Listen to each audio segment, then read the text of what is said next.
So I am live and we are live. Okay, I'm going to go live now. Me too.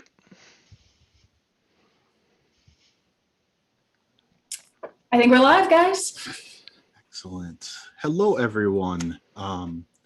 This is a Iron Kingdoms Requiem 5e role-playing game. We're going to do a one-shot. I'm Travis Marg. I help do a lot of stuff for Privateer Press. I am one of the Infernals, so I do a lot of rules adjudication. I help with convention events. So if you ever go to Adepticon, Gen Con, Lock and Load, you'll see me running events at those conventions. It's where I actually met quite a few of the people we'll be playing games with today. And so this is something that's been sponsored, not really sponsored, but promoted by Privateer Press. With me today, I have Aaron. Hello. Why don't you tell us about yourself, Aaron? Sure. So I am one of the hosts for the channel Cool Guys Nation, which is a YouTube channel mostly covering 40K and hobby-related content. Over the past year, we've done fewer live games and more of the hobby side things. And Miranda. Well, hello, I'm Miranda. I host the channel WargamerGirl and do 40K and Privateer Press War Machine content. And now I'm looking forward to it. Iron Kingdoms content, maybe, let's see. So yeah, I'm really excited to be here tonight. When do we go over our characters? We're doing that now, later? Right afterwards. After introductions or after what I'm saying now? Okay. After introduction. Fine. You can talk to someone else. Dan. Hi, I'm Dan. Formerly Mini Wargaming Dan, formerly Codex Dan. I've been offline for a little while now. Just live my normal life. Missed you guys online, but just looking to have some fun tonight. Absolutely. And Scotty. Hey everybody, I'm sorry, I'm DM Scotty. I'm a crazy guy that spends his time in the basement gluing stuff together with a hot glue gun to make terrain for my games. And I have a YouTube channel called The DM's Craft, been around for a long time. I'm also doing a thing called Quest Givers where I do system neutral content for games, so check those out. Awesome, thank you. One of the things that we're obviously doing is we're playing Iron Kingdoms Requiem, and still going on is the Kickstarter. So I'm going to jump us pages. The Iron Kingdoms Requiem is on Kickstarter.com. It is currently at, and I forgot to add the command striker, so apologies, $428,000. There are 5 days left. That number just jumped on me. So 5 days left to get into the Kickstarter. You can get a whole bunch of cool stuff. I'm really looking forward to us getting to 445K for the Witchwood. But there's a lot of cool add-ons that are coming, and they keep adding enhancements. And there's a bunch of add-ons. You can get paper and pencil, or you can get digital stuff. The game is going to be coming out pretty awesome, and you're going to see a first taste of it here tonight. So check it out at Kickstarter.com. Look up Iron Kingdoms Requiem 5e, and you will find it there. Yes, and I think both of our streams, we also have a link to the Kickstarter in our video chat. In our video description. Right, Aaron? I do. I have a link to it. Yes.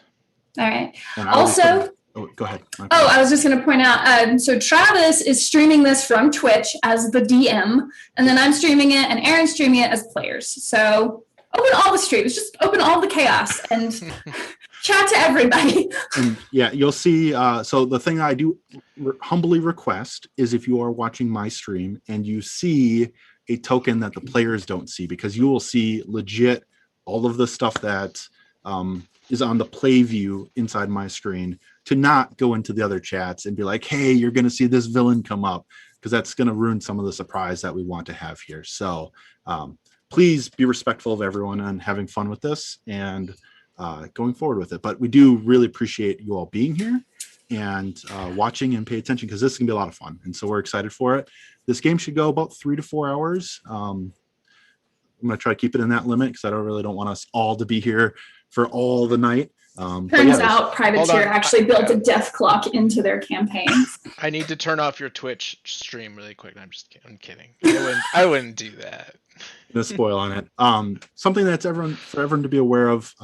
We are using our pretty math rocks.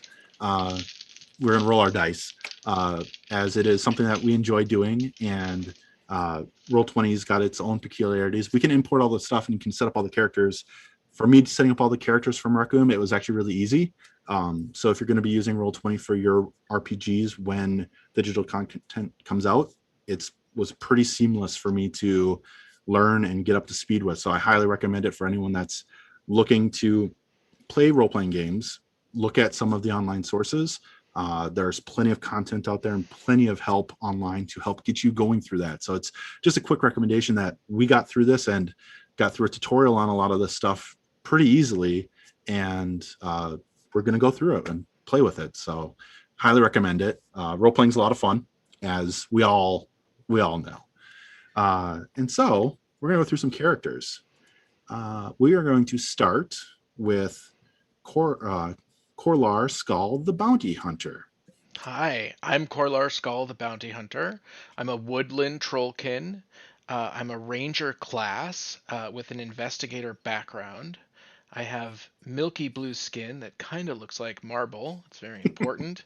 My friends call me Color, so we'll see if I make any friends tonight. Otherwise, you can call me Kolar.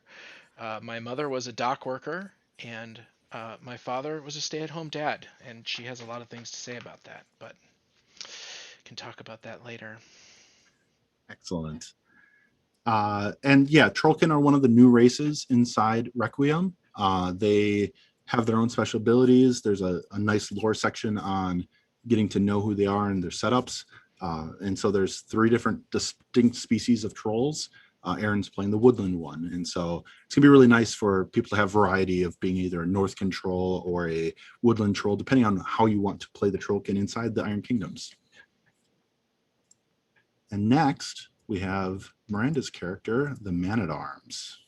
Yes, my character is Mikhaila Petronova, and I am an Iron Fang pikeman from the wonderful land of Kador, as everyone I know is totally surprised to hear. As mentioned, I am, what'd you say, the Man-at-Arms character, so Yeah. I will be the beefy, strong protector of everyone here. I'm the bodyguard, and a consummate optimist. And yeah, as bodyguard, it is a specialization of fighter. So fighters get a lot of options in the martial weaponry, and Man-at-Arms is a lot of the taking a hit and protecting their friends and then dishing out that damage back. And we'll see some of that coming up, especially with the bodyguard ability as one of her class abilities. Yes. Next, we have Scotty's Alchemist. And my apologies, this picture's not a dwarf. It's Gorman DeWolf from the game. You'll just have to imagine him 2 feet shorter and a little bit more grumpy. It's actually Dan's who's playing for it. Oh, Dan, I'm sorry. All these boys look the same. Sorry.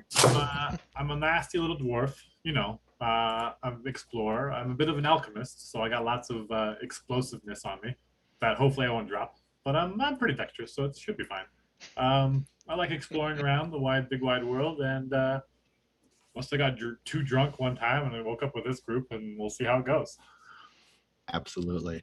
And Alchemist is one of the other new classes for Iron Kingdoms Requiem. It's its own stat block. They can build grenades and alchemical components, and they get a lot of field alchemy that do special things in the middle of the match to be like, hey, I need this component, or I need this thing to solve this problem. So Alchemist has a lot of versatility in the game. And finally, but not least important, because man, we all know how important clerics are in the game, we have Scotty. Was on mute there, sorry. I have a Cynoran human cleric, and I am a rather educated fellow. I joined the temple through my family, which is well known. The Bournes are a well-known family in the city, and I was thrown in with this riffraff because my temple gave me this quest that I had to help these people. I don't know them. I don't want to be around them, but I can't let them know that because I don't want to ruin their enthusiasm for what we're doing, right? So my temple has set me on this quest because it's something I don't even know what it is. So Absolutely. so I am to help these people, and here I am, right here Excellent. before you. And cleric is one of the few options that the D&D cleric is pretty well-rounded. And there's a few new domains for clerics. Scotty's playing a Marrowan cleric, and so it's the pictures of Marrowan precursor knights, but he's not necessarily a paladin / fighter knight. He's a cleric. This just happens to be one of the easiest pictures of the Marrowan faith to have, and armored and shielded and maces fits up the cleric very well. So that's our characters. As part of our group, they've been adventuring together for a little while, people coming and going. They've been living in, actually, I'll just go into the stuff I had written, because I had wrote a whole bunch of stuff for some cool stuff for this.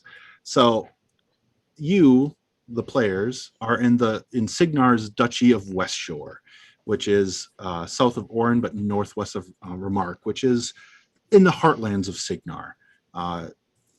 You have been in a town named Christale. This is located nestled between the Upper Wormhole Mountains and the coast. It's an area of Cygnar that's far removed from the border wars that occur in other duchies of Cygnar. Its remote location compared to other major towns would imply that it isn't a busy place for adventurers, but that remoteness lends itself to many things that bustling cities lack: wide open space and privacy. Vagabonds looking to lie low, cults studying arcane secrets, and fortune seekers planning to plunder Orgothian ruins bring plenty of travelers to the region. Our party of adventurers have been welcome in Christale, having adventured in the area previously. Tonight, they rest in the Iron Hammer Inn, drinking and listening to rumors.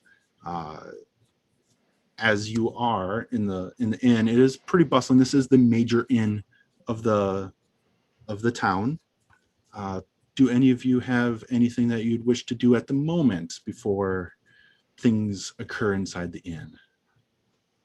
I beg you, please, Kolar, please stop singing this song.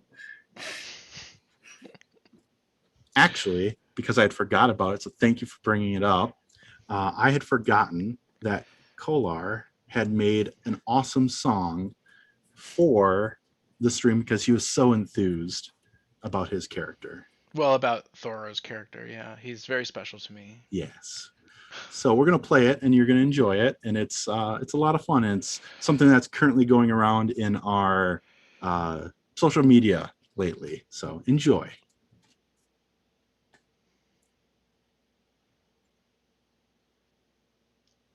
I hear nothing.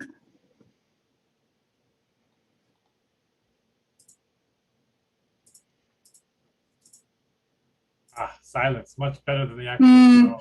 I don't hear anything either. You don't hear anything? No. It was working before. Yeah. Do anything different. That's sad. The internet said no. Yeah, I totally said no, because I did the exact same thing I did last time. Sorry, Kolar. The audience is not here for you today. We'll post a link of it up. I'm sorry. I thought it was going to play because it played before. He was too drunk when he wrote it. Anyways, Too drunk now to sing it. We'll come back to it. The people of the inn are...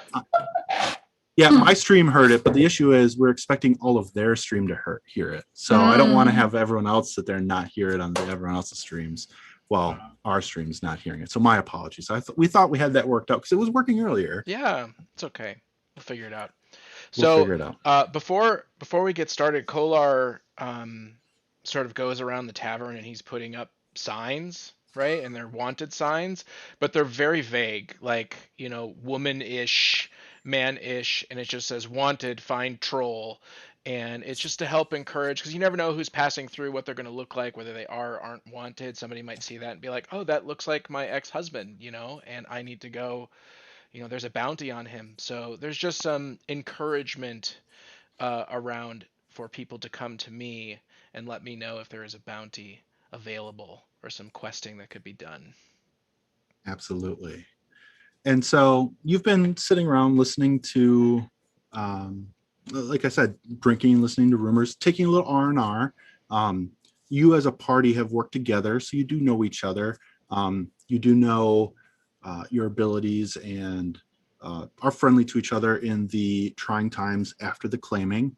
The claimings when the infernals from another plane of existence came and started stealing 2/3 of humanity's souls before they were pushed back by heroes of the day. And it has been 5 years since that. So you've had lots of different work on people like trying to adjust to life after this calamity occurred, and many people died and lives were changed dramatically since then.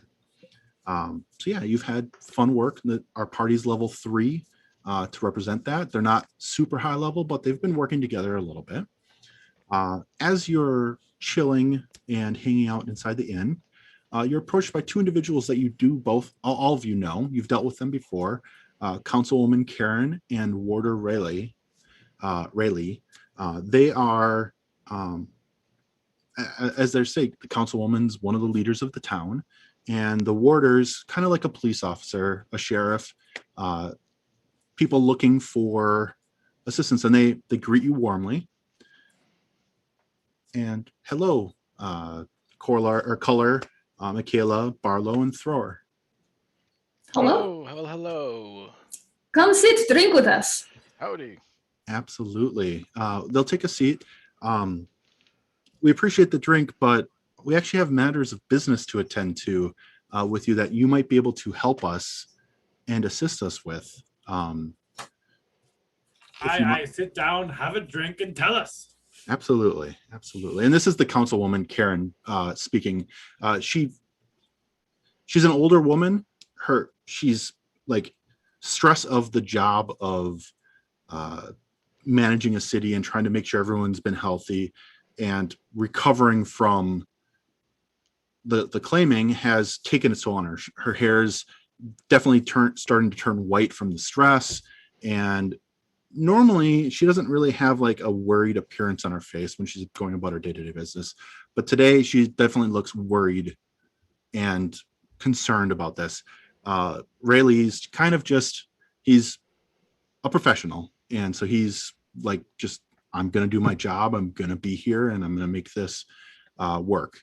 And so they're both humans, and they're just trying to get the work done. So Councilwoman Karen speaks up and goes, I need you to help us find Caravaneer Larkin.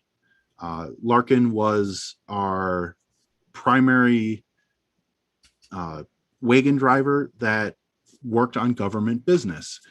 He left 2 days ago on a routine trip to Woodhurst, a nearby town. You all know that Woodhurst is about a day's travel. So it being 3 days period on it is a little odd. He was expected back yesterday. The road that he travels along and the path they travel along is well traveled. So it's not like we're expecting just bandits on a rural path that no one goes on to ransack the caravan. And what we'd like for you to do is find Larkin and return with him and his packages. This Larkin, did he go by himself?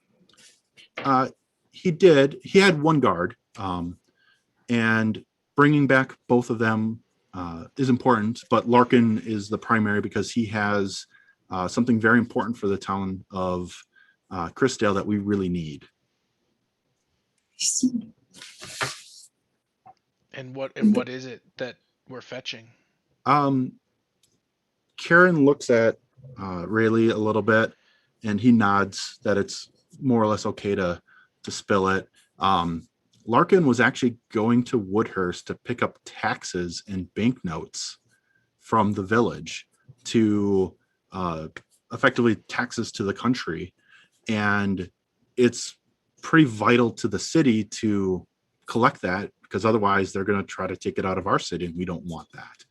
And so picking up these taxes and banknotes and this money effectively is pretty crucial to the survival of our town, because it's hardship on us and just making sure this is okay. That's why it's so worrisome, and then why we're coming to you is we're looking for someone that can go do it and be discreet about it. And who else Discreet would costs extra, don't you? Discreet does definitely cause extra.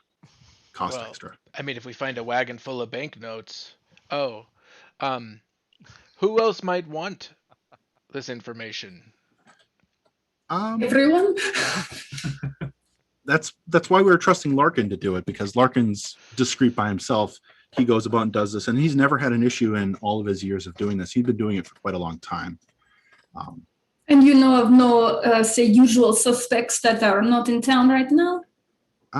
No, nothing that we would have, none of like the criminal elements or the gangs or any of the vagabonds that would traditionally like try to harvest, or not say harvest, but harass these type of convoys has left. There Rayleigh speaks up that we've checked really everything that we like, the cursory check of the people. No one's been really around at the moment, or has left town. Well, boys, maybe he just broke down on the road and we just go fix his wagon and go. If it's that will be fantastic, and that Super easy, barely an inconvenience. exactly our best hope. And this is where in the movie that is playing, all of us out of character know Morgan Freeman, it was not so. We all know that's the case. And of course, it is important to collect these taxes for the tithes of the church. Yes, and for everyone, because I was just about to say I benefits would everyone. suspect Barlow, but he was with us the past couple days. So Barlow is a suspicious sort, and he's always watching people, to see indiscretions. Absolutely. He's kind of watching around. Is anybody seem to be taking kind of an unnatural interest in what's going this conversation, or is it they just ignoring us? They've like the bartender knows who the councilwoman is and has paid respect to the councilwoman. She's got one of the cleanest glasses that got brought out as a drink. Like the rest of you have gotten the run of the mill, like it looked like it got the same dish rag that everyone else's glass. Yes, exactly. You can pull off the grime with your finger. Hers is one of the immaculate clean ones inside the tavern. So obviously the tavern owner and the barmaids know who Rayleigh and Kieran are, but there doesn't seem to really be anyone that's really paying attention, even with your passive perception, just looking around. No one's really paying attention to this other than they came in and they sat down and started having a conversation. Well, I like this quest. We just need to negotiate the price. Thror, tell him how much this will cost. But first, another round for the table. This is on the councilwoman. I will have cranberry juice, please. You know I don't drink. So is cranberry juice a slang for uske? Everybody thinks I drink. This is terrible stereotype. I do not appreciate. Perhaps we should take a wagon right with us. And what if it is just a broken wheel? Do any of you know how to repair a wheel? Barlow is correct. Well, I am strong enough. I could put this wheel on, no problem. And if not, there's nothing a little explosives can't do to move things along. This is going to be very interesting. Absolutely. But you're talking about price. As part of this, we're willing to pay for your services in finding Larkin, 10 gold per person for the contract. Part of the contract is if you encounter something that has, for some foreseeable reason, has caused Larkin to no longer be amongst us on the living in the living mortal coil, to avenge him. Oh, he's dead, you mean? Dead. Yes, if he's Okay. dead, take I thought you just wanted the papers. Why is he so special to you? He is a human. Come on, stupid troll. if is 10 gold. 10 gold, you could bargain up for 10 gold up more quite a bit. Like for the dangers, you can be like, hey, 20, 25 gold pretty easily. No, no. I nudge Thror, Dan. I definitely, in a more coercive tone, demand double our normal pay, plus double if we have to go avenge the poor dead sap. Yes, this is more dangerous, obviously. That can be arranged. If you'd like to roll, because you said you were more, not necessarily persuasive, but more intimidating, right? Sure. You can, whichever one you feel is more adequate. I think persuasion doesn't feel like the coercion doesn't really feel persuasive. It feels more intimidating of the sort. Does not? I got a 4. You got a 4. Not too much to drink. You do, and you're slurring a little bit over your words, and Double the pack. Kieran, Let him have so much to drink. Kieran's like, what are you saying, Thor? Like, You know what I'm talking about. You know. Terrible negotiation. Glart, explain. Somebody take over. I think what our small friend here is saying, we're gonna need more. We're gonna need more than just the 10 gold if there's to be killing to be done. Maybe 25. Okay. At that point, with effectively the group providing help actions to each other, more than the coercion of it, you can roll persuasion with advantage. And so advantage for people that are not aware is you get to roll 2 d20s and take the best of the results. 17 is my first one. 17 is successful. You don't need to roll your second one if you don't need to. It was an 8. Excellent. So a 17 overall. Kieran says, yeah, I can definitely understand that. Putting your lives at risk definitely puts risk into your hands. So when you return, if proof that you've had to fight some adversaries and you can bring Larkin back dead or alive, preferably alive, but if Larkin has for some reason met his demise, we would appreciate you bringing him back and the banknotes with you. Does that sound fair? If he's not been exploded, bring him back. Got it. And for a small surcharge, I could do last rites on the body. We We would don't want, the foulness of corruption to corrupt the body while it's just lying there. So He's very a correct. small tithe Very to the correct. church. Me, yes. to the church, yes.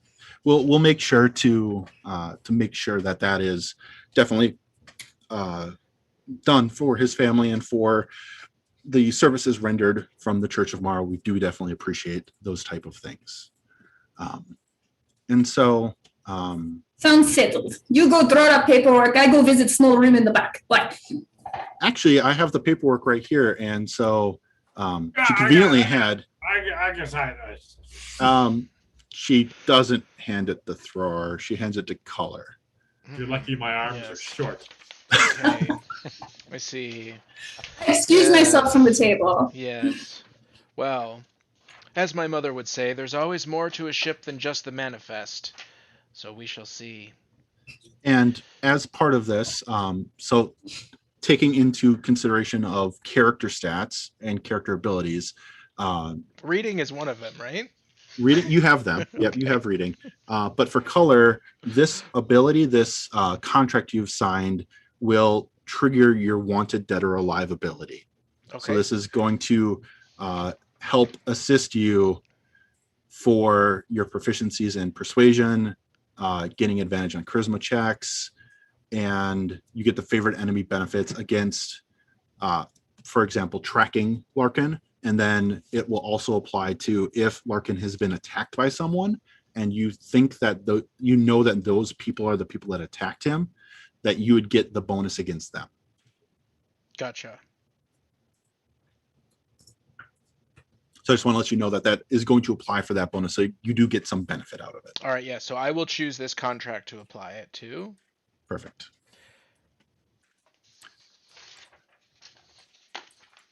And as Scotty had mentioned, yeah, bringing a wagon right is a really good idea, and you're easily able to find a laborer that you can be like, hey, for 2 coin, come and help. Might I make a different suggestion? Absolutely. What if we just take a wagon? Wagons are expensive. And they require horses. And you're not using me again. That was But one he's time. so strong. Like that It was was never funny. Never funny. It's great exercise.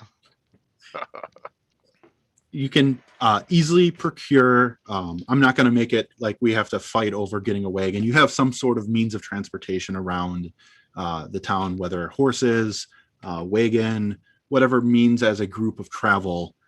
Kind of just going to hand wave it because I really don't want to. The details of it really don't impact on how you get there. You're just getting there with your trusty steeds and your trusty wagon, being able to travel there. Does that sound Right. good? I'm back at the table now. Let us go travel. It's Yes. like part of the contract. You know, we get the wagon right, and we get the wagon. The guy goes with us. Yeah. Exactly. Yeah. It's easy part of it with just making sure like, hey, we need to cover our bases. Let's do this to make sure that we're good for our bases. Absolutely.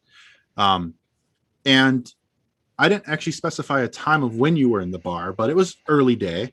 The Day drinkers. day drinkers. Yeah. It was early-ish in the day, not let's say like 8 a.m., but like more towards noon. 8:45. The travel was that 8:45. respectable 8:45 exactly. But it's been something that the travel time for you to get to Woodhurst isn't something that's like it's going to take us a full day to get there. It's like a day's worth of travel getting there. So you could still leave today with enough provisions to make it there maybe before nightfall if you want to camp outside the town and then go into it during night. It's up to you. You'll arrive roughly dusk-ish period, assuming nothing befalls you upon the path. Well, Sound as good? my mother would say, a ship in harbor is safe, but that's not what they're built for. As much as I'd prefer a feathered bed to sleep on, I think haste might be what we need to do here to assure this person is alive. And the trail doesn't go cold. We need all the souls we can get these days. Living souls, that is. He says the most disturbing things sometimes, doesn't he, Thror? You think it'd be more like positive? That's strange. as People this. say that all the time. I don't understand. everything's a blur right now. I didn't realize what time it was. How are you already drunk? Are you drunk? Or are you always this way? So I'm noting down. Do not let Thurar negotiate when he's had 3 drinks. The lightweight. I attempt to hoist Thrar from his seat. Come on, little man, let's go. Excellent. And you drag him easily because you're, I think, one of the strongest characters in this group right now. Easily lift him up. Little dwarf may be sturdy and maybe small, but you're definitely able to lift him up. Ugh, your smell is taller than you are. I pick him up and throw him over my shoulder, all fireman style. Let us go. As my little baubles of explosive glass dingle around my waist. Oh, God. It's, yeah, chiming in your ear. You're like, oh, I got to be a little careful with this as it tingle. Of course, When his you're- Fine. 3 small casks. I need this one to go. Grabs the beer as Michaela drags him out. And you make your way to the provisions, the wagon, and start heading your way along. Driving. Oh, we have a wagon? Yeah, you have a wagon, and That's so him sleeping in the back. exactly. The motion of the wagon has definitely put you to sleep in a quick hurry. Well, companions, this might be the easiest gold we ever made. It's probably just a broken wagon wheel. Of course it is. Do not agree more. It's What always dangers just would there be out there? Everybody always just sends one person in a guard with $1 million in a wagon.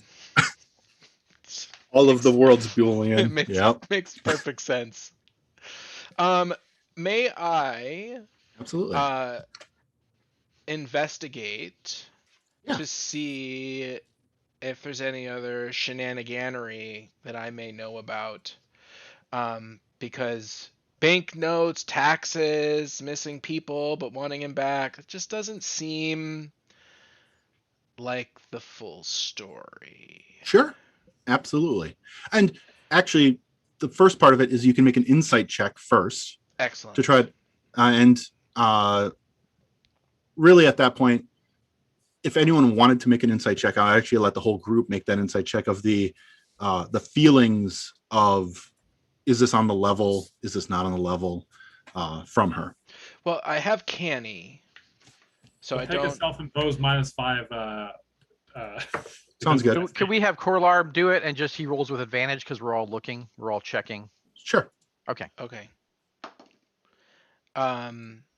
So canny says that I double my skill bonus for insight.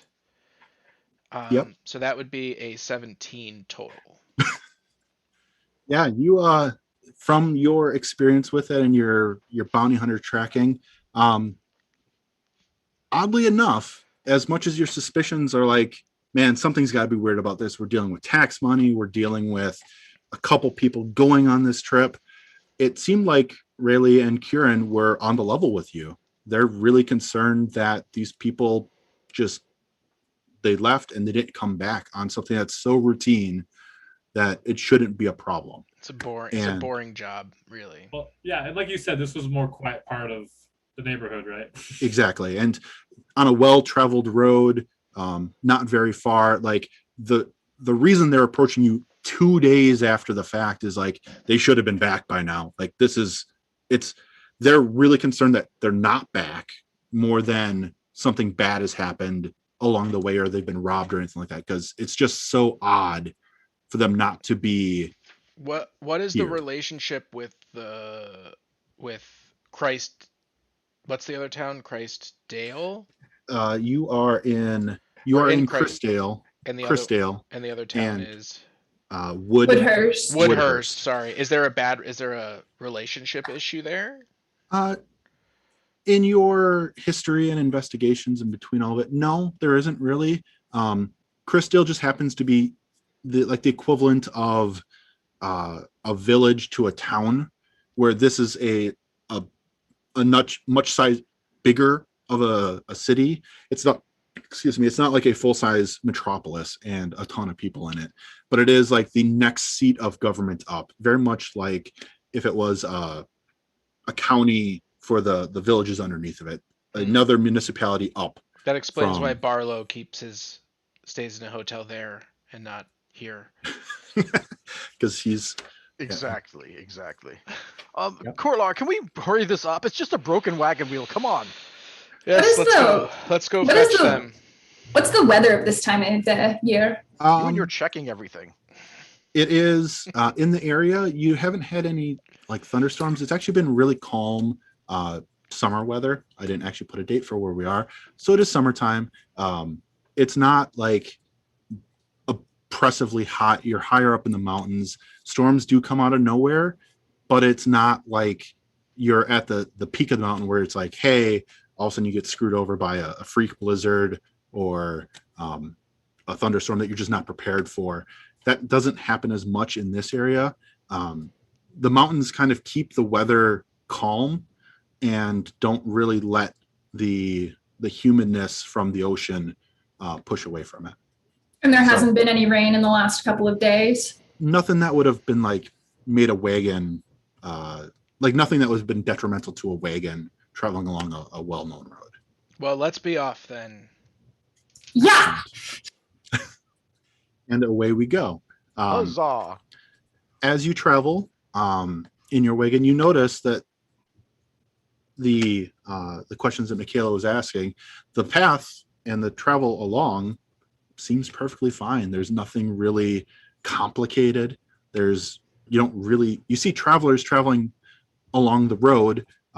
but not necessarily in the same direction to Woodhurst. They're following the path before it starts splitting and branching off to the outlying farms and the different mines and lumber mills and other wild economy type things of people in a rural area trying to make their living and not be eaten by a satyr or a troll or anything of that nature, trying to live their lives. Excuse me?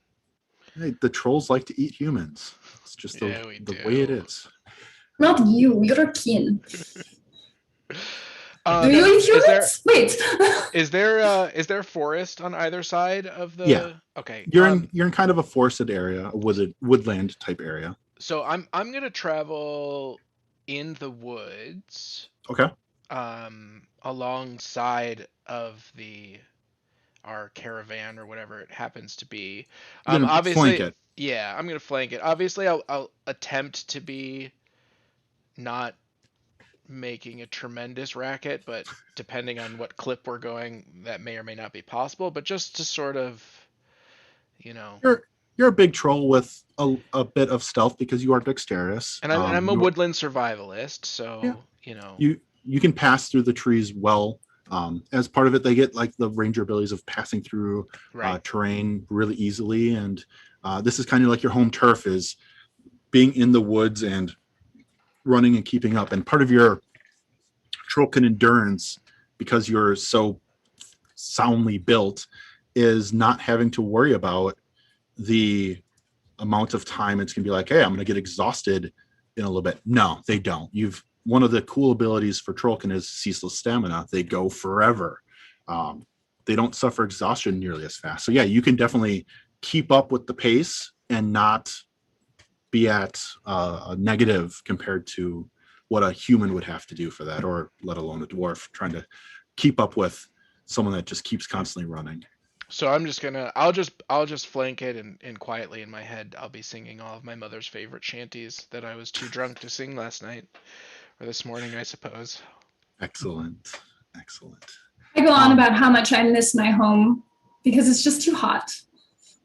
It's at least a little cooler than like the mainland, like being near the coast, and it's at least a little bit cooler. You're in the higher up elevation, so it's a little better.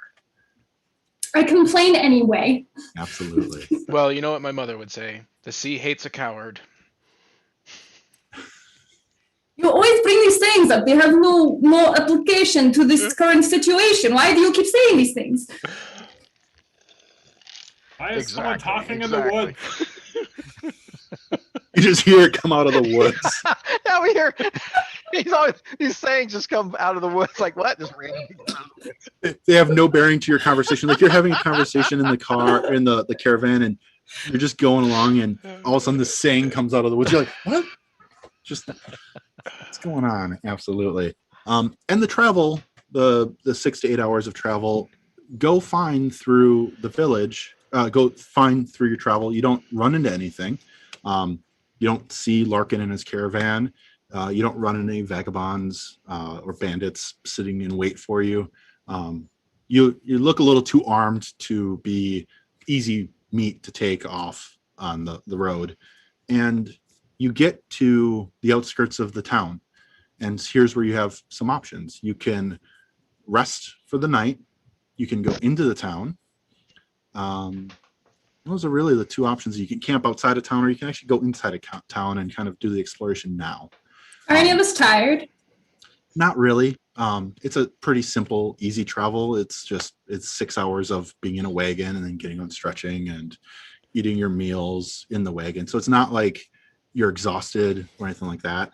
What I will ask though is for everyone to make a perception roll before you make a decision on what path you would like to take. Perception. All right, so it's +1 is my modifier, and then what? D20 roll. Yep. That's a 13 +1 is 14. Okay. Scotty got a 10. I got a 5. 1 + 2 is 3. 3. That's a 3. All right. So Scotty and I'm sorry, I'm going to character names. My goodness, I need to use character names. Barlow and Michaela both notice that for coming upon a village, you definitely hear the sounds of nature. You hear the birds, you hear whatever version of cicadas that might exist in the woods.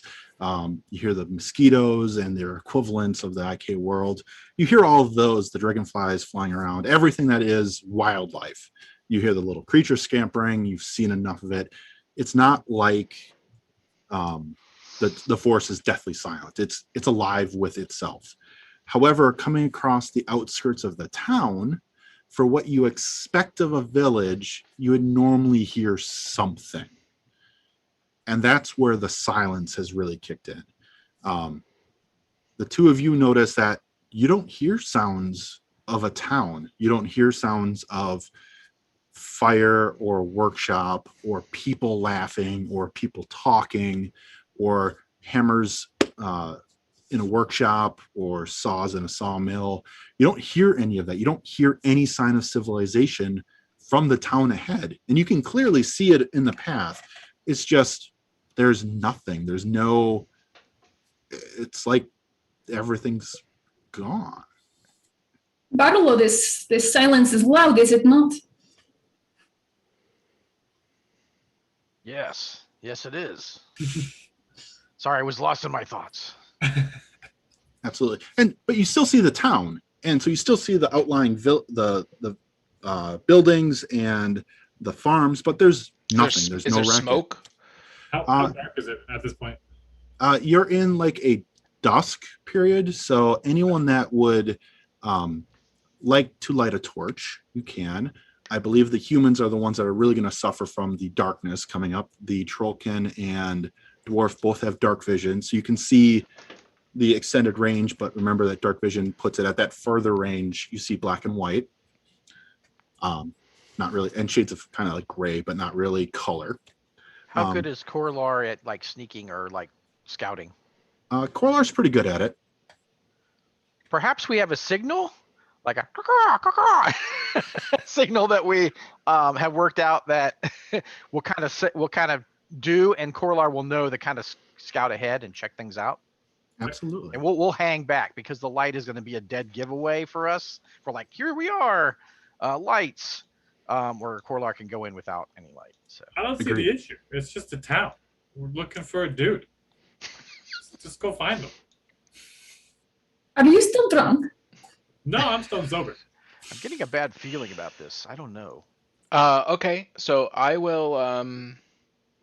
So what I see now, I suppose, is just like this tree and a house. Yeah, you might be a little further off the map, a little bit to the left still, but Okay. Right now you're seeing the this kind of area from the torchlight and then from your dark vision pushing it across. Like the cart might be back a little bit around a bend, so it's not like shining into the middle of town. So I'll go to about here between the tree and the building, and I'll look for.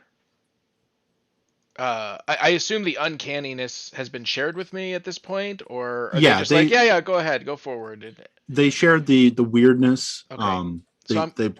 The conversation about it kind of clued you into the wait, something's not right here. Yeah, the signal means that like something's wrong and you need to check it out.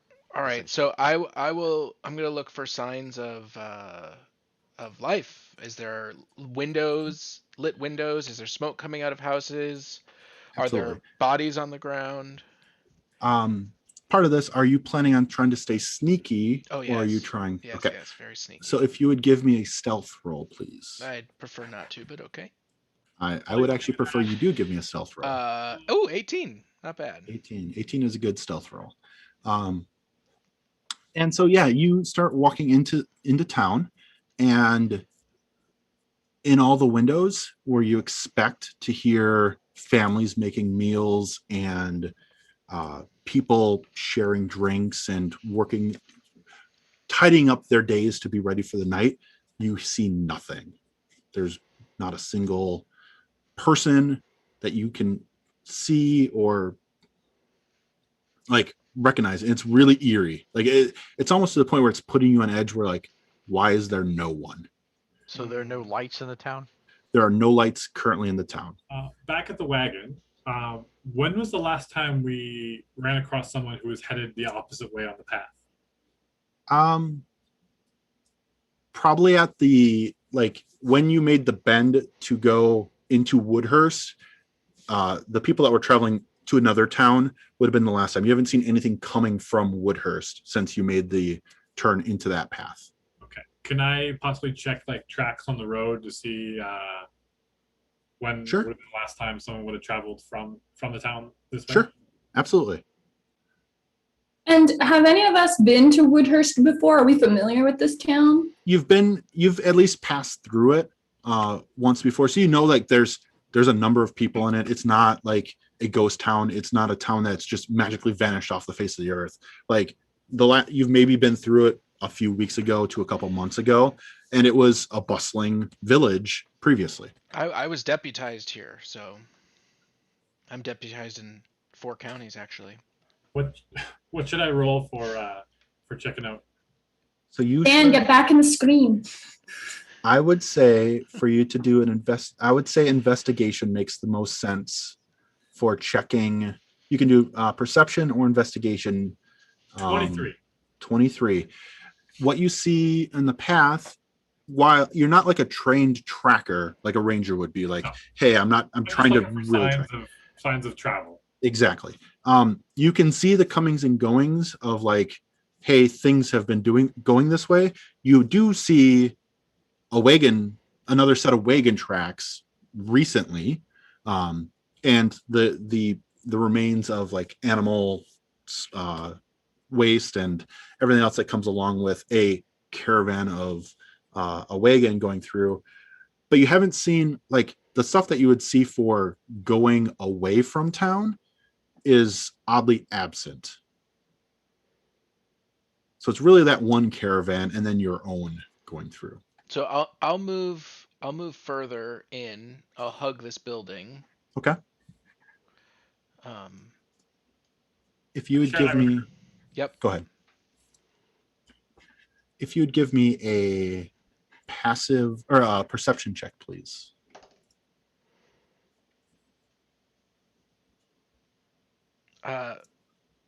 12. 12. That's definitely good enough for that. Let me reveal some more areas for you. 13 actually. I'm sorry. That sounds fine. Ooh. So these areas, you see further along. You see further along down here. Let me pan a little bit to give you more area. But no obvious, like, burnt Uncle Ben next to You his house. Not yet. If you give me 1 second, I have to do one thing for you. That bodes well. While we're tensely waiting for Corlar, Barlow is going to do a few things. Yeah, absolutely. One is to cast light on his shield. Sounds perfect. And so I'm going to keep the shield kind of down so it's not like, so it's not blaring out. Absolutely. So, yeah, it's on the front surface of the shield. I'm also going to do, sorry, I just saw it. Empowerment. Perfect. So I touch Michaela's shoulder and you can feel the divine energy flow into you. I love it when you do this. And this empowers you to give you another attack within an hour. Okay. And I've got my whenever you want to use it. Gotcha. And then I've got my shield and blasting pike sort of, casually at the ready. I'm armed. Yeah, everyone's kind of like, once the feeling of, wait, this town's kind of weird. Ready. You're ready for it. You've proceeded to get ready. Like, it's not something where you're like, oh, I'm gonna get caught off guard without my gear. No, that's not happening. You're fully aware. You're fully ready of what's going on. Okay. And so I'm going to. What's that? There's a thing that appears on the map, but I'm going to show you what you see. So as players, you see what appears to be a humanoid that doesn't look right. I see this, right? Yes, you see this Okay. at the moment. And so the rest of you have not seen it yet. It has this almost diving bell mask over its face where its head would be, and hoses and pipes and augmentation to the humanoid figure. You like what essence of individualism and uniqueness has been stripped of this being, and it seems to be searching around for something inside the town. It doesn't notice you. It doesn't even look up at you. From what you can tell, it doesn't even have eyes. Like you don't see a place for an ears. You don't see a place for an eyes. It looks pretty horrendous and like not a fate that you'd like to suffer. And its arms have been basically cut off at the elbows, and some mechanical contraption has been bolted onto both arms that it can, like, it's a fist in one hand and a circular saw in another, and those don't look natural. So I think that Barlow and I came up with a sea lion mating call as the appropriate noise for a modified undead. So that is the warning sound. If you would like to make, what check would be good for knowing what the heck this Well, is? you know what? I tell you what I can do. I tell you what I'll do.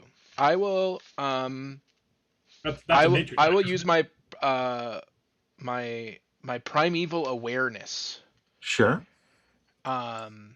which for 1 minute per level Yeah. will let me know the type of creature that is present within 1 mile, but it will not tell me how many, but Okay. it will reveal how I feel about their location and what Okay. type of creatures there are. So you would sense aberrations, celestials, dragons, elementals, fiends, fae, and undead, which would help you find a multitude of different creatures. You kind of ready yourself and extend your feelings and like just the awareness that this gives you, and you don't detect anything. You don't detect any undead. You don't detect any just weirdness. This doesn't seem to be that type of creature. It's not a weirdness in that. You can make, for sake of trying to know what this is, I know I don't like it. not liking it's the right call. Nature, history, or straight intelligence would be where I would lie for those. Okay. Well, Which those might all be the same for you. I you know, I think that like this has unnerved me, Absolutely. that it's not falling into one of these predefined categories of which we've already determined a call for. So Mhm. I think I'll just head back stealthily to the group. So I'll Okay. make a stealth roll to retreat and Absolutely. report, since the sea lion mating call is no longer the appropriate call. Absolutely. And so you head back. I'm going to switch off of the So I rolled a 11 for stealth. 11. Let me check to make sure. Steps on a brand. They do not, as you back up from it, it doesn't look in your direction or acknowledge your presence in any way, shape, or form. No ears helps. You would think that, yes. No ears does definitely. So I'll explain to the group then, what everything is empty and creepy, not undead, weird thing looking around, very upsetting. Would any of us know what these are? I will allow the same rolls for anyone. It was nature, Would a medicine check work? intelligence. I'm sorry, say it again. Would a medicine check work? A medicine check would give you an idea. Yep. Okay. I'll do that. Oh, bam. 20. 20 is a good roll for it. Ooh. Much lower. Okay. You said nature. That I have a +1 to that one. 9. it sounds bad. Like, for those that did not pass, it doesn't sound like a nice thing at all. I rolled an 18. Okay. The 18 and the 20 will definitely give you information. You've never experienced a thing like this before, but you've heard rumors that there are some beings that augment captives and do horrendous experiments to them. And it's a very much a I must scream type fate that's befallen. As you don't die, they just take over your personality and take over your actions. You don't have a name for them. Actually, do you have a name for them? 20, yeah, 20 you'll have a name for them. You know these are drudges. And they work for cephalics. And cephalics are a type of being that is kind of like a nightmare, boogeyman, tall tale type thing. They enslave other people and take them over. And that's about to the extent of the knowledge that you've had firsthand. Would we know or understand the likelihood of there being more than one? I will. Why don't we do an insight check on that to try to get an idea of what it was trying to do? And as 8. like the group pulling it together, instead of having 4 insight checks to try to figure it out, really a help action between everyone, so you can roll with advantage as the group of you are trying to be like, what would this thing be doing in this town? Right. 11. We have no idea. Probably, you know that like if something's just kind of rooting around town, it's probably looking for more people. There's probably more in the area. You didn't hear anything. When you spotted the one, you just spotted that one kind of milling about. It wasn't like, with it milling about, it wasn't just like a zombie walk without purpose. It was moving around to the buildings, looking in things, trying to search things without being like trying to fulfill a command that it's like, hey, I'm gonna follow. Hey, Barlow, if we were able to knock it unconscious, take it alive, do you think you could undo what's happened to this person, and maybe we could get some answers from them? A couple questions. Sure. So these things, do they have souls? They are, as far as you're aware, yes. Okay. So that would be something I would want to save because it's a soul. Souls are very precious. We've lost a lot of them and we need everyone we can get.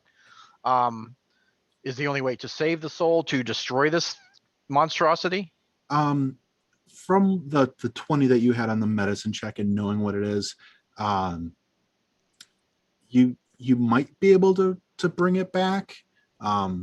You don't know though. You haven't really, you've never encountered one in the flesh like this before. So you're like, potentially if they had their elbow, like they weren't fully drudgified like this one, you might be able to save some part of it, but you're not 100% sure on this one if you can do enough to bring it back. You just haven't ever really encountered it. Yeah, kind of my inexperience. Yeah, I just don't know. So is there kind of a modus operandi with these things? Are they commonly sent on like gather more souls missions or any particular kind of mission, or just they're kind of a do all? Steal taxes. Go steal the taxes. From what you know of the cephalics from the stories, they don't have the same motivations that a human has, or a humanoid type things. Like they don't run governments, they don't own towns, they don't run industry. Drudges are laborers slash conscripts slash fighters for the cephalics. So it's more of, these are an all-purpose tool to the cephalics. So a slave. More or less, yeah, more or less a slave. Well, I say we fight it, we knock it out, we see if we can save it, and if we can't, Thoro, you can blow it up. This fighting will be somewhat noisy. Do we think that it will attract attention? Well, With there's how- no one else in town, so let's go find out. Or Or we could go back to town and say this wasn't a wagon wheel broken. There's something more going on. We need more people. Oh, We come are on, adventurers. we're We've got this. You know, Have you seen the size of her? And her guns. I have. Yes, she has some great guns, but well, you know what my mother would say. this thing is an unholy abomination. Yeah. To it's- be successful at sea, you must keep things simple. And the simplest thing to do now is confront what is in front Not of to us. run away. I would argue that simple is run away. But we're not doing that. I just We- don't want- Yeah, I didn't mean that. I was just Yeah. I was just testing you all. Absolutely. To see your mettle in facing this thing. Yes, of course we won't run away. As- We must.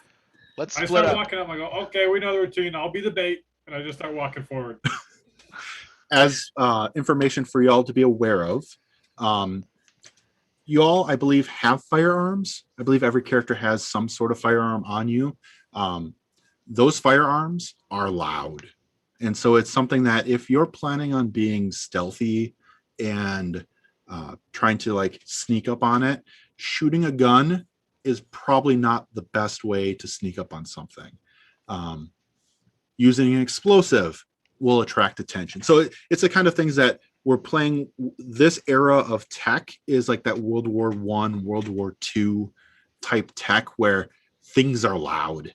And if you're planning on being like, hey, I'm going to be super sneaky, it's possibly not the easiest way to be like, I'm going to pull my gun out and shoot it, just so that you're all aware of that kind of effect. My blasting pipe can make noise too, right? Doesn't Correct. It basically Yeah. has a bomb attached to the top it? Yeah. of the pike. And so you can replace that with the regular spearhead if you wish to not have that explosive type. You also have the ability to not detonate that with every hit. So you could just leave it armed and then just stab, but not have the explosive happen every time. We'll keep it. We'll keep it on there just in case. 'Cause Okay. I'd rather make noise than die. Well, Agreed. I'll draw the longbow. Absolutely. And I'm gonna move. I'm just gonna move forward Hey, 10 Kolar, feet. Yeah. Let's- Yes. Kolar, can you go up and around in case if it sees me and it starts to run, you can catch it? Yeah, I can And do if it that. attacks me, then we got Big Bertha over here. Where you up and around, as in Where I'm from, this is compliments. like onto the roof over Always, my here. sweet. Like Wait. like Perhaps. would you like me to go here? Is that what you're saying? Just up. Try to get around behind it. Listen to our cleric. He will keep you alive. Perhaps we could do this, right? We could spread out, check around the town, see if we can discover anything before the jig is up, before we let ourselves, before we let this thing know that we're here. Maybe we can find out more information, or maybe there are more enemies. Perhaps we can figure out if there are more enemies. So perhaps we should just spread out around the village, come at it from different directions, and see what we can find out. We'll use the special signals. Cannot make this dying sea lion whatever this creature is. You go down. The cleric can go by himself down south, and the three of us will go up and around. I would rather go with the cleric. I'm Okay. stronger that way. All right, so you and the cleric go down and around, and me and the dwarf will go up and around. Yes, yeah. I don't know why my turn order is not putting your proper names in it. I'm just going to accept that as it is. I really wish it would show the correct name versus Mine shows my name. I But I see don't my know. name, but It's right on. Do you see your real name? So I see Corlar, Scotty, Miranda, and Daniel, which is not what I expected. I Maybe expected to 'cause see the character tokens- names. I see Corlar blank blank blank, but the correct pictures. Okay, so I have the correct pictures. I just don't know why the characters aren't showing up right there. Whatever. It doesn't really matter all that much for what you're planning on doing. It just helps the situation of knowing what these things are. So You can click on the token, yep. double click, and change the name of the token. Oh, My name okay. change in the turn order. Yes, it just changed to Barlow. Okay. Okay, so I see what Okay. the issue is. Yes, the token is not. Got it. So Yeah. each of you can do that on your own token. You Hey, can Thor, double click do, it. do you have any quiet? Do you have any quiet weapons, Thorar? Yeah. Well, wait. On my character sheet, out of character here, how many throwing axes do I have? You have 2, I believe. Okay. Okay. You can have more if you wish to have more. It's like it wasn't a super hard limit on how many you had. Well, it's just a hand axe. Sure, 2 sounds fine. Okay. I got a hand axe. Are these traditional windows like kind of medieval glass windows, or do they Yes. have any glass? Or are they just shuttered? Or They'd be very medieval, so probably some glass, some shutters.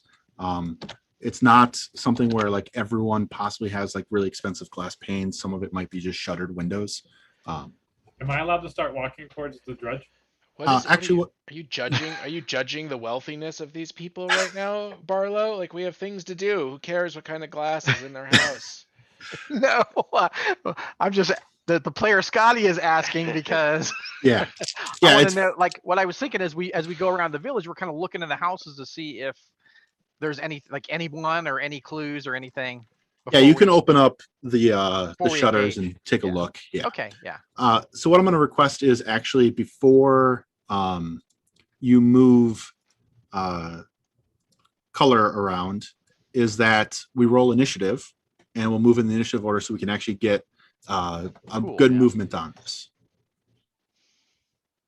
So if you'd like to roll a d20 plus your initiative After bonus. I rolled, I'm unhappy with this plan.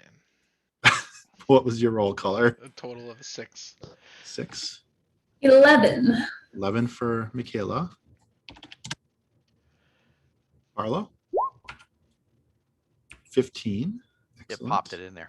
Excellent. And 0.08. Yeah, that's Thor. so if you have initiative, it's the same. The point whatever would go, or, after or before Yep. the other. It would order you appropriately. So Yeah, the exactly, program exactly. handles Yeah. taking care of a lot of that. Yeah, Especially because I think if you had a -1 to your I roll, do. Yeah, I do have Because a -1. you're not the dex guy. Are you planning on remaining stealthy during this? How stealthy am I really? Like, don't I clang around when I'm kind of walking I'm around gonna anyway? You try, do. but I'm not great. Yeah. So everyone that's in, I believe, Barlow and Michaela definitely have disadvantage on stealth rolls because of your armor. I don't believe Barlow. Thror or Kolar do. I believe they just have the normal one. So We're what I'm gonna going to ask super it- quiet and go up. Bye, guys. is for stealth rolls, just so that I'm aware of what if they passively perceive you slinking around town. I'm gonna tell everyone I'm trying to be stealthy, but then not be stealthy. I'm going to sneak, but not really sneak. I got a 4.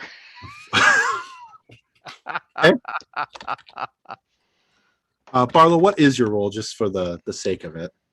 I'm Sorry. No, Barlow just told me the 4. I'm Okay. sorry. I'm confusing names. Thor. Thor. Oh, Or I'm not trying. You're not trying? Okay. you're not?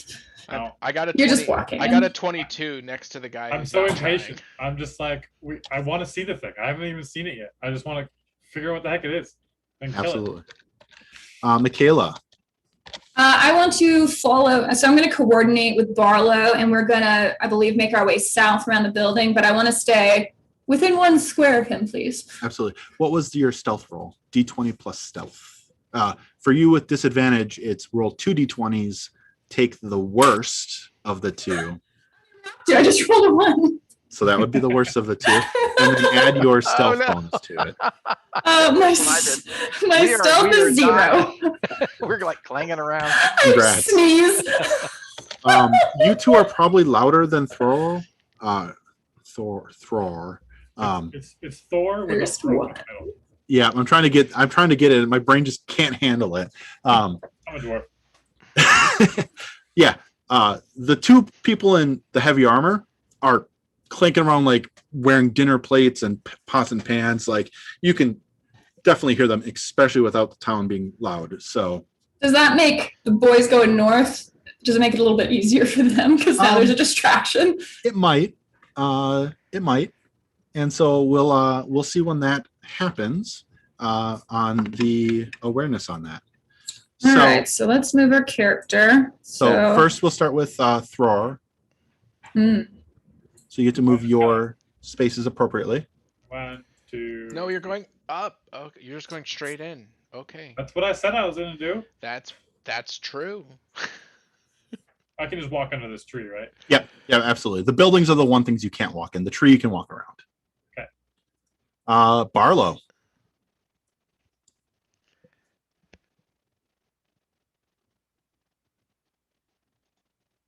Switching it up. Everyone's going different directions. Excellent. This is not what I Yeah, expected. Michaela. All right, following. Let's see. So can I follow 1, 2? Can I go straight diagonally? You can, yes. So you can just click and drag yourself, or you can use the arrow keys. And one of those, so for the diagonals, it's the first one's 5, the second one is 10 in terms of your movement. So you can move 6 Goes squares. 1. Yep. Oh, I didn't do that. 2. I just moved 5 each. Okay. I'll just back you up, like possibly, like there should be 5. There you go. Yeah. 3. Ah, okay. Do I get the advantage if I'm here as well versus here? You have to be, I believe your bodyguard says adjacent. Anywhere around. I think it's any of the 8 squares around the character. Yeah. Well, it says within 5 feet. Yep, that's with any of the 8 squares next to them. Sweet. All right. You're hiding behind the healer? I'm trying to catch up. Hang on. 1, 2, 3, 4. I think that was my. Oh no, I can move 6. Okay, I'll be there. Okay, excellent. With that, I have to check a distance. 105 feet. Can I see him? You have dark vision. Yes, you can see him. Cool.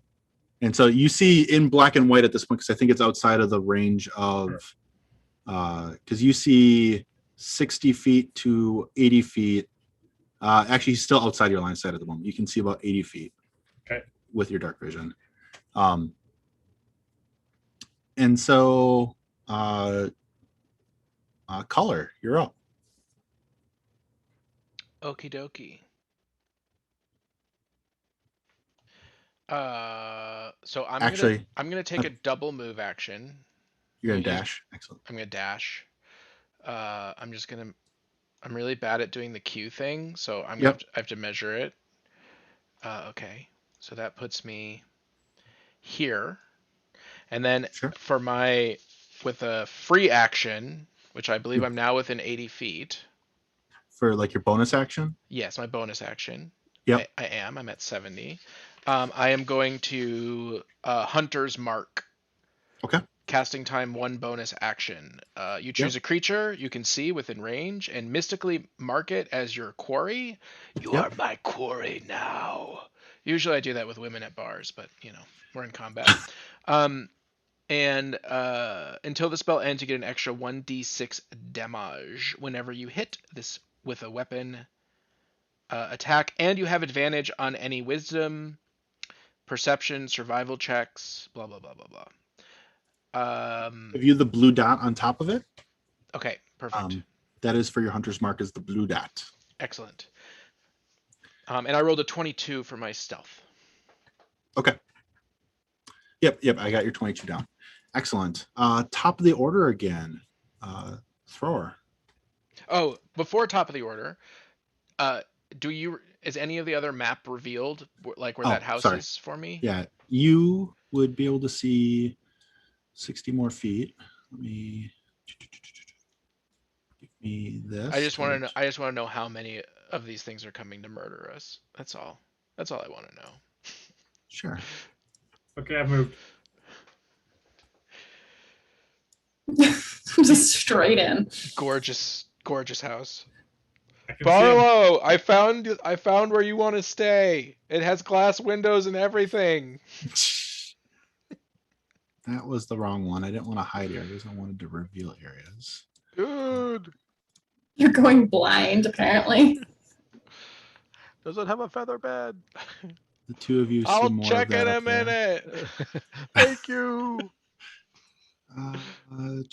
And more areas to be revealed. There was So like, this is my there was like one next to us. We didn't even know it. yeah, no, there's not one next to you at the moment. Throw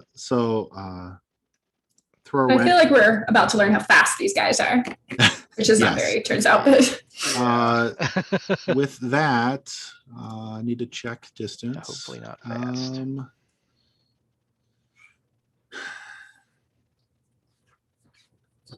Yeah, it still does not appear to move even after Thorgo's there. Barlow, you're up. So is it like searching around though? Is it moving at all, or It's still searching around. So yeah, I would let me click at. Let's say it is went over here looking around more. Thanks. Put him behind the tree.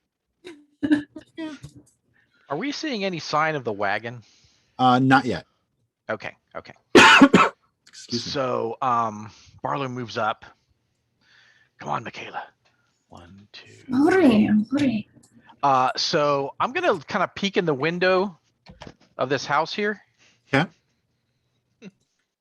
Do I notice? I'm holding my shield up so it's like shining like a spotlight into the house. Do I see anything? Make a perception check. Okay. They have a dinette set, Oh, but shoot, it's to sorry, I a different rolled the wrong one. deity. It's very upsetting. I rolled performance. All right. Oh, 18. Okay, much better. Looking inside, it appears to be empty. There's not necessarily a sign of struggle. From what you can gather from outside of it, it just looks like there hasn't been anyone in it for a day or two. So it doesn't look like someone came in and smashed the place up and drug somebody out or anything like that? Correct. It looks like it's in relatively normal working order. No blood or anything? Correct. All right. So I have a few more moves, so I'm going to move forward. Absolutely. Okay. All right. Perfect. As you start coming closer, let me make sure what distance you are away. Yeah, 80 feet's right about where I was expecting. As you start clangling your way closer, the drudge, like, it starts kind of scanning around, not necessarily like it's locked onto you, but it's looking around like I detected something, but not aware of exactly where it is. wait? Don't you have a big glowy shield? He does. I do, yes. Thank It God. doesn't have eyes, Dane. But you, from what you can tell, you don't see any eye plates on it. No, but I mean, it's still pretty far away from me. But Yeah. I would see a big glowing thing coming up from behind me. Like, Yes, oh, you would. You definitely see the glowing thing, and it definitely enters your line of sight now because the torch definitely makes the light work better for you. It is fully in your line of sight now. You're like, oh, well, shit. And it is as disgusting as the previous image showed. Very wonderful. Okay, so That am I was good to Barlow. Yep, Mhm. Michaela. All right, so 1, 2, 3, 4, 5, 6. You can also, if you wish, you can use your action to dash and be able to move double your speed. Well, But you is can there keep a up way I with can it. sort of be ready, like in the event there's a pounce or anything on us? I want to can- kind of be on guard. Absolutely. So that's readying your action. So what you do in that case is you do your movement and you do your bonus actions Okay. like normal, but then you can ready your action for something appearing. So, for example, I want to ready my attack to attack anyone that steps within my 10-foot range of my weapon. Okay, so I'm going to ready my attack, and if there's also an additional action available for it, I check to make sure my goggles are on. Absolutely. Yeah, you can put the goggles on and you'd be excellent safe at that point. With that, Adjusting eyewear is always a free action. I think that's in the core rulebook. Before Kolar goes, the drudge, you hear, all of you hear, because it is really loud, the sound of a chainsaw ripping into wood, but not from the drudge that you kind of expect. Where I'm, can I ping in a place that you can hear it? So you see my ping way back? No. You don't see my ping at all. No. No.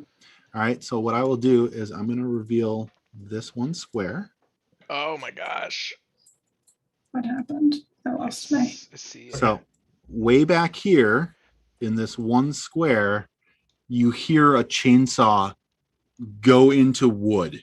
And so it's the like a full sound of a circular saw buzzing into wood. Does the wood scream? It's not happy. Okay. It's not a tree, and so it's not going to yell in woodish, but It's a fair question in this world. exactly. With that though, the rest of it. I'm sorry, where was that ping? I missed it. It was Top Your right. revealed square on the top right. Top right. Okay. so Here. like straight across from you and a little north. There's a Got little it. square that you should be able to see. With that, however, Wait, boys and girls, this ain't good. oh, I see what I was doing wrong. Hey, now you might be able to see it. If I ping in this area, you might be able to see it. Yep. Now I saw that. Mm-hmm. I was in the GM layer. So this is where me learning how to use Roll20 comes into play. I was in the wrong layer, not able to interact with you all.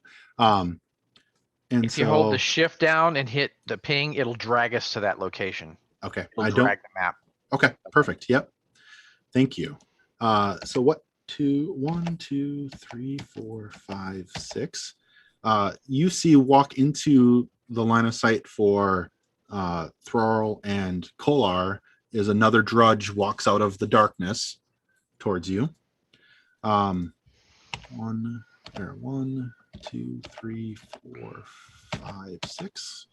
I whisper to Barlow and say, maybe this splitting up was not such a good idea. And I did. I won't be. I told you so. But this drudge here is very specifically looking in this area. This area, as he pings my character. I pinged both of you. It is like it has looked up and is looking directly at you. So without eyes, you're like, how does it see us? No, it is looking like it knows where you are. So that, and then Michaela, something there. You're looking ahead So it's back to me, right? It sees us. 1 second. with crap. Probably my giant lighted shield has something to do with it. Think. Lit shield. That's your shield. That one. Here we I hope are. Here we are. I hope you don't see that one. That one's just doing that. Someone count how many times he says that one. 3, 4, 5, 6. And so you have now encountered 3 drudges. Somehow they seem to be converging on you, but you're not necessarily sure how. Corlar. Okay. So I have 2 primary actions and 2 free actions, correct? You have 1 action and 1 bonus action. Okay, I have 1 action, 1 bonus action. All right, so I will fire my bow. Okay. At the closest one. Yep. And then we'll just see what happens after that. Okay. Let's just see what happens. So right now he is my special target, which I don't think gives me a bonus to hit. It just gives you a bonus to my damage. Yep. And then if I want to make it a favored foe, I have to hit it first. So correct. Okay. Yep. Right. So I rolled a 12 with the arrow. You pull your bow back. You're kind of oversized bow because you're a Trolkin, so you need this bigger bow, and shoot it, and the arrow thunks into its chest. You can mark it now before you roll damage because it gives you the ability to mark it immediately. I will mark it. Okay. As favored foe. Excellent. So and I believe, my quarry. God, I'm so good at bars, you have no idea. So I believe you get your base attack plus a d6 plus a d4 for damage. I think it's just a straight yes plus a D4, right? So it's going to be so base 1 attack D8. is D8. Yep. Plus a D4 plus a D6. All right, so 1d8. Well, that's dandy. So that's 3 damage right there. Okay. Plus a d4. Oh, that's nice. So that's 7 damage, and then a d6. Yep. 11 damage. Okay. Total. And then the +2 from the piercing as well, right? And then +2, so 13. 13. Okay. It takes the wound. It takes the arrow. You look like you hit it really hard. However, it is still, for whatever reason, standing there. You got it right where the heart would be, and you're like, that would have fell any other just normal human that's just wandering around, and I just heard it. So what can I do with a bonus action? With a bonus, you could move your character doesn't have a ton of things they can do with the bonus action. Reload. You can reload is probably the big one. So you just notch another arrow and be ready to go. Well, considering my proximity and you can still walk away. You still have a move. So you have the I have a attack free action. I have an attack action and a move action. Right. So I can still move. So I'm actually going to I'll reload the arrow. Okay. And then I would like to see if I can get on top of the corner of this house, which is 15 feet as the crow flies. Climbing up the house would take an action. Okay, so that would take an action. All right, so I will just get behind. Sure. My good. buddy. Absolutely. Where are you going? You're twice the size of me. Kind of steps over top of you.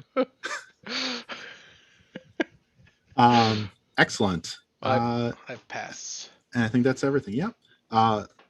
Thrower. You notice that this one is currently its hands are set up in a Please, it has please say a shovel. Please say shovel. no, this right now it's got a circular saw in its hand. Hand is a saw? Yeah, its hand is so I'm gonna show this again. Gotta remember to move you all. As part of this, like its hand, that saw blade that's right here, that's what you see right now, is that kind of saw coming out of its hand. Is it currently buzzing? It's gonna be revving up in a second. Safe assumption, huh? Yeah. So, but we all recognize that they are in fact converging and will perhaps be in close proximity to one another in short order. Kolar can be like, they're coming. Also as a quick communication to the rest of you that, hey, they're coming here. I believe that is 2 rat squeaks and a seagull. She makes all these weird noises all the time. We have a whole list. A whole list of. If we try to refer to our cheat parchment of like, what is this one again? Barlow knows. Barlow and I spend a lot of time setting up signals. Exactly. No one else has learned them. No. So I know them all, though. You do. You're the only one. But I'm sorry, Dan, I can't hear you. Doesn't really help, does it? All right, What's up, my Dan? initiative, my turn, boys. Yep. I'm going to throw my axe at disadvantage. Absolutely. Because of the distance, I take it? Oh, yeah. Could I My I have a axe flies question. into the darkness. Can I cast my spells on him? Can I cast snipe on other people? I believe you could have. Okay, all right. I will keep that in mind in the future. Yeah, because I think snipe is Touch. It says touch. touch. Yep. So you can touch a target. You can touch yourself or touch others to give the ability to them. Okay. And I definitely saw the Dan. I heard at least Dan. I believe you rolled a 1 to hit. Yeah. Yeah. So you reach back and chuck your axe, and you're just like, man, it thunks into the tree behind it. You're like, how? Perfectly stuck into the tree. How? Oh, maybe I'm not so sober. No more alcohol for you. Would you like to move at all, sir? He's gonna get behind No, me. I'll stay there. I'm gonna use can I use my bonus action to whip out my carbine? Perfect. All right, excellent. Barlow. And yeah, they're definitely in your light range. You can totally see where that one is right now.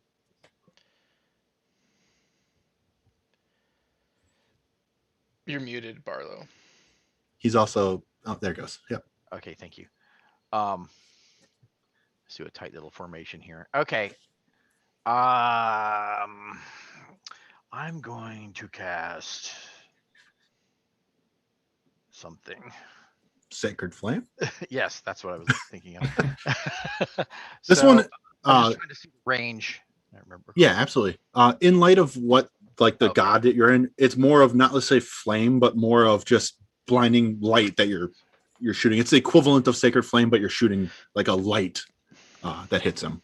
Okay, I'm in range, so Okay. they need to make a dexterity saving throw. Absolutely. Where is my sheet? There it is. Dexterity saving throw, you say. Mm-hmm. Bonk. I rolled an 8. Okay, they did not make it, Perfect. so they take 4 holy damage, Okay. or radiant. I'm sorry, radiant damage. Excellent. And, You and they burn can't it. benefit from cover for this turn, but yeah, it's Yep. big. Yeah. So you see Barlow invocate to Morrow,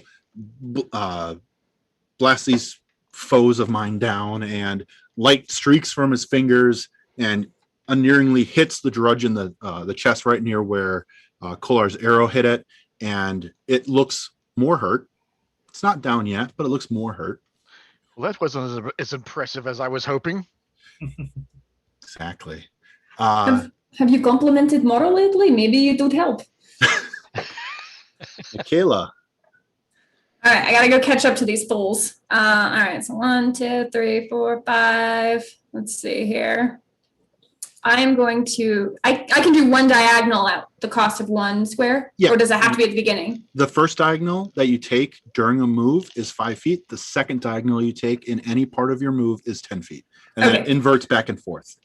Okay, perfect. So then that is my 6th movement here, and I'm Sounds just getting in front of everyone to ready myself for possibly getting charged. Absolutely. That sounds great. Yeah. You move up and you do a ready action to attack them when they walk into your range. Perfect. And so then it's the drudges. So you'll notice this drudge, instead of having a circular saw, its hand retracts, the blade retracts into its arm, and you see it. Shovel. No, not a shovel. It reconfigures itself to checking.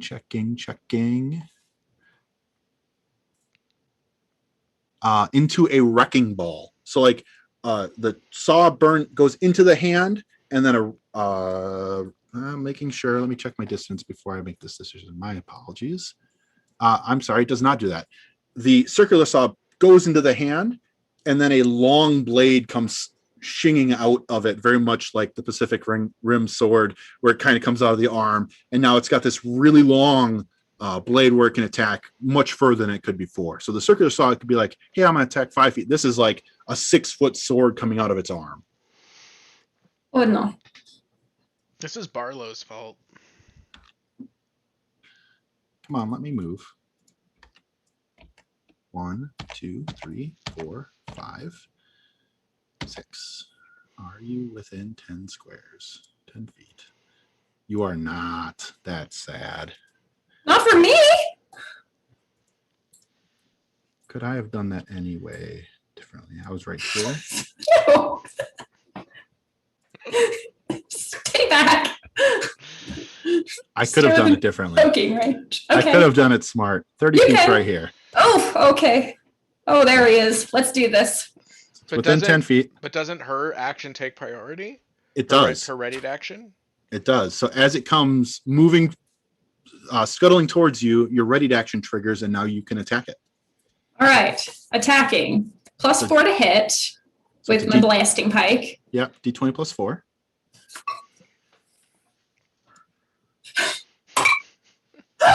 natural 20! Nice. So what you're going to do for a critical hit is you're going to roll 2 dice of damage for your damage roll and add your modifier once. So for example, your 1d8 plus 2. Yep. So you're going to roll the d8 twice and then add 2 once. Twice. That's a 2 and a 1. Okay. Plus 2. So 3 plus 2 is 5 piercing. So you did 5 damage piercing. All right.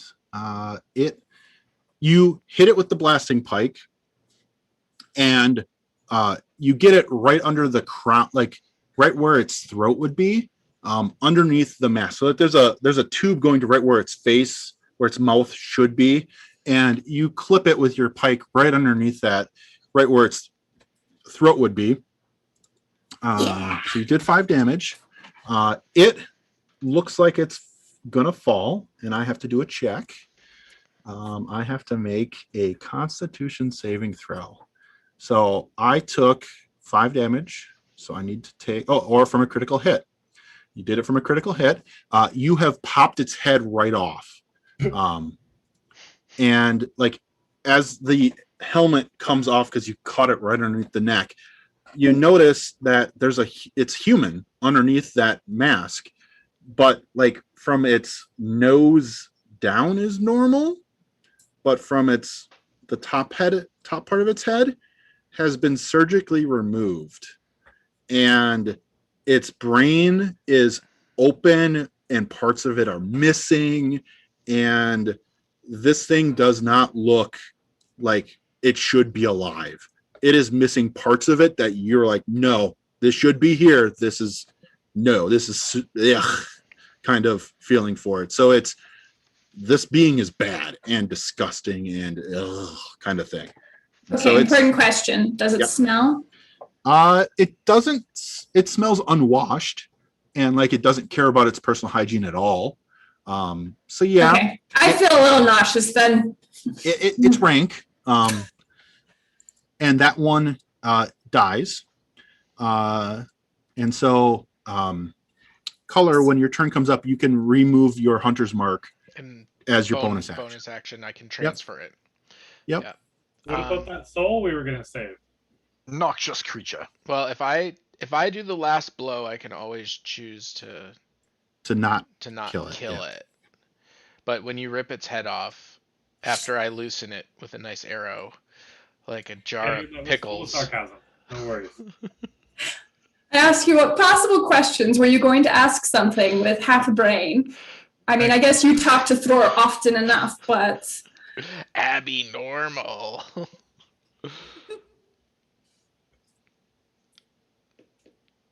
And as you're fighting, you notice one more of them come out from where you heard that saw happening. It has now come out from outside the building around that whatever thing was over there. So Which one has Oh my God. Which one has the coolest weapon currently? right now you've got a combination of actually what I can do for this. Okay. So how they're currently configured is this one on the bottom has a circular saw and the other two have the extended blades. So they've got the long swords coming out of their arms. Okay. And Color, you're up. All right, so I will move my mark to the guy just in front of the house. The red house, sorry. Yep, the bottom one. Yep. He's also Okay. 30 feet away, which is perfect. So I will take a shot without disadvantage. Okay. Now, here I have a question for you. My Absolutely. fighting style is archery. It says I get +2 bonus to attack rolls when I use a ranged weapon. Is Yep. that already baked into my +6 or is it +8? Yes. Okay. Yep, it's already big because you have a +2 dex bonus and a +2 proficiency bonus. Okay. That adds up to 4, and then that 2 is added in already. Gotcha. I did a lot of the math for you so that you'd be ready just to roll some dice. So we got a 19. That'll definitely hit. Okay. So then we will. Right now it's It's a D8 plus a D6. Is it still a favored foe because it's the same type of creature? Let me check. I think this Favored I did. enemy. It says favored enemy. So I Yep. don't. So this is a different version of favored foe Okay. from the D&D book. This is from Tasha's. This one lets you. You can use this feature to mark a favorite. favorite enemy a number of times equal to your proficiency bonus, and you regain all expended uses when you finish a long rest. So I So this one's a different version of it. This one's more of a. Actually, I'm okay with that. I don't actually know how that works. I'm just going to go with it and roll with it. That drudges you get the bonus against drudges. Okay, but for the we'll just, 1 minute for three times. Yep. For 3 of them. Okay, so far I'm at 7, 8, 9, 10, 11, 12, 13, 14, 15 total damage. 15 damage. You do a number to it. Again, hitting it in like underneath where the armpit would be underneath its arm, and it looks like you got into its flesh quite deep, but it doesn't seem to care. Like it doesn't wince. It doesn't, like, besides the physical impact pushing it back, it doesn't like act like a human would to a wound of that type. I ask nicely. Yep. To the rest of my friends, that if we want to try to save one, please don't rip this guy's head off with your exploding pike. It explode. You just tapped it, give it a love tapper in the skull.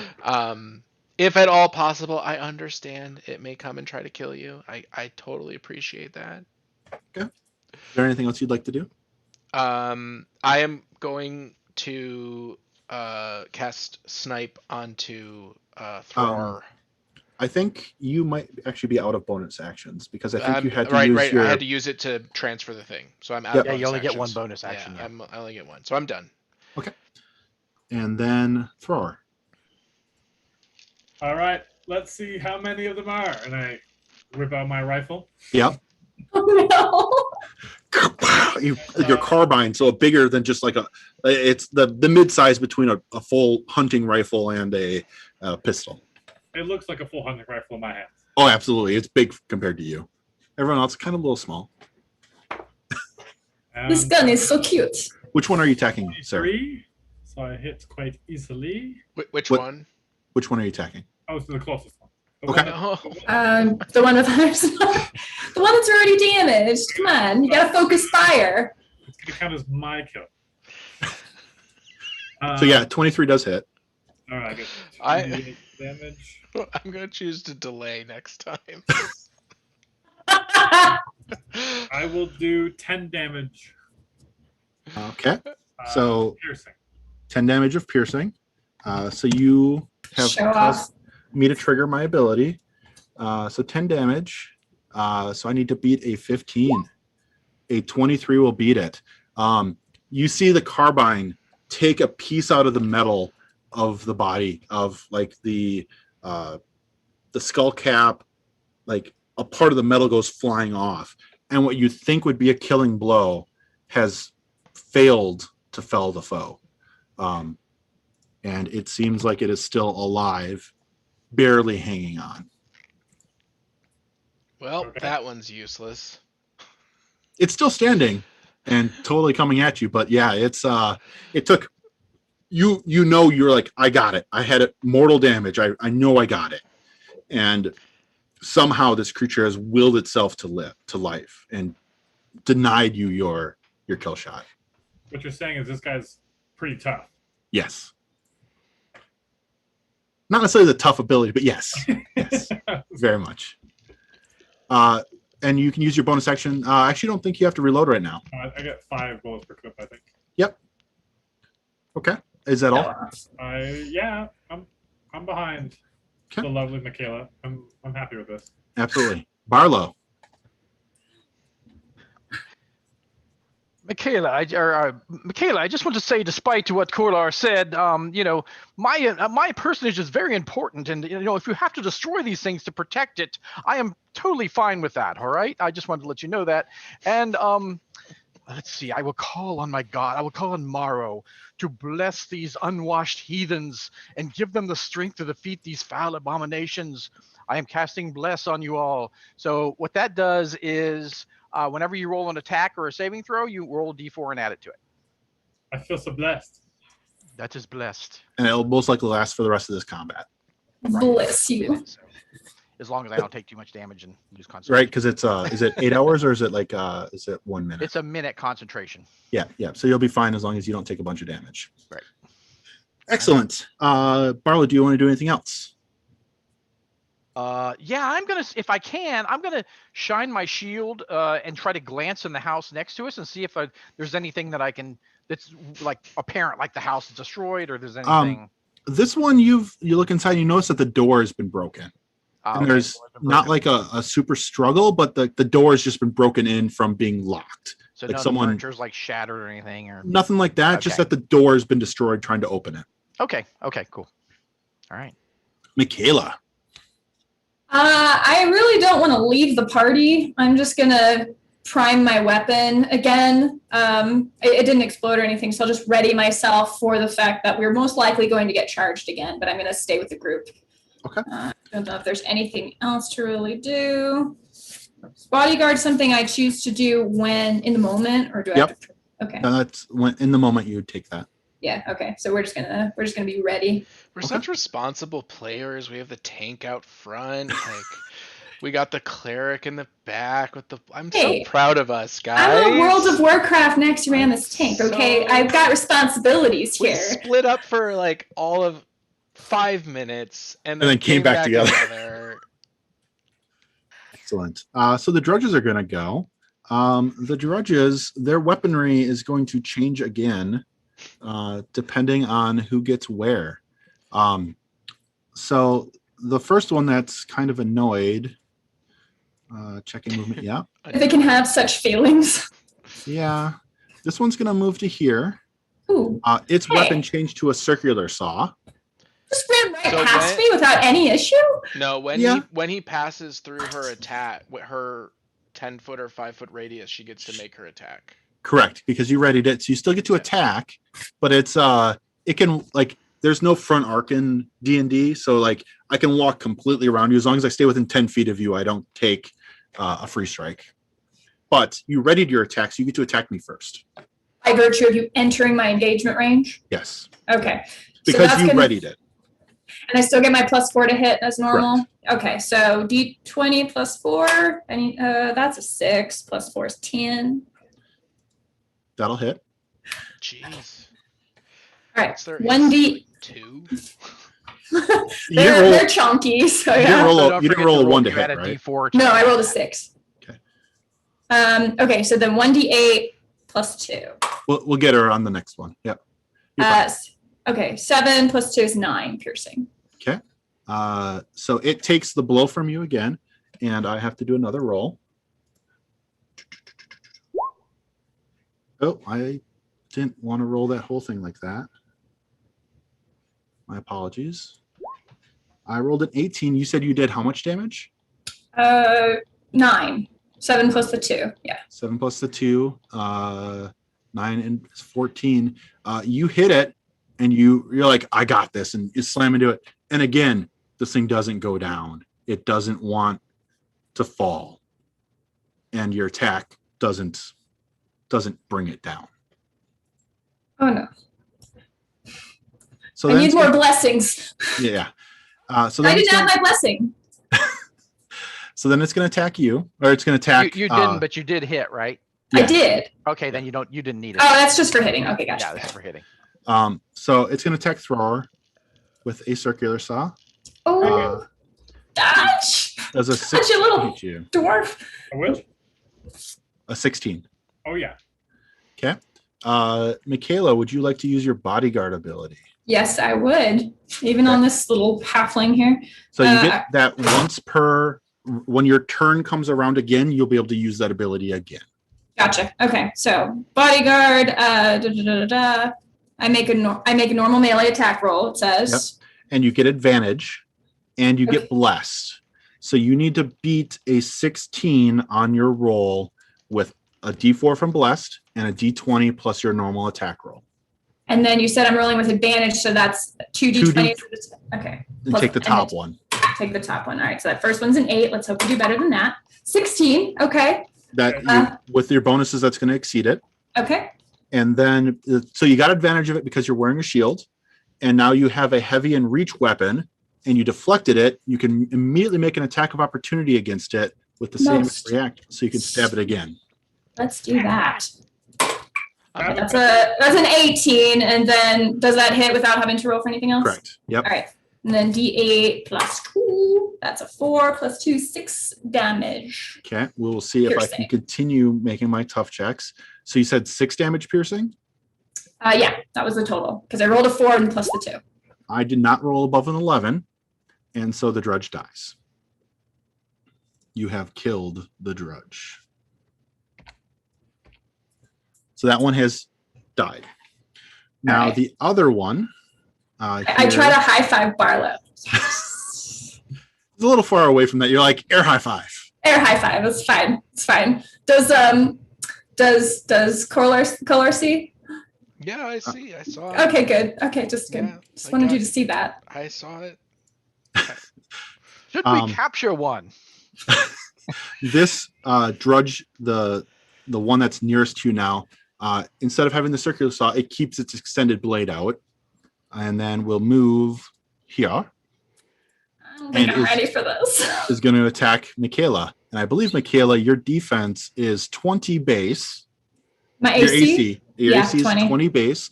And then you have a special ability. Yeah. As your Kadoran to be that used to, hey, my IFP training, I work well with my friends. So you get an additional bonus to your AC, correct? I have +1 to my AC. Yeah, so you're 21 right now. Unless it's a dwarf, and then it's +2. So then I have 1 AC while standing within 5 feet of an ally. That's the ability. So it says here that I also have fighting style defense. While you're wearing armor, you gain +1. That's you said included already. I'm sorry. You're right. So just 21. No worries. And again, I made these characters. You're just getting used to them. Yeah, you've got a whole bunch of abilities that bump your AC really high, and so you're a tank, and that's your whole purpose on this, is being the tank. So I need to roll a 21 to hurt you. I rolled a 13. If I had advantage, I would get you, but I don't. And so that one misses, and then the last one is just going to do a dash. Dear. Oh. We're getting flanked, boys. And that will be the drudges. That one will be circular saw. Back to its circular saw. Color. I delay. Okay, until when? Till after Mikhail. Michaela. All right, so you'll delay until after Michaela. All right, so I'm going to put you right behind Michaela. All right, thrower.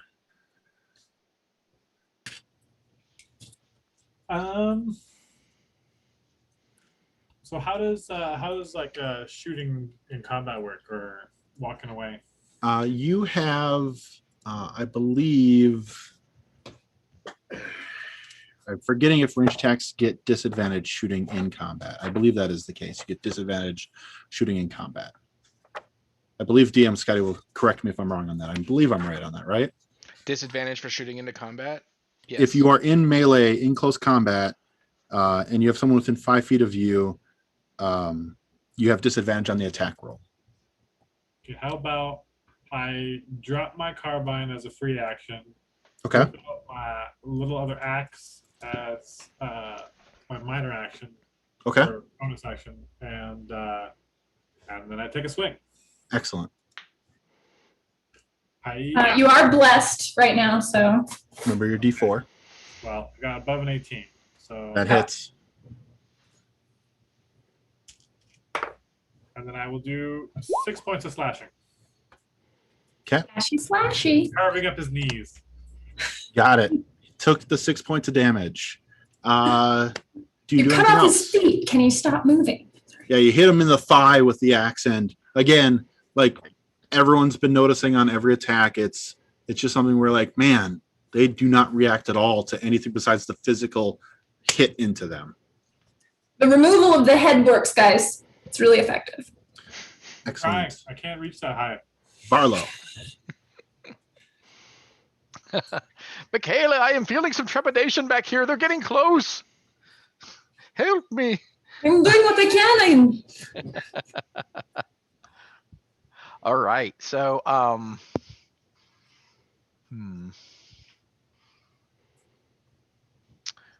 right. I am going to. I'll cast holy or light flame. Sure. Okay. Make a dexterity saving throw. Absolutely. Morrow, cast your light on these foul beings. I got a 15. Remove it from my sight. That beats my my number, so it takes no damage. My faith is not strong enough this round. Is it I was no a little damage rattled, or actually. half damage? It doesn't take any damage. Yeah, this one's a cantrip, so it's Yeah. no attack roll, auto hitting. Most of those, when you beat the DC, it zips by them. So my faith was a little rattled that round. Absolutely. You just start getting really nervous. It's getting too close for comfort. Michaela. Oh man, we have got some choices here to make. There's this really close boy who seems like he probably wants to hurt fellas. And then there's the one that's a little bit further away who probably wants to hurt me. I care more about that one. Something that Barlow gave you earlier is that, what was it? The extra Empowerment? attack. Yeah. So you can spend your bonus action to make 2 attacks this turn. Empowerment. Yeah. Let's do that. So have we fired off a shot? Has noise been made? Yes. The carbine's been shot. So as a warrior, she has 2 attacks, and then she has a third because of my empowerment. Is that right? I don't believe at level 3 she has 2 attacks yet. Oh, is that level of 3? Okay. I can grab it real fast just to be sure. I don't think extra attacks at level 5. So we're going to do one in the front and one in the back. And then I think on our second one, we might go ahead and let the blasting pike blast. Barlow's got a point, and I forgot about it. You have another ability called Action Surge. Oh, yeah. You can use your action surge to do 3 attacks this turn. Would that remove my ability to do a protective bodyguard action after? It will not. It won't. Okay. All right. 3 attacks it is. Let's start with the boy in front of the one that's closest, the one that's just north of me there. Absolutely. All right. So that is +4 to hit. So D20. It's a 9 + 4 is 13. Is that enough? Yes. Okay. So all of you have noticed the AC for these is really low. They are not trying to dodge out of your way. They're just coming forward at you.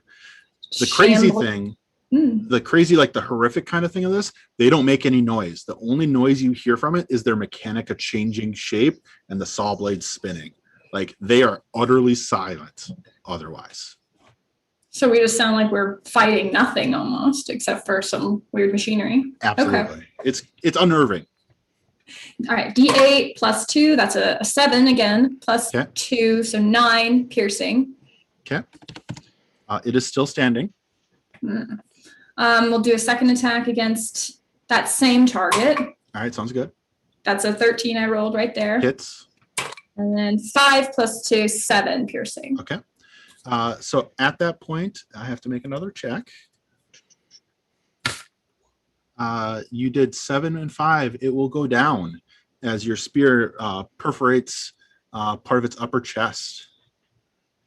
Beautiful. Which one is that went down? That's the top one. Okay. So I'm going to delete that one from the thing. That's right. You've been deleted. Add Punk. Drudge back in at 10. It helped. I helped. Hear from the dwarf. I helped. And Michaela, I believe you still have another attack. I do. This time, if I hit, I want the blasting pike to go off. Absolutely. So on this one, let's see. That's a 15. Okay. I'll hit. So hit, and then D8 + 2. That's a full 8. + 2 is 10. And then let's see here. If you do it, it takes an additional 1d10. So grab my d10. That's 12. That's a 10. Okay. D10.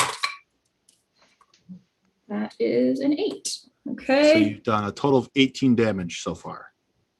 Or half the damage dealt, whichever is higher. Okay. So that's for the save that I have to do to be not be knocked prone. Gotcha. So you did 8 damage on the second one, which is higher than the half the damage dealt. So you did 18 damage, which means it's DC 9. It's DC 10 still. So you did 18 damage. The hit you did and the explosion took a chunk out of, it's like from its hip, its right hip, up to probably like the breastbone type area down to the lower part of the leg. You exploded it away. You hit it with a spear and it just exploded inside its body. Gore's everywhere. It's not a pretty sight. It has to make it's charge, right? It pushes it away from us, right? It's not like we have entrails raining on us. Correct. It blew away from you. A 5 on that save though is to knock it prone. You have knocked it prone. All right, you happy now, Kalor? You can question it away. And as your bonus action, then you can rearm your spear with either a grenade head or a spearhead. Let's rearm with grenade. It's very handy. Color, you're up. So what does prone do? It uses half its movement action to get up. It's advantage to attack targets that are next to you that are prone. Yeah, so you can hit it easier with a weapon next to it. Or you could leap on it and try to grapple it. I don't know if you really want to grapple it. I don't want to grapple it. Oh. I'm going to drop my bow. Okay. I'm going to take my swords out. Mm-hmm. And then I will move next to it and attack it. Absolutely. But the question is, can I do all of that and move Hunter's Mark? Yeah. Drawing the weapons would be the bonus action. Okay, so what do I need to not kill it when it hits 0? You just can opt because of your bounty hunters. I can just automatically do that. Okay, excellent. All right. Oh, that's cool. Yeah. I will just go over there. I'll just go here. And with your 2 swords, you get 2 up in fighting, so you can make 2 attacks. 2 attacks, chippity choppity, with advantage. And one of them doesn't have the extra bonus, but the other one does. So we will do the first one with the bless. Yep. So you get 2 dice, 2 d20s, top number. Yeah. Well, I mean, it's I rolled just a 14, so that's going to hit no matter what. Yep. So then we'll just do all the damage at once. Just see if the second one hits. I rolled a 14 again, so they both hit. So 2d6 plus 4. Yep. And I have a 2d6. It's a little 6 inside of a big 6. Okay. So that's going to be 10 damage. Okay. 5 and 5 if it matters for the DC check. Yep. So you hit it the first time, and it still's like you don't think that it went down. The second time you hit it, you've managed to incapacitate it. Excellent. So I'm going to leave it at 0 hit points. Yep. And not rip its head off. Gosh, Okay. so sensitive. And that will put us outside of combat rounds. So what would you like to do? Look around from where I'm standing. I'd like to see if I can perceive any additional noises around us of any possible movement or if I see anything else. So what is that going to be? Just perception on a D20? Yep. And right. The Barlow, correct me if I'm wrong, Bless still gives to that, correct? So you get a 20 plus a D4. Ooh. I'm just going to yell really loud. Anyone alive in the houses? So that's a 6 on my initial. The D4 gave me a 3, so that's a 9. And then I've got +1, that's a 10. Looking around, you don't see anyone. I think we're fine. Larkin, are you hiding? Because they're all dead now. We're here to save you. Show yourselves. And so to expedite this a little bit, I'm going to reveal the whole map. as you get to do a search around town. You spend a while searching around town looking for people. You do see where that drudge back here was trying to break into this building for some reason because he heard noise. He's like, what's going on? You find Larkin's cart right here. The horses have been removed for it for some reason, but the cart is there. And none of the money notes, like the cart looks like it got pulled up and then nothing was done with it. Like it doesn't look like it's in disarray. It doesn't look like stuff was taken out of it. It just looks like it got pulled up to the area. Someone got out of the cart and then wandered off. Wait a minute, is the cargo still in it? There's no banknotes from the town, but there, like, it looks like nothing was collected yet into the cart. Well, I have astute. Your keen mind and sharp eyes miss very little. In your years of solving crimes, this quality has always kept you one step ahead of the criminals. You can gain advantage when you make an insight, investigation, or perception check. You can't use this feature again until you finish a long rest. Sounds good. It's exhausting, apparently. All right, go ahead. I will do that. First roll will still have less. Investigations where you're trying at this point. Yes. So I rolled a 13 plus 4 plus 2, so 19 on the first roll. Okay. Do you want my second roll? Yes, please. Okay. Just in case you roll above a 20, get some more information. Don't know what this die is doing, but it rolled a 13 again. Okay. So 19. Same numbers. Absolutely. So what you're able to talk about and look about as a group is looking around this cart. You notice that I'm going to use the snap tool. You see sort of a path of footprints leading this way, then coming up and leading out of town towards like a hill into the forest nearby. And the weirdness about the footprints and the path of it is they don't look like they're in a struggle. They don't look like they're running or afraid. Running or anything like that. It's just kind of like this nice, even, like it's a very even pace. Every footprint you see has their gait is exactly even the entire way through. Man, even my forensics kit, that's all I'm getting. Like, I got the fingerprint powder out. Yeah. I got alchemical solutions. I got tweezers. From what you can tell, the people left, and the tweezers tell me that? Did the tweezers? Yes, the tweezers did. In a very weird way, the people of this town were. Oh, everyone walked up this path. Yes, it's unnerving. So there's tons of footprints. There's tons of footprints. Okay. Yes, it's like every person of this town, no matter if it was a kid, adult, whatever, all of it became very single path, and then moved forward in a very orderly, very regulated way that like normal humans don't walk that way. Charge enough money for this crap. Here's the second most important question, and then I'll be done. Which bed has the feather bed for Barlow? And then I'm done with my investigations. This building right here is the remains of the best inn in town. Excellent. I go into a nicer looking house, maybe. Sure.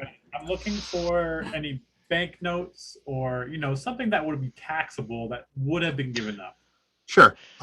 You can search through the houses with your torches and everything like that. You eventually find what would be like the town center, and conveniently, like you're surprised by this, there's literally a package ready to go. Like they were preparing to give this away to Larkin. That's just sitting on the desk. Out in the open, like not surprised. You're like, wait, you open this up because you see this like locked chest, and you spend enough time, you're like, oh fine, whatever, I'll get it open. And it's not really locked, but it's more of just kind of like secured. And there's banknotes and the taxable stuff just right there. Guys, mission complete. Let's go get our gold.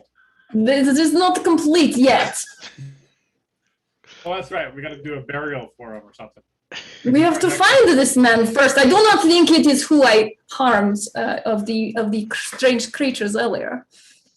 Yeah, these things look too heavily modified, and their skin around where the mechanica has been shunted into them has scabbed up and scarred up in a period of time that would not have happened within a day or two. So I It's like I leave months that of scabbing. unconscious one up to Barlow to do whatever Barlow wants to do with it. Oh, okay. So Thror has been hurt, right? I don't remember who got hit. No, it was the hit was deflected. Oh, that's okay. Great. Okay, cool. Okay, so while these guys are like we're checking out the stuff and finding the notes and all that kind of stuff. Yep. I'm inspecting this thing to see if I can find any kind of clues, like maybe what it's doing here. You know, anything that might help us on our mission. So from what you can gather on it, it seems to be following some sort of directive to find people and search. Like it was from what you can like gather with looking around, it seemed to have been searching houses for extra people that may not have gotten up and walked off the first time. And so it was just like almost like a patrol checking the town over to make sure nothing was missed. So make sure nobody was hidden or anything like that. Exactly. Interesting. So I relay that, of course, to the group. Absolutely. And from what you can tell, the thing that's on the ground, manacled up and tried to be tied up, is still human and is still alive. It's very much has been like your medicine skill gives you this with no effort whatsoever. It's been heavily surgically modified to the point where you don't expect a normal human being to survive that kind of surgery unless it's an expert surgeon knowing exactly what to do. Most creatures would die of shock from the type of surgeries that this has been done to it. Its arms cut off, holes in its chest. It also is a lot beefier than you expect of the human body. Like even looking at some of the other ones and kind of just glancing at their bone structure and their musculature, all of it feels enhanced in a way that you don't know. Like you're like, this isn't natural. Right. It goes against like Arnold Schwarzenegger, super strong body build. This is that times 10. And it's just like the bones are substantially denser. The muscles are layered more than muscles should be layered. And it's grotesque in a way. Yeah, and I feel for this creature because it's not its own fault. Exactly. There is a soul trapped in this creature. So I think the best thing we can do for it is to release the soul of this poor, wretched individual. And Michaela, will you do the honors and release this wretched being's soul? I go inside. I don't want to see this. I go inside a house. I changed my spear tip to just being a regular one that will more just stab through, say, the head, the neck, and sort of.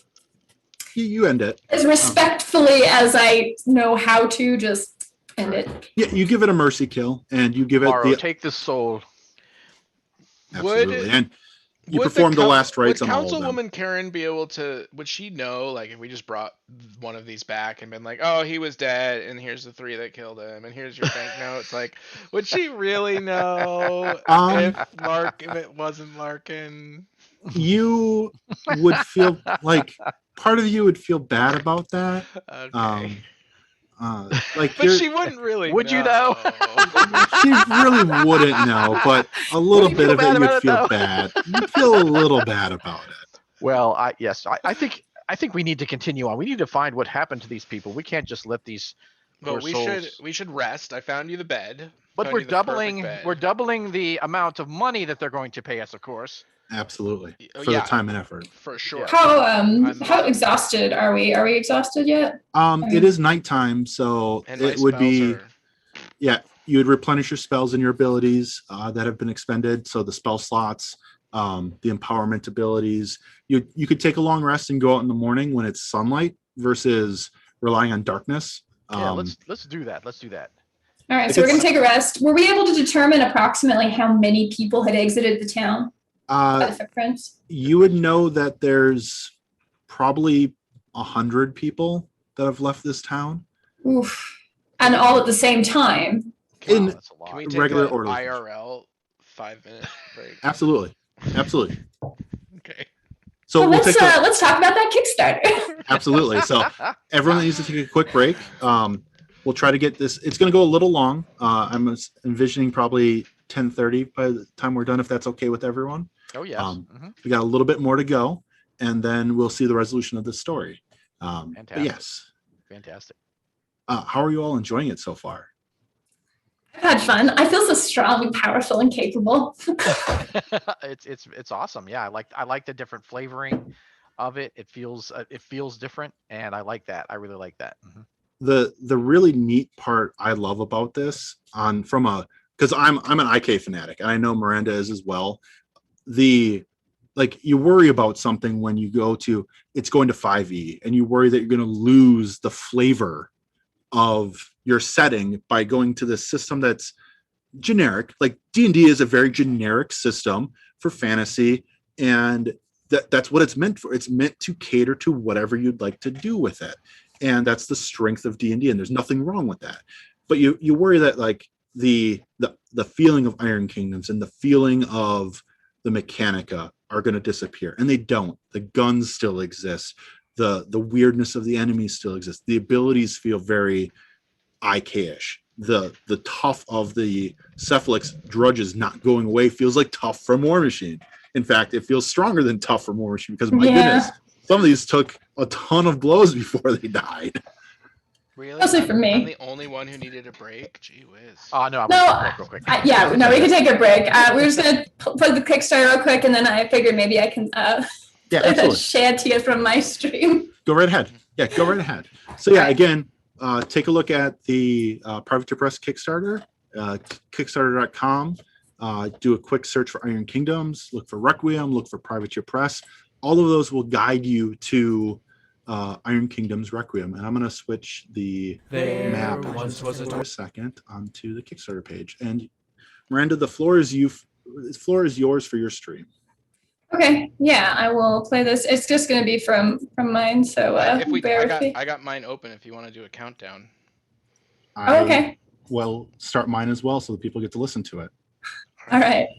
By the way, the Kickstarter's hit, just as someone had mentioned in my chat, just shy of 430,000. So nice. They're going gangbusters. I want to see real quick what stretch goal they're getting close to, because I'm very excited about this. Okay, so if they hit 435,000, we get the calendar, holidays, and moon phase handout. We actually get like a better sense of time in the world. So that would be really cool. Which is awesome, because there's 3 moons on Immorin, and so knowing the phases of it impacts how like creatures like the warp wolf interact. Like the warp wolf's like a werewolf type creature, and depending on the moons in the previous editions, they did different things based off the moon order. So like if we get a warp wolf, we'll see the coolness of like, hey, there's a full moon over here and a crescent moon on the other side, and all that coolness of the maps. It's gonna be exciting. Yeah, that definitely sounds super fun. And then, and also you kind of learn a little bit about that because, oh man, what is it called? There's a moon formation where it's like I believe an upside down triangle. And those mean different things. So yeah, something like that would be super cool. And then 445,000 to get to the Witchwood. So I'm excited for that one. I bet. All right, so let's start a countdown on say 5. And we'll play this shanty for everyone while I go get a drink of water. Sounds good. All right, 5, 4, 3, 2, 1. There once was a dwarf without a drink, whose demeanor was mean and he was a stink. His beard blew up as his bombs went down. Oh, blow, my Billy boy, blow. Soon may the alcohol flow to make our cheeks all red with glow. One day when the quest is done, we'll find our pot of gold. He lit the fuse and set the charge, but the blast never seemed to feel so large. He left the tavern to find some peace, but his pockets were lined with grease. Soon may the alcohol flow to make our cheeks all red with glow. One day when the questing is done, we'll find our pot of gold.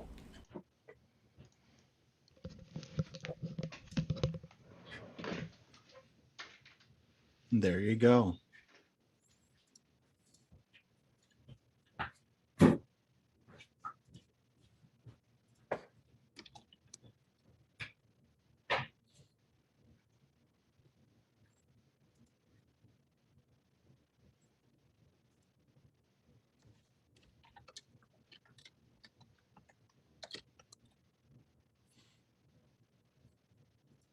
Thank you. I appreciate that, Cats. I'm glad you're here to watch it. I'm super nervous. My goodness, this running this whole thing has got me just nervous, and I'm super excited that it's working out for everyone. And you're very welcome for streaming it. And I'll let Dan know when he gets back that you say hi, Gets.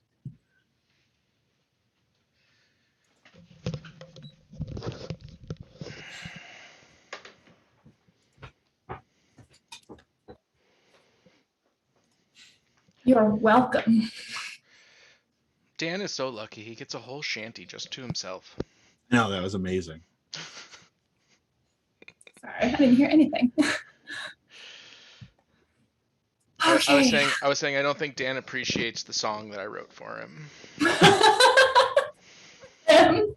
Well, he is the dwarf. Like, it's not even for my character. No, you just sing these shanties all the time as if you were. Goodness, the chat has been active on my side.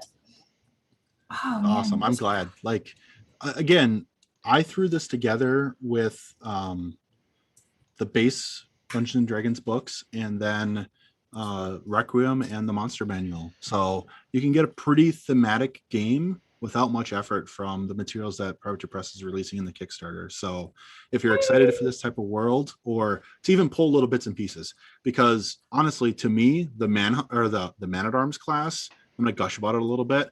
I really like that class from a fighter type thing. It feels like a tank. It feels very defensive. The Bounty Hunter is one of my favorite types of Rangers. My goodness. So awesome. Like, it feels great watching you be like the DPS of the fight, because you were. Like, right off the bat, you did the most damage before Miranda went off and did 3 attacks. You were doing the most damage. Yeah, it was just one bow. It was just one bow shot. I mean, fortunately, they had an AC that wasn't worth trash, because a 12 would have normally missed something. But yeah, yeah, no, I like the feel of this world. I like the, firearms were always something that never, I don't think, ever got implemented really well into Dungeons and Dragons until more recent times. So yep, I don't know. And the whole aesthetic, like, it just feels really good. It feels great. Absolutely. Dan, I want to let you know, Matt Getz had said hi to you in my chat, and said he was watching your videos before he started at Privateer. So Cool. he wanted to say hi to you through my chat one way or another. Well, Some people still remember you, Dan. I have a hi for DM I'm alive. Scotty. Absolutely. Like, Yeah. I did not know the awesome. crew that was coming to this game. And I'm like, well, holy crap, there's so many great people in this. So I'm very excited to play with all of you. So thank you so much for spending this evening with me. Oh, definitely. what I actually like about the 5e is that anyone who's played any other 5th edition, whatever, it's a really easy port. Like, this is super simple. And if you're familiar at all with D&D, it's like you just jump into it. And it's Yeah, that's all one thing over. about that. When you have a game that is similar, it's just you're right into it. You just have to learn the other abilities, but the basics. The basics of how everything Yeah. works. It's not like having to learn a whole new game system. Exactly.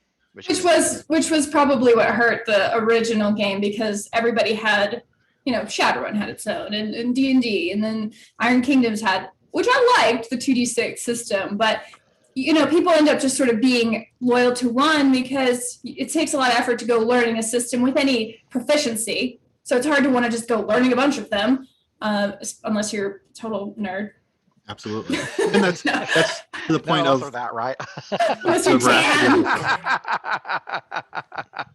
Lorgar in my chat, by the way, Dan, because you're getting all the love tonight. He says, Dan, you are alive. Dan has been my war boss spirit animal for years. Oh. Isn't that adorable? So hard. So there are a couple of questions, but I don't know that we'll be able to necessarily answer them, because Travis is an infernal on the forums and knows a lot about the game, but I don't know that he has like a whole lot he can necessarily share outside of what the Kickstarter shared. But one of the questions that was asked is, are there any mechanical changes to the setting game-wise? So to the setting, so like how IK works.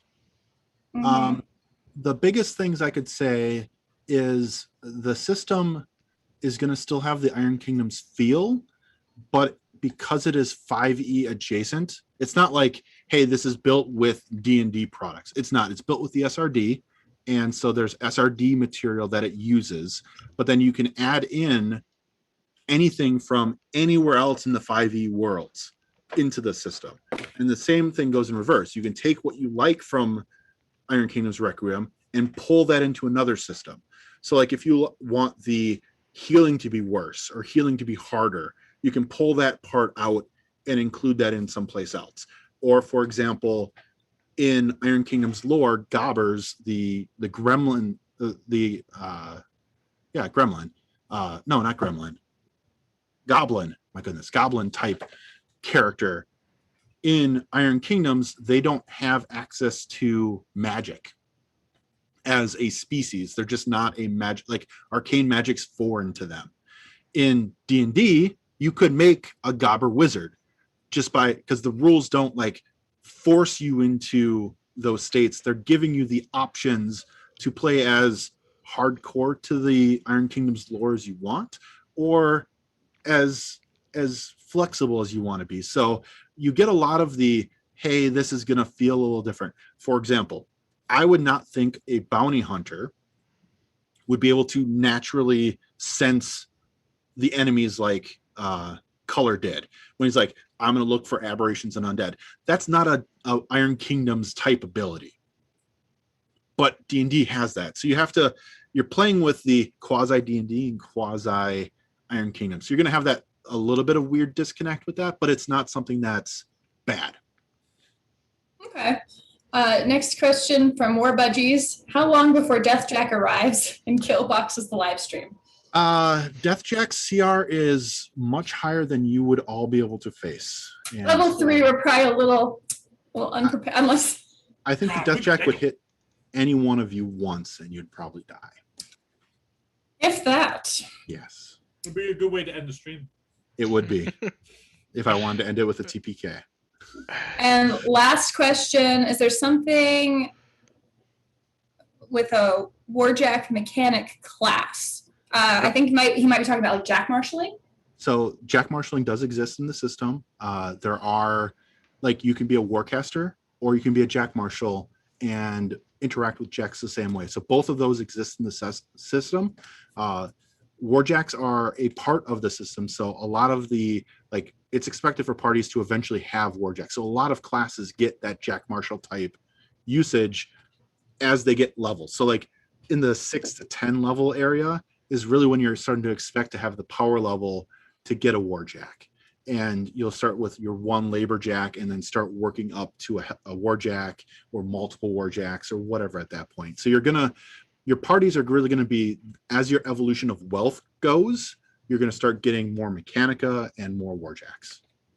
Is there ever a better description of what how the cipher locks work on a Warjack, like how to access them so they listen to you? There are, and so they do go through like the lore behind the key combinations versus the verbal components versus the Warcaster's mental lock into it. They talk about that lore, so that's all part of the rule book. So in Requiem, you'll get a lot of that, background knowledge of how Mechanica works, how Warjacks work, how Warcasters work, and the Warcaster class. I don't remember if the preview shows it, but there are some stuff to give Warcasters a Warjack potentially earlier, so that you're not like, hey, this class sucks until level 10.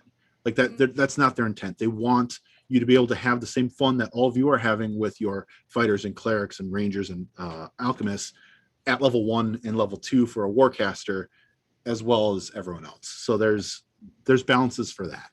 Nice. All right. Is everyone ready to get back to this craziness? Excellent. I haven't thrown a grenade yet. You haven't? I know. I'm kind of surprised you haven't, but there really hasn't been a clump yet for them. I wasn't sure how many were going to come around the corner, Absolutely. I think you'll get a chance to. I mean, 100 people just walked away. How am I supposed to know if they're dredges or not? Exactly. They were walking at exactly the same pace. That is pretty suspicious. They could all grenade. be. They could all be. Let's go find out. Absolutely. Like my father always told me, grenade first, questions later. I think your father and my mother would get along well, but Or Or was it say- my mother? I don't know. They look the same. For sake of a little expediency, I'm going to say the wrong words because I don't know how to pronounce some things. You take watches over the night and get your rest, get your sleep, relearn your spells, and readjust to what you have. So you regain all of your abilities.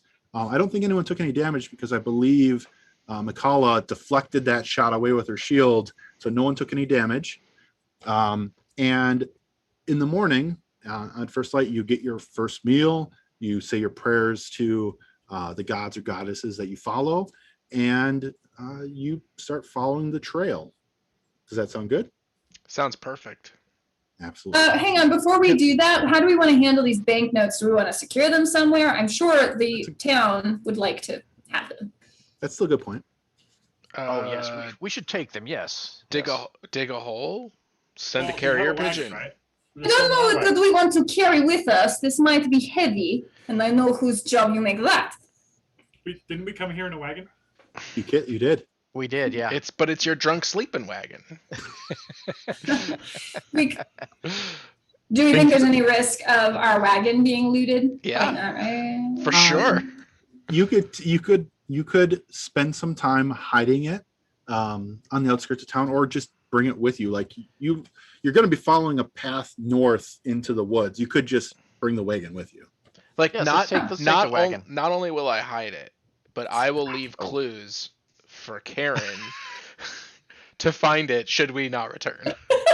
So you're going to Scooby-Doo the clues. Excellent. The breadcrumb has been laid.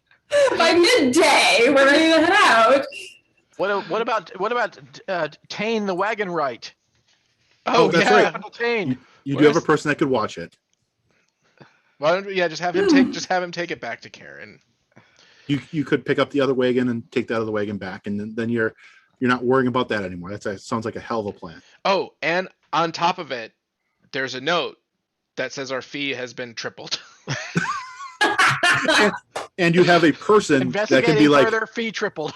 the person's like, yeah, I saw that. It's crazy. Guys, we can just take triple our fee. There's all the cash right here. It's that is the people's money? It's just tax returns. It's like court documents. Like it's not. It's not real money. It's the bank IOUs. notes, and obviously, we're not taking the bank note. So you end up having So the money is taken care of, Secured, okay. secured, and you start heading northern, following the path of the body, or the tracks, not the bodies, my goodness. Literally walking over the hundreds of bodies of the citizens. No. Now it's just an identifying work. So do we know, based on our knowledge of the geographic area, like is this just a path that goes up into the mountains, or would this actually be a path to a specific other town or something? This is a path going into the wilderness, not necessarily a just- path going onto another major road. This is like going away from where you would go for civilization. It's not going towards any other little groupings of houses or anything like that. It's just headed off. And once you get out of town, the path, except for any time when passage is blocked, is straight as an arrow. So if there's a giant boulder they can't get across, they go around it, but then they return to that straight line again and start walking that straight line. Ants. Yeah, and it's freaking ants. I it's smell the creepy again. dirt. Can I smell the dirt? I'm gonna survivalist smell. Let's see if I can. Sure. Is there any? Lean over to Barla and say, "Are we sure we're following people?" 11 for smelling the dirt. It smells earthy. It smells not decay. Like it has the natural decay to it. It doesn't have anything like the ground hasn't been tainted or poisoned. It may have the whatever things are left from feet walking on it, but nothing really telling in any other way. Do we have a map for this particular portion, or are we just imagining our path? We don't have a map for the trail. Okay. We have a map coming up. I'm sorry, I moved you off of that. I'm going to move you to we're gonna put you back in the village for now, and then as soon as we get a little bit of explanation, then we'll have a new map. So the trail's not hard. Like, you can follow it, and eventually it leads to what looks like a man-made entrance into a cave. So this might have been an abandoned mine, some sort of, like, there was a cave entrance. They roughed it in better, and it leads into that. And the trail walks straight into that cave. All the feet, no one deviates off the path. No one, like, in D&D terms of playing a campaign, the railroad is chugging along that way. No one's deviating off of it. It's just like, it's really unnerving as characters, as people following. So you're like, man, no one does this. No one walks like this. It reminds me of something that my mother used to say about the sea, and that's, once it's cast its spell on you, its hold will hold forever. Do we hear any sounds of nature? What? Just stop. Just stop. All right. You do continue to hear sounds of nature. You don't. So you're a ways away from the cave. You can see the cave in the distance, but you are not next to it. However, I would like for people to make, I think, a perception roll makes sense here. Perception +1 is a 2. +1 is 3. Got a 9. Okay. 18 8 for for me. 4. 18. So the 18, the rest of you, the ones that were below 10, you hear nature. Thanks. Like, you hear yourselves, you hear nature. That's what it is. And right, color, you got less than the 10, right? Making sure I heard that right. Yeah, 9 is less than 10. So it's the thrower heard the 18. You hear what sounds like, it's faint, and it's very muted, and you're not 100% sure you're hearing it well, but you think you hear like a murmur that sounds sort of like voices, and you sort of hear what sounds like things hitting metal, but you're not like 100%. It's very faint, and it's very muted. Dan, what did you roll? 18. But what did Barlow roll? Guys, do you hear He that? rolled an 8. I rolled an 8. Oh, Does anyone else hear that? no.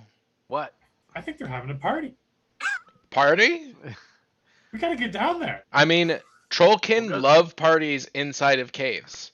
That Well, is go our scoot up there and check second it out. favorite place Look in to there hold and a see what you party. see. So is there any, like, is it just a big old mountain and one cave hole, or are there nooks and crannies and different, like, are we It's talking like anthill, or are Or we more like talking a rock outcropping? like Sure. It's like a rock outcropping. That's a good Okay. point. Yeah, it's kind of like it's a hill that's not necessarily like all rocky, but it's got grasses and stuff on it. This is more or less built into there's a rock outfacing, and it's like there was a crack there, and someone widened it and was like, why don't we see what's inside here for mines, and like plumb its depths first. And it's been abandoned. It does definitely look like, besides the tracks leading through it, no one else has been here for a while.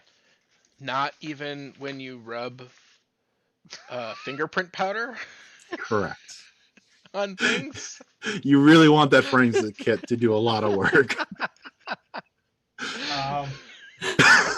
We have a glowy shield. We got torches. Let's do this. Sounds good. All right. And you enter into the cave, and Ladies you follow... first. Let's just be clear. What is the cave? Can we can we walk 2 by 2, or do we have to go in one at a time? As your map shows, you can walk 2 by 2. I did not put you in a particular order, so you should see the map, and it should be mostly black, except for the outcropping, the steps down to a lower platform, and a wooden bridge leading off into darkness. Cool. So Barlow says a few arcane words. A light springs from his hand, and it springs onto Michaela's weapon. So essentially, she's got like a pole with a light on the end. Absolutely. I didn't set up marching order. Good for What sticking marching into order? holes and seeing what's in there. What marching order would you like to have? Would No, but I'm sure seriously, that she should go first. agreed. So Let's make sure I have my blasting whatever charge on my weapon too. Yeah, I like- 'cause I I like changed that. it from yesterday. 2x2, her and I in the front. Just don't blow me up, Throror, please. Look, you know that I've thrown these. We've been together for a while. A long while, I've just yeah. handcrafted a few new explosions. Right. Don't worry. And the you have an two uncanny knack for spines that I throwing your used to axe have behind you. on my left shoulder. Do you remember those spines? I Look, remember those that spines. First axe being thrown into the. Forget that first axe that I threw last night. We don't have to focus on that. We could even forget about it, and we can all move on with our lives. Listen, we all know that it's much easier to throw a round object Well, I than didn't an mention axe. it. Was I able to find that axe that I threw? yes, yeah, you're able to recover your axes. Oh, I'm a genius. Okay. Does anyone want to cast anything before entering into the cave? I should have asked that. Yes, I will cast Snipe onto Throror. Okay. I'll do empowerment. Oh, what does Snipe do? I will do it on Michaela Okay. and Corlar. Absolutely. No disadvantage on your next range attack, even if it's at long range. Oh, sick. So yeah, it gives you the ability to short range and long range are the same range to you. Nice. Okay, so both of you have empowerment. So Color and Michaela, if you wish to during your turn, you can make an extra attack, and once you do that, it expires. Okay. All right. So Michaela's gonna walk over to this bridge and kind of like touch it with my feet to see whether or not it actually feels solid or if it does. feels shanty. Okay. No, it feels solid. I'm making sure. I just need to check something. What could he possibly be measuring to? Man, what's I that bet measurement it's- into the darkness I doing? bet it's Larkin just I see. hanging out. It could be helpful to be on the high road.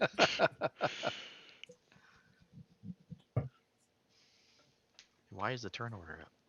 I have to fix Because the turn we're not order. in combat. Yeah, I haven't fixed the turn order yet. I'll fix that. in a second. We're out of combat. Okay, so I know once myself. the dwarf and let me undo this. Okay, so nothing's in turn order yet. The dwarf and the trollkin, you see an extra 20 feet, so you see 80 feet. And so in the darkness, yeah. So Is there any kind of mud trail from the people coming into the cave, like all the people shuffling in? absolutely. This is plainly obvious, so you don't need to roll on it. Even just taking like just a quick glance around, you can tell. There appears With my magnifying glass. sure. There appears that the footprints walked like this. Nothing over here. This has not been touched. Let's go the not touched way. But before that, the folks that have long line of sight, so the dwarf for now, you see a structure here that's in this area. Can you see over top the black with that drawing? Or no? No, cannot. You cannot. Okay. So there is a, I'll just kind of reveal it because, yeah, that makes sense. So I'm assuming that when dark vision kicks in for seeing something, that you're relaying what you see to your friends. That would be a mistake. I would never tell them such things. I'm just joking. Okay. Of course. All right. He's gonna tell everybody but me. We like to TPK ourselves. I Basically. would tell him, but I'm afraid he's going to make a shanty out of it. And so It's a cage. what you see is there's a cage here, and it's a 20-foot cage by 10 feet that you see so far. You don't see the end of it back there. It seems to go further into darkness. That cage has people crammed inside of it. And that's the source of the slight murmurs and banging. This is townspeople in the cage that are just, they're almost caged like animals ready for slaughter. So they're not corrupted yet. They're not corrupted. It's normal townsfolk. They look scared. They look frightened. It's completely pitch black. The glow, they haven't noticed the glow yet because it's bright outside. So there's still kind of sunlight pouring in from the outside. So they haven't noticed Michaela's spear yet. And none of them have started like talking because they've noticed it. But you see a drudge just standing motionless next to the cage, almost like it's on watch. And it's not like it's asleep, not like it's like just slumped over asleep. It's just standing watch like a statue. Thrower. Snipe it. Well, if Snipe there weren't it. so many people in there, I Yeah, would get throw a it. grenade. Yeah. So how I'm gonna roll? Okay, I'm gonna roll my sneak snack, my sneaky Sure. sneaks. What I'm going to do... I rolled a 1, but I'm gonna add fairly certain that I am extremely sneaky. You're not that sneaky if you rolled a 1. I'm just telling you what I think. Sure. Yeah. You think you're sneaky. I think I'm sneaky. So I'm just listen. I'm gonna go to Nailed it. here, and then you Oh, tell sorry. me what Wrong for Absolutely. the Emperor's New Groove being sneaky. can I keep going, or is there a thing? Because I'm just gonna keep going, thinking that I'm sneaky until the Yeah. 1 bites me in the ass. Sure. Let me tell you at the point when it bites you in the ass. It bites you in the arse a long ways from where you're going. So you're fine at the moment. Okay, so I'll go to about there Perfect. and see what I can see. I'm gonna walk up to this corner and line up a shot with my carbine against Sure. the grudge. I'm not gonna take a shot, but just if just readying for if things get alerted or whatever. That was the wrong click. You revealed 1 square. No, I hid more squares. Oh. Somehow it keeps hiding the squares I want to reveal because I'm doing the wrong thing. Okay. So it appears that this bridge is going somewhere else in this mine. Like this might be where they started going into the mine after realizing that this area down here wasn't fruitful. But you currently just see the drudge and the cage full of people. Would I be able to jump from the bridge down to the lower level without? You'd have to breaking make an things? athletics check to not take falling damage. Okay. But there's the possibility. Otherwise, this is a pretty nice sniper kind of post Okay. for ranged weapons. Okay. So, good thing that 1 didn't come into effect. So I'm going to roll initiative now so that we get more of the turn order for people so that we can actually get into that a little bit. All right. Sure. So if you'd roll initiative, please. Ooh. 13. 2. Plus your dex. Well, my initiative is 0. My dex Oh. is 0. Yeah. So you rolled a 2. Color. 13. All right. So we got thrower leading the way again. I wasted my natural 20. Oh. All right. We'll proceed in turn order here until like weirdness happens. It appears that nothing has affected the drudge yet. I lean over to Barlow and quietly say, like, do you think it is just the 1? Or there are probably more if there's this cage full of people, yes? Yes, I think that there are somewhere back there. There must be something going on that we're not seeing. So I assume that they'll be coming out. So be prepared. I have this plan. It might work in favor of our little demolitions expert. What's your plan? Do you think we could maybe either distract or deal with this 1 drudge before any more come and get these people out, and then maybe collapse mine to keep everybody in? That's a hell of an idea. Oh yes, perhaps you could set all the explosives in one spot, and then would you have a way to trigger it as we run out? I could throw another one at him. I could hit with blasting pike. Yes. You javelin a blasting pipe. You can find a way to blow that up. Yeah, like you could. Even the alchemist can be like, yeah, no, I can make a timer for that. That's not a problem. Will the people are the people plan. conscious, or are they entranced? Like, how do we know that even if we open? I mean, they all walked in a perfectly straight line around boulders like ants. How do we know that we even open the gate and they're gonna want to leave? We didn't think that far. Right now, from what you can see into the cages, they do not seem entranced. The people are hugging each other, quietly murmuring with each other, like they seem to have their mental facilities at the moment. Okay. We should set this plan in motion, yes? How do they look?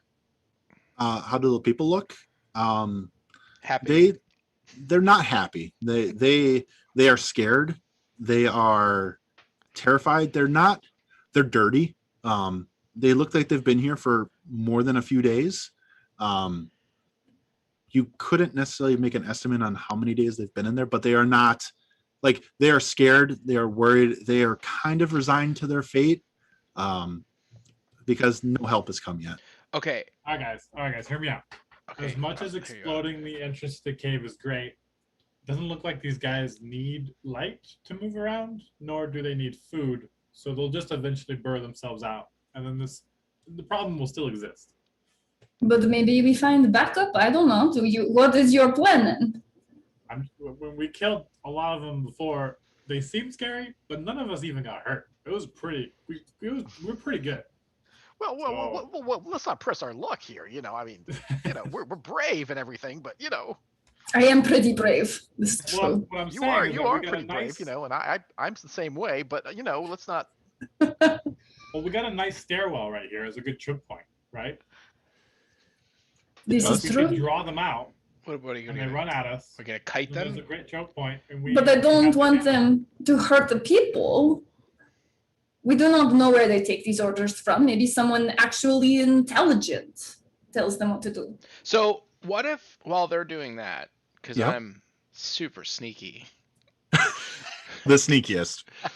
I come to like right here, and Yeah. my plan is to like do that thing where you jump and you slide down like the side of the cliff. Sure. You know Yep. what I mean? Yep. Like, would I be able to get down there? Yeah, you could. You'd have to make an athletics roll to not tumble and fall prone. But if you make an athletics roll, you'd be fine. Slide What is your between the legs of the athletics? dredge. The dredge. I mean, my dex is 50. I have a good dex. I have +3 athletics. Athletics is, I think, strength based. Well, whatever. Hmm. Yeah. It's that's But still you're +3. skilled in it. Yeah, You're proficient in it, so you still could do it. +3. I am better, though, just so you know. Well, I'm pretty far away from you guys now, so, and I'm all Right. sneaky, so it's not my turn. But Let's go in turn order, and we'll make. Do you feel like you have a plan of what to do? Do we want to set up this explosives thing, or are we just going in all this Rambo style or this play I saw one time where you just go in and you murder everything and everything is fine? We could also set some explosives up. If I could sneak down, and and I'm not actually down here, just pointing down there. If I sneak down to about this area, and I can plant some explosives, and then we can draw them out. They seem just ready to attack us before. I mean, they seem like they just, they'll just. But if they come in any kind of numbers, then we can just set off the explosives and then blow them all up.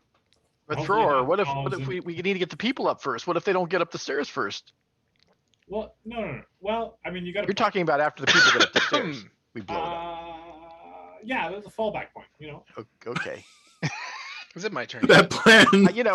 You and explosives. I wonder sometimes.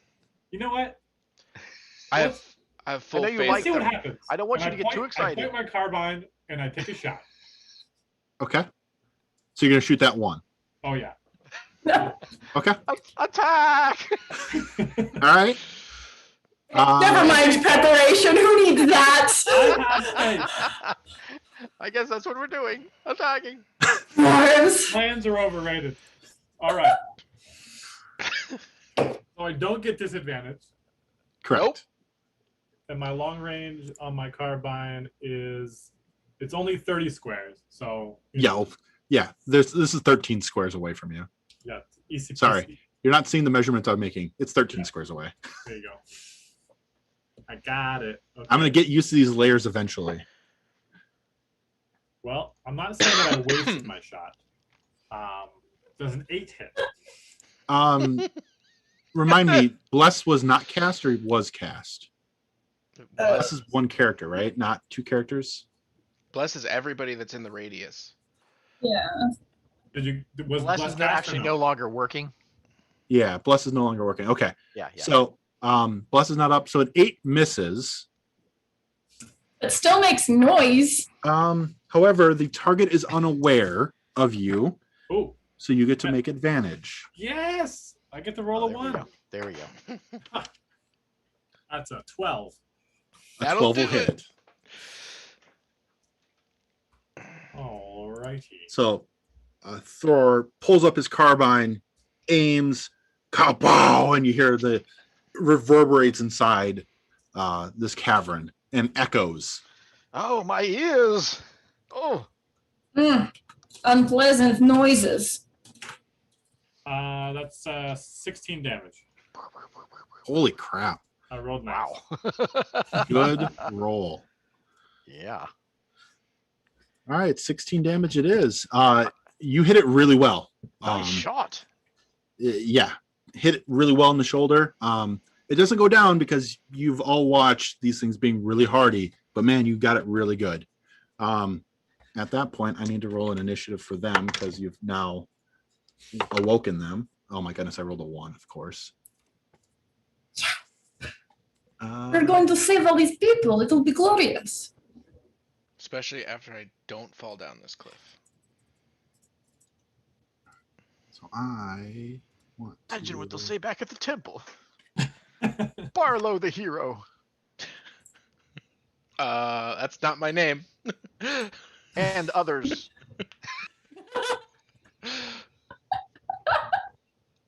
Okay, I rolled a 1. I make a note. Remove Barlow from Shanty. Wait a All right. minute. This has been an option this whole time. So Thror, do you want to... you've reloaded, so at night you would have reloaded your gun up to 5 shots, Yeah. so you have 4 more shots. You got it. Would you like to do anything else? He can make a I'm good. second attack, can he? Or is that Nope. just... That's Nope, I'm just level you. 3. That's just you and Oh, okay. Michaela at the moment. Okay. Coral, Yes. you're up. So I'm gonna go there. All sneaky. And I'm gonna dash and I'm gonna try to pull a sweet ranger move where you like do that cool slidey thing down the side of a, Sure.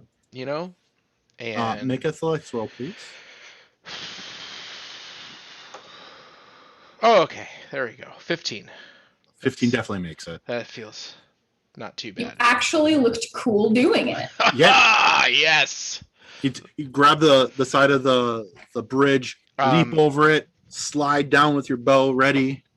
Now there's people in the way. Well, I still have more movement. Yep. Okay, yeah. So I think I can get to about there. Sure. Where's the door? 1 second. Great question. You're going to have to roll to see if we can find the door. Well, if the door's on the back, okay. We found more of them. There's Oh, but Jesus. So what you see, a lot what of them. Coral you see is, or color, Corla. No, my friends can call me Color. That's fine. Color. Milky That's blue. right, color. Milky blue. You see 5 drudges standing watch. They are not moving yet, but they are definitely aware of your presence now because one of them got shot. Sure. You see 2 cages full of people crammed in. Conveniently back, am I on the right layer? I am. back here seems to be not necessarily dissected corpses, but people lying on stone, what seems to be rubble for making an operating table. And the people that are on it are in the process of being converted. So there's no problem. It's just a makeshift hospital in the cave. It's not a big deal. Not at all. Yeah, no, it's not necessarily a hospital, but more of a manufacturing plant. And as you got closer here, the smell, you smell like blood and diseased flesh and decaying flesh. Like the smell up further, up higher, doesn't really have it. But now that you're close enough, you can definitely be like, no, this isn't right. There's sickness, there's death, there's parts been removed. There's weird acid smells and there's weird like chemical smells that you're just not familiar with. I knew they were having a party. So I think the only thing that I have left that I can do is a bonus action, because that was a dash. Oh yeah. Yep. That was a dash to get enough movement to get over there. Okay. So for a free action, I will inform Thrar of the number of bombing opportunities he's going to have. Yeah. How are you going to tell me that? He's going to yell it with my voice. Oh, okay. You're just yelling back at me. And that just don't worry about me. You know, if there's a good moment, you take it. And then I will Hunter's Mark the one in the middle. Okay, you're only 60 feet away. You don't have to yell too loud to do that. Okay, so you're going to Hunter Mark this one in the middle here. I'm going to give it a blue dot. Yeah. You're going to Hunter's Mark that one? Yes, please. Okay, excellent. And that's color. Barlow. Oh dear. Oh my, oh my, oh my. Let's see. These things are not undead, right? They are not undead. They are the same drudges that you saw and fought at town. So we've got, from what I understand, we've got prisoners in this cage and prisoners in this cage. Correct. You still don't see, I think, either cage, but they've been relayed to you that there's cages of people. Yeah, it's right outside your sight. Okay. It was right, two Raven clicks. Kurlar is like for the telling us cages. the information, right? Yep. Okay, so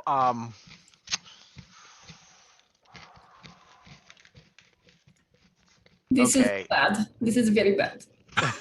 yeah. I have 100% faith that you'll be able to handle this.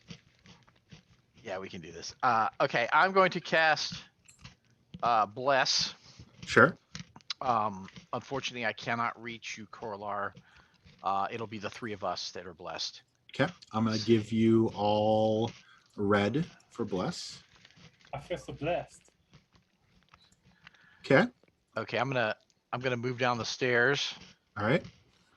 Just to try to be ready for Help action. out. Okay, and that's what I'm doing. That's it. What are you readying for?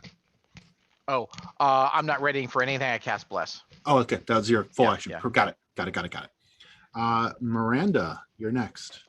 Not Miranda, Mikala. I don't think I can fully catch up to you. You can dash, but which I is want double to your be speed. ready. I don't want to get charged. That's true.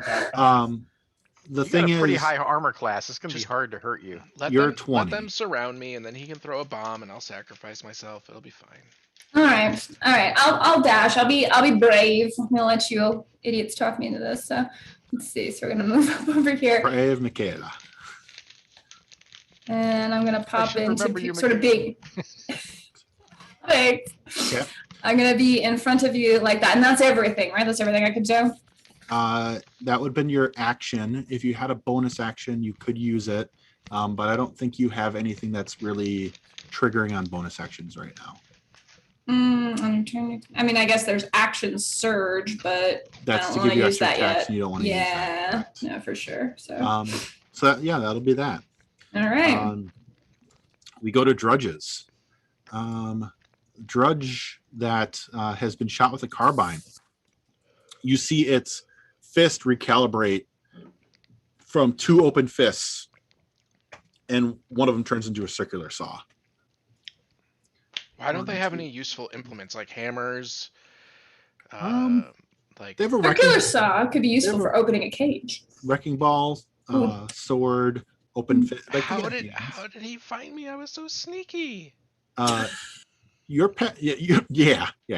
As you were yelling to me, there's lots of guys you could use a grenade on. The one on the stealth, their passive perception, though crap, was still higher than your one. And so he's going to make an attack on you. Cool. Hiya! I rolled a 17. That'll do. That'll do, pig. That'll do.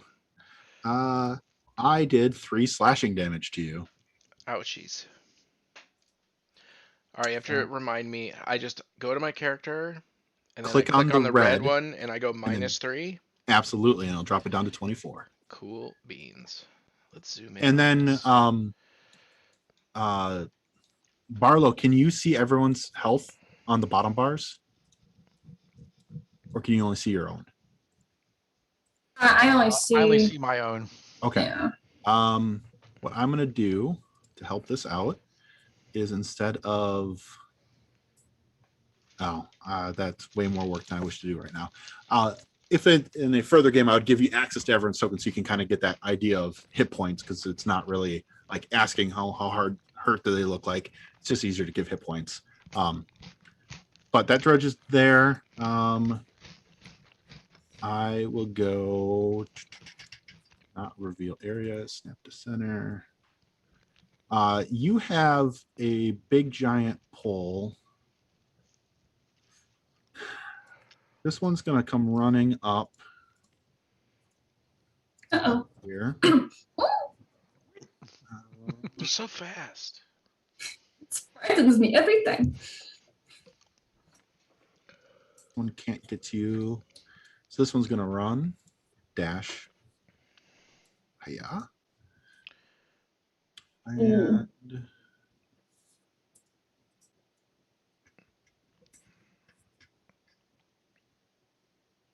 Why?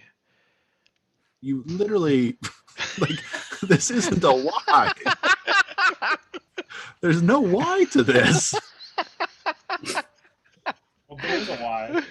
It's a very obvious why. Super wide.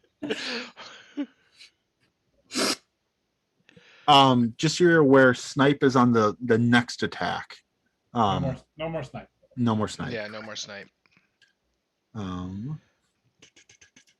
Yeah, the big old Y is should be kind of obvious. And this one's going to run up here. Ooh. So the other ones aren't going to make attacks, but they're going to dash, and so they come sprinting over Mechanica at the ready to come harm you. All of them that are, so the one that's 10 feet away from color is extended blade.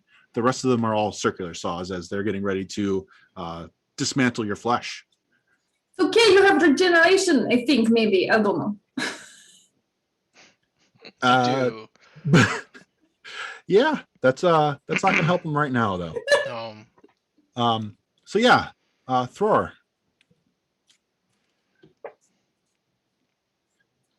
Wait. So when I have an explosion of 5, That's everything within 5 feet of it. So okay. right, So 3x3. right here, right behind the guy with the blue dot. I can't throw that far. Well, Nah, you should have thought about that before he's you looking- ran across the bridge. He's looking at right here. Now, can I throw it in empty square? I Because it looks like I have to Don't- throw at a target, and then I have this to- is where I'm going to profess to not remembering for sure how the rules work for grenades. I will say yes in this case, just to keep us going. I Okay. do not remember for sure, so do not quote me for anyone that's watching that this is entirely how grenades work. I can't remember off the top of my head right now. You messed up. How's your dexterity saving throw? Michaela? My dex saving throw is a 0. No, wait, my dex is 0. Wait a minute. Oh, you got a 50-50 chance of avoiding the blast. Thanks. Well, if you throw it behind them, she won't be hit. But then I only have a 50-50 chance of hitting that. Oh, I see what you're saying. Yeah, he wants to hit them hard and then have her make the saving throw. Okay.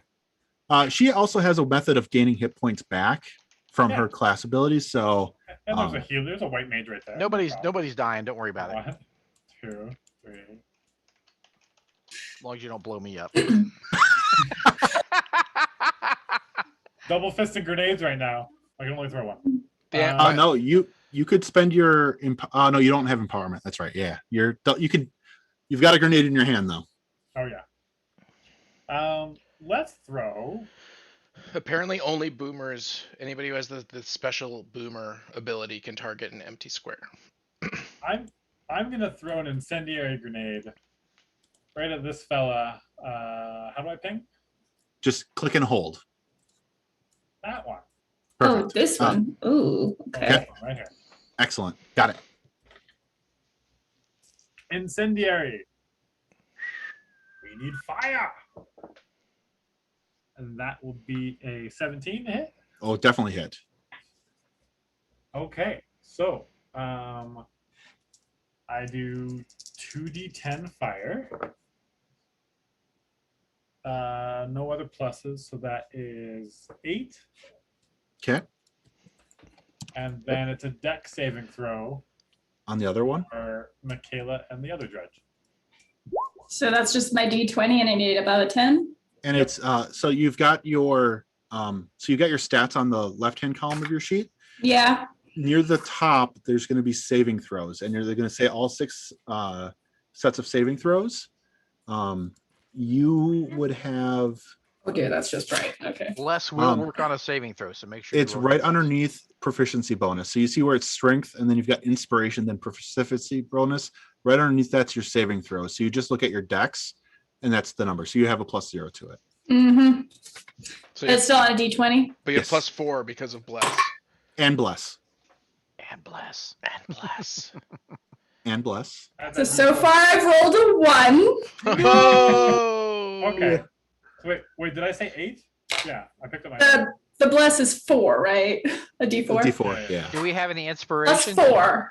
Not at the moment. Okay. That's a 5. 5 will miss. 5 will get you. A 5 will get you. On fire? Did you set me on fire? No, I just did fire damage.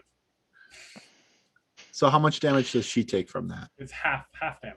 So she No, takes. it's only half damage. Yeah, if you fail, it's half damage. So I rolled an 8, right? I picked up my dice. I'm sorry. Yes, you rolled 8 damage. I'm just to make sure that I'm looking at the right Oh, ability. sorry. I rolled d6s. I'm supposed to be rolling d10s. Oh my goodness. Okay. I rolled the same. Okay. So then the DC of the save is 13 or 10 plus the attacker's proficiency bonus, whichever is higher. So the DC is 13. And so make a dex saving throw to take none or take half. So you take 4 damage, Michaela. -4. Rude. I take 4 damage on the other dude. Am I moved at all? Am I thrown or knocked down or anything like that? Nope. Okay. Oh, Just a okay. bit of scorch marks. I mean, it was, And 16, it was then- 16 damage all around. Like, it's pretty good. Don't encourage him. Thrower, anything else? Prime another bomb? Yeah. Excellent. This time, just hand it to her. Let her blow it up herself. Drop Color. your feet, please. All right, color. I drop down to my knees, drop the bow, come back up with my swords, and I'm going to Absolutely. use my extra attack. I'm going to put 1 attack at the guy that he shot squarely in the shoulder, hoping that he's going to fail his stupid thing, and then I'm going to Yep. put 2 attacks into the guy that I have on blue, and I'll roll Absolutely. them separately so that I can put Yeah. Because you can Favored. change your plan as after the first attack. So but let's see the that's the first plan. plan. So first plan, look cool taking my swords out. Absolutely. That's plan number 1. Coolness achieved. All right, attack number Give me your 1. roll. I rolled a 18 plus 4, so that's going to be a 22. That'll hit. And then that is going to be a d6 plus Dan, did I hear you 2. say Leroy? No. Okay, I thought I heard someone say Leroy. I was like, So 6 that's appropriate. 6 damage at the first one that took the bullet wound. All right, so 6 damage does make me have to make my check. And so hopefully give me a he second. dies. I need to make a con of 11. Okay. I rolled a 14. He lives with 1 hit point. You failed. All right, so I guess I have to put. He lives with 1 hit point. Yeah. I'm still gonna put both the other attacks into the other target. Okay. All right. So attack number 2, I throw my die as far away from me as possible. 11. 11 will hit. Okay. So this one I'll do favored. Okay. So that's going to be 5, 6, 7 plus a d4, 8, 9. It's favored a D4 because Mark. So you did Mark and favored and. Oh, I forgot the d6. I'm sorry. I forgot the d6. 10, 11. So 11 total. 11 total. Yeah. Okay. You stab into him with your short sword, or I forget if short sword slash or stab. Pierce. So it's a stab, and you start stabbing into him, and you pinprick him quite a bit. Okay, so I'll do He's my still second. standing. I'll do my second attack into that same guy. Yep. And so this is getting rid of the empowerment. This is getting rid of the empowerment. I rolled an 11, so 11 plus 4 is 15, so that'll That'll hit. hit. So 2d6 plus 2. Oh, wow. That's 13 right there, plus 4. 13, 14, 15 damage on the second 15. one. So I need to make a 20 to succeed this. All right. You have eviscerated that one. With your stabbing, you have managed to pierce enough of its central Awesome. organs that it dies. Cool. So I got one guy that's like just hanging on, still a threat, and one freshie. Absolutely. It's all good. Just imagine this like whirlwind of like Exactly. Everything's Exactly. fine. all screaming, of course. It's how you were so effective. Of course. You no longer look cool. Barlow.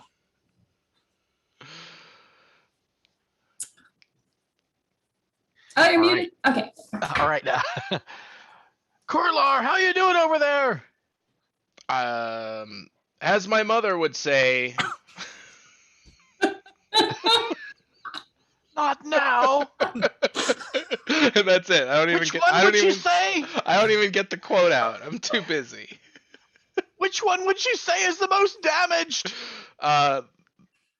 Just the one that I can touch. All right. Action, just yelling. So the one he points Technically, to. technically, there's no out of turn communication. So the one that is the most damage is the one that the dwarf shot. Yeah. So Okay. you just have to figure that one out for yourself. Fun touching the cage. All right. Hmm. So the one nearest him.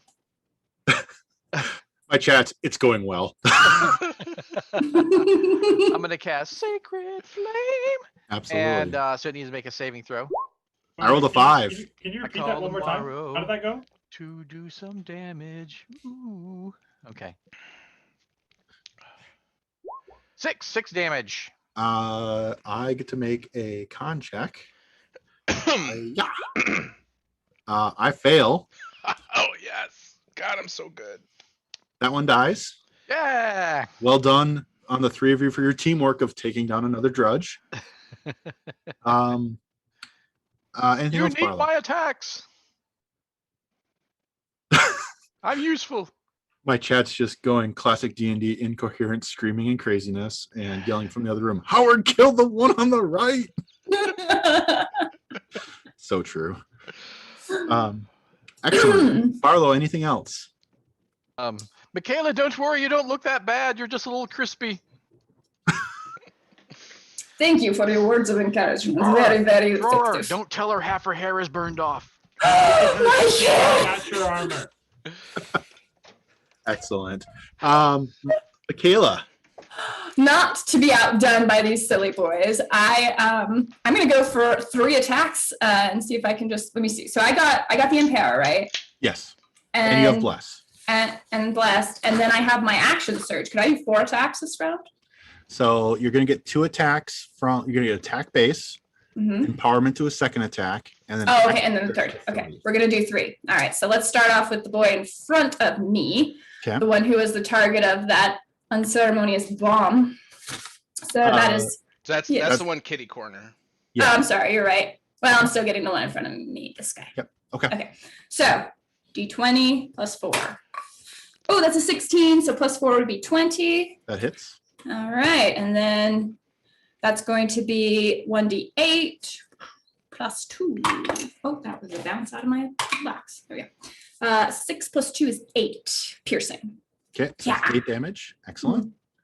It's still, you stab it with your spear and it's still trucking. Rude. All right. Second attack. Absolutely. That's a 12. That'll hit. Okay. D8. That's 4 plus 2, 6. It is barely hanging on. Ooh, what did I just do? Rude. Third attack on the same or start whittling down the other? Same. No, on the other. This is what, so something that's really cool that I'm loving about this, Barlow's ability has made you all into murder machines. And that empowerment ability is fantastic. And that's not something that clerics normally do. I love it. It's insane. Like you're supercharging everyone. And it's great. He hasn't even healed anyone. Exactly. True. It's probably going to happen soon. I'm gonna get rid of the one in front of me. I'd like to try and kill him because I'd rather not have 2 things attacking me. That's an 8 plus 4 is 12. That'll hit. Okay, so D8. That's a 1 plus 2 is 3. Piercing. To be really sad, it is hanging on death's door. Do I have the bonus action to ready for an attack if it? You cannot because that you have to use your regular action to do that. Oh, okay, that's fine. That's fine. So I'm just hanging in there. Okay. A little bit scorched, but otherwise ready. So the drudges. This one's just gonna chill where it is and try to hit you with a sword. Color. Does a 19 hit? I believe it does. Take 7 piercing damage. Oh my goodness. Ouchie boys. Ouchie boys. Uh-oh. So that's that one. Then the 2 saw blades onto Miss Michaela with her 21. I need to remove your empowerment. Circular saw number 1. 12 will miss. Yes. Onto the other 21. 14 will miss. As both saws just down your shield, and you're like, no, you shall not pass this. Kadoran strong. And that is the drudges. Well, that was easy. Thrower. I looked down and I realized I wanted another fire, but I accidentally grabbed an acid. Oh well. 12 12 will hit. on the sorry, it was this one right Yeah. Yep. Acid bomb. I mean, they're all. It seems It's like just the same. It's just different. They're the types of same, damage. just different types of damage. Yep. Yeah. Let's see what It gives you acid does. gives you versatility for resistances to fire and acid and so on and so forth to choose the right weapon. That would be 12 damage. 12 damage to that one. It looks hurt. The acid is burning through its flesh. I have to make a dex save on mine against a 13. A 15 will make the dex save on the other one. Michaela, dex save. Good luck. 9. Plus a d4. Oh, Well, that's just 1. 10. 10 won't do it though. Need a 13. What is wrong with you, stupid dwarf? Do you round up or down? You would round. I actually forget if it rounds up or down. In the olden days, it was rounding up. Let's just do round up. I forget what it is. So you did what? 9 damage? round down. Round down? So Round down? Okay. 5 damage?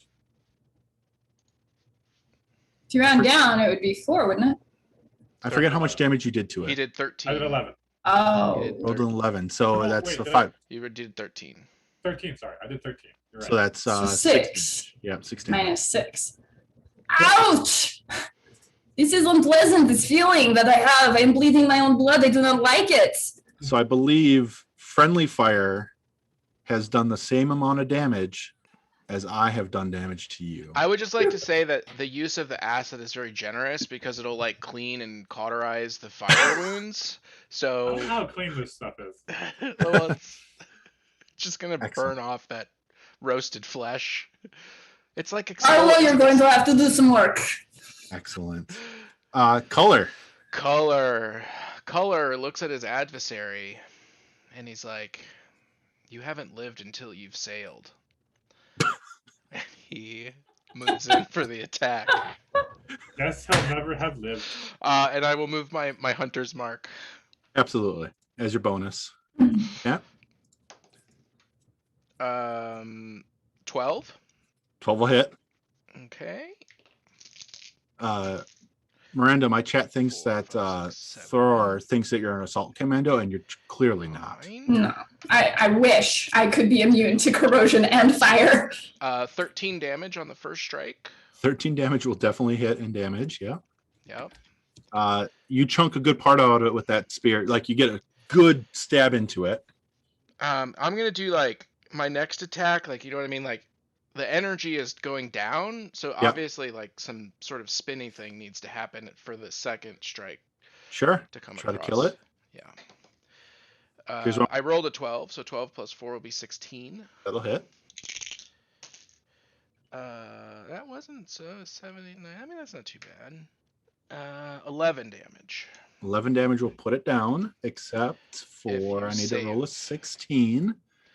I rolled a 20. Oh baby! Oh no. You You do know this what? nice. You know what he's thinking? He's thinking that he hasn't sailed yet, so he still needs to live. So you can go sailing. And you do the spinning stab, and you're like, that should have killed him. And it's just frustrating that this thing is inhumanly strong against you. It's okay, we'll get him. You could fell call to it. Barlow. Just light him on fire. He has 1 hit point. Just again, please. Light someone else on fire. I've never lit anyone on fire, just to be clear. There was a flash of fire. Barlow looks over at Thor and just shakes his head. And so he reaches out and touches Michaela on the shoulder. Yep. And casts healing. Cure. Cure wounds. Sorry. Absolutely. Okay. 1d8 And the- plus your And spellcaster. 7 plus 3. what's it? 3. Okay, yeah. So 10 points of damage are healed. Woo! Back So- to full.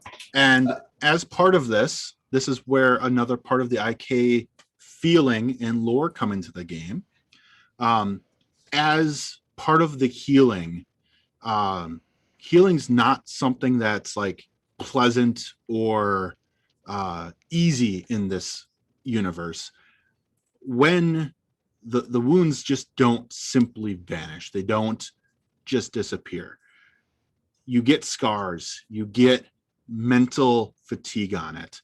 And effectively, healing magic is more of the burns that you had were applied a salve to them and like healed naturally, just accelerated all at once. So the injuries that you still feel are still there, but you feel it in all of your muscles. And instead of cleanly the acid burns and the fire scars that you have, instead of leaving clean, pristine flesh, they leave little scars from where you've been damaged from the acid and from the fire. And then Barlow, when you do this, you don't just heal her, you feel the same pain she felt from the acid and the fire, like you were hit by them as well. And it doesn't leave the same physical feeling on you, but it definitely leaves that turmoil on your brain of, I've been damaged, I've been hurt. And pulls into your body, and you feel it just as much as she has felt it. But This you was- do this is heal the her. Worst thing you could have possibly done. So it's like an empathic thing, kind of. Yes. Yeah. Yeah. It doesn't heal her cleanly, Yeah. and it doesn't like it super boosted her natural healing on it, but Right. it leaves pain, it leaves emotional turmoil. Does it Healing's- does it actually give a fatigue though?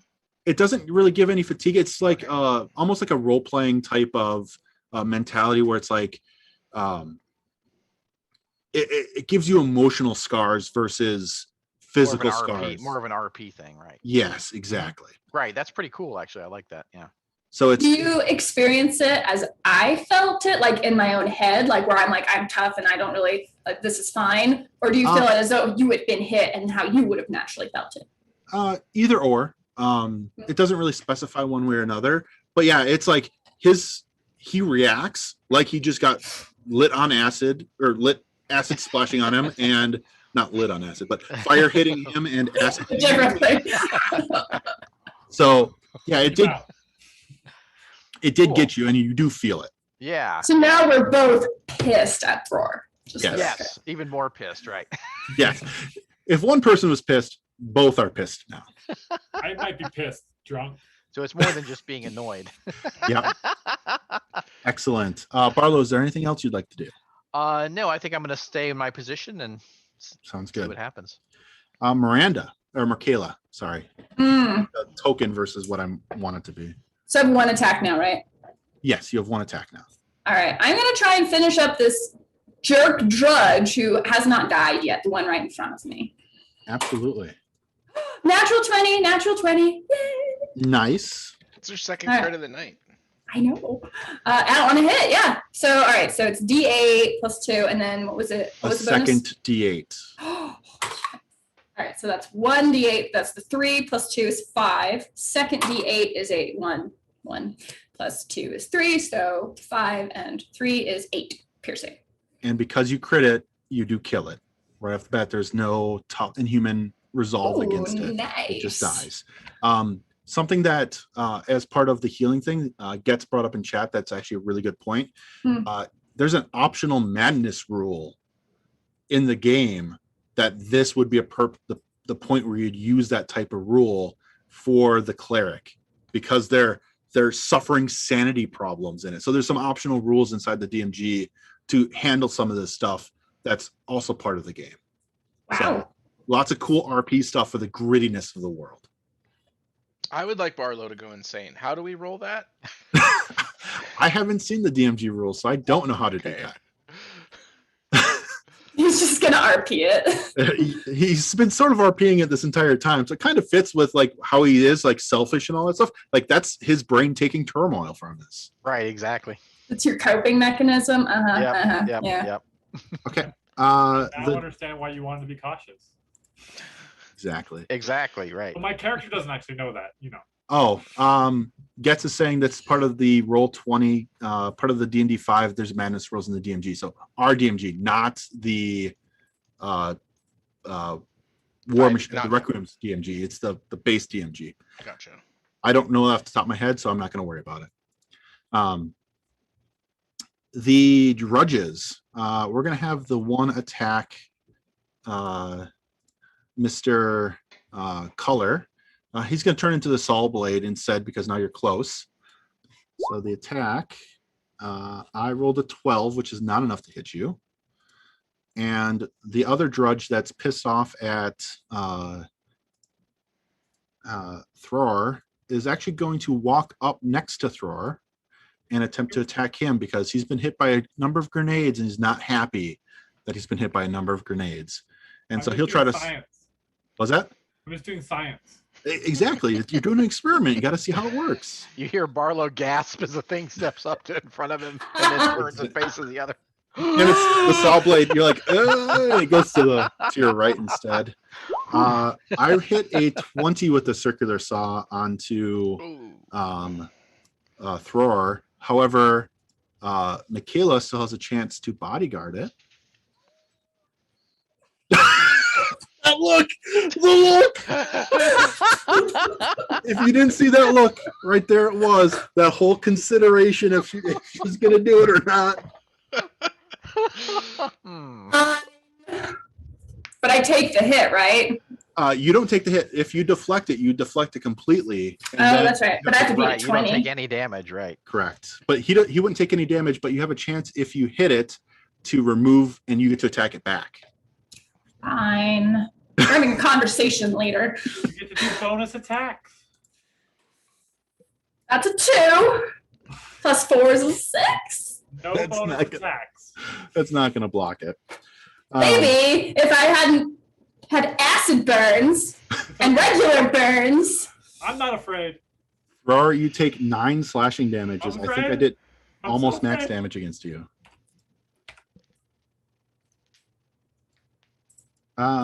So yeah, that's the drudges. Thrower. Axe. I mean, unless you want to hit everybody. Axe. All right, minor action. I'll whip up my axe and try to chop that guy. Sure thing. You hear 12. another sigh of relief from Barlow. Sorry, what was that? 12. 12 will hit. 3 damage. 3 damage is currently enough. So I need to beat an 8. I rolled a 9. It is at 1 hit point. You're so bad at this. You can't kill nothing. Caller, you're up. Here we go, baby. Here we go. Actually, before that, Thrower, do you want to make a rebuke against that statement from Michaela? No, I shrug and just, I'm like, yeah, it's true. Absolutely. Color, you're up. First roll was a 19 plus That'll hit. 4. So we got 10, 11, 12, 13, 14 damage on the first one. 14 damage. I need to make a 19 to keep this guy alive. I rolled a natural 20. Well, then I guess I'll make You my got more attacks. second attack. This drudge just doesn't want to die for you. He wants to go sailing. 11. I rolled an 11. 11 will hit. Okay. He does. I gave him the idea. So that's going to be 4, 5, 6, 7, 8, 9. The 10 damage this time. Need to roll a 15. I rolled a natural 1 this time. Well, You have killed. average is out. So I just like blade straight into his chest with Yep. a forward lunge, and I come down like blade through him, and Sure. I land like the way Superman lands with one knee down, you know what I mean, and one hand down, and then I just look back to the people in the cage. So I can one up you on this a little bit. You Okay. do that on the first attack, and you're like, I got him. And then he stands there, you're like, you stab up to him, and you're like, now I got him. Awesome. In the Hey, turmoil. roll my eyes, just so you can. Sure. Everyone's head's rolling at this point, more than just your eyes. It's the whole head's a roll. I can't see anything. As you kill that drudge, all of you hear in your heads, like this isn't spoken word, it's in your native tongue. So Thrower, you hear it in Rhulic. Michaela, you hear it in Kadoran. Coral, you hear it in Mulgor Thrower. And Barlow, you hear it in Cygaran. You hear, what are you doing with my things? Teaching them Nothing? about sailing. Did anybody else hear someone looking? There's still one alive. So You give just me- be dead. give me a second. I am super zoomed into this map. I forgot that there's more map. Yeah. And there's people here. Maybe we should do something about that. Be Well, heroes. We got to kill this last guy first. Do I have to do everything? It's Barlow's turn. Just All Barlow will do is tell me to kill it. My favorite part about this is that my chat gets to see what's in the background, and everyone else is like, "What's going on?" Mm. All right, that's it. Barlow. Okay, so I look around to see if they heard what I heard, and I seem to be seeing weird looks on their faces. Oh, absolutely. So I holler over to Corlar. It's like, let the people free. Let's get out of here but there's before whatever comes to claim the stuff. there's still one alive. You still got the guy right in front of you. Yeah, but you're over there by the cages. Sure. Corlar. But you can't haul your butt over there. I thought you said you were walking over there. Did you? Oh no, I'm not. I'm yelling at Corlar to do it. Okay, excellent. Okay. Gotcha. Understood. Get you. Yeah, I'm like, Corlar, let the people free out of the cages. Okay, Got so I am going to. The thing is like, next to Thror, it's trying to get him. He's like, and then ding ding ding, hitting it with his axe. Absolutely. So I see him get this nasty wound. Yep. I'm like mentally preparing for this. All right, let's So I reach over, between the thing, I reach over, touch Thurar with the healing powers of Morrow, and they flow through him, and then we have our little emo pain shared moment. Absolutely. Absolutely. And you heal Thurar for 7 points of damage. So as you reach over and you're bracing yourself for this impact of it, and you feel underneath your armor the saw blade rip open your flesh, and you're like, ah! And you grit your teeth through the pain as through your wounds start scabbing over, and you have this nice chickstick scars sort of thing going down your wounds. Excellent. Barlow, is that it? Yes, that'll be it for me. The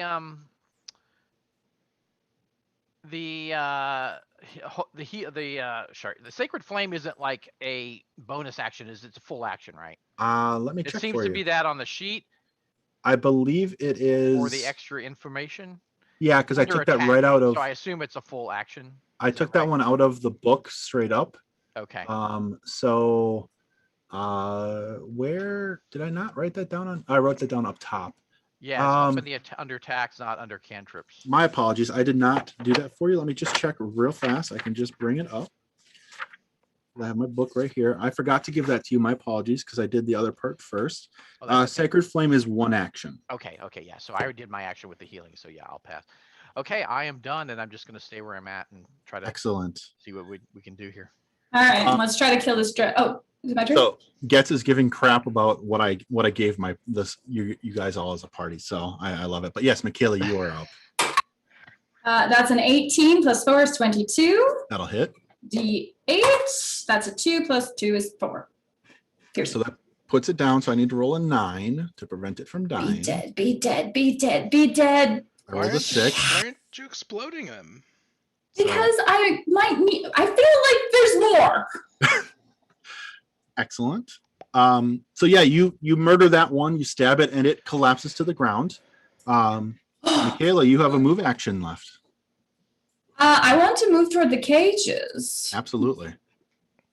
Barlow, Let's see. how many spells do you have 1, left? 2, 3, 4, 5, 6. You can right about here. Okay, that'll work.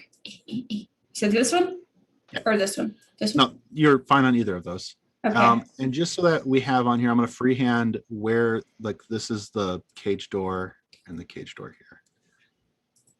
So hopefully you see that. Can I call out to the people? Yeah. To the people? Yeah, absolutely. We are here to rescue you. Excellent. For 5 gold each. Wow. All right. Where did my turn order thing go? Deposit it in the packet there it after is. you leave the cage. Excellent. So then you witness. No, but Barlow, how many spells do you have left? I'm good. I got a couple first level and 2 second level. Okay, because I have 1 spell left, which I can cast Cure on. I need Cure, so I don't Yeah. know if I should save it for Hunter's Mark or if Save you want it. to cure me. Save it. Okay. Yeah. Thrower. Yeah, you won't go down. Don't worry. Oh, my turn. Yep. Trying to. Someone has to come stand next to me. I feel safer. So my chat, this is what they have waiting for them. I'm gonna run. You're gonna run? Away. I'm gonna run away. Okay. Why? Don't measure to me. Well, are there any more cages? Can we see any more of this? Yeah, I'm revealing. He's about to a reveal. bit. Oh, that doesn't sound safe. Ooh, what's that? That's another drudge. Okay. I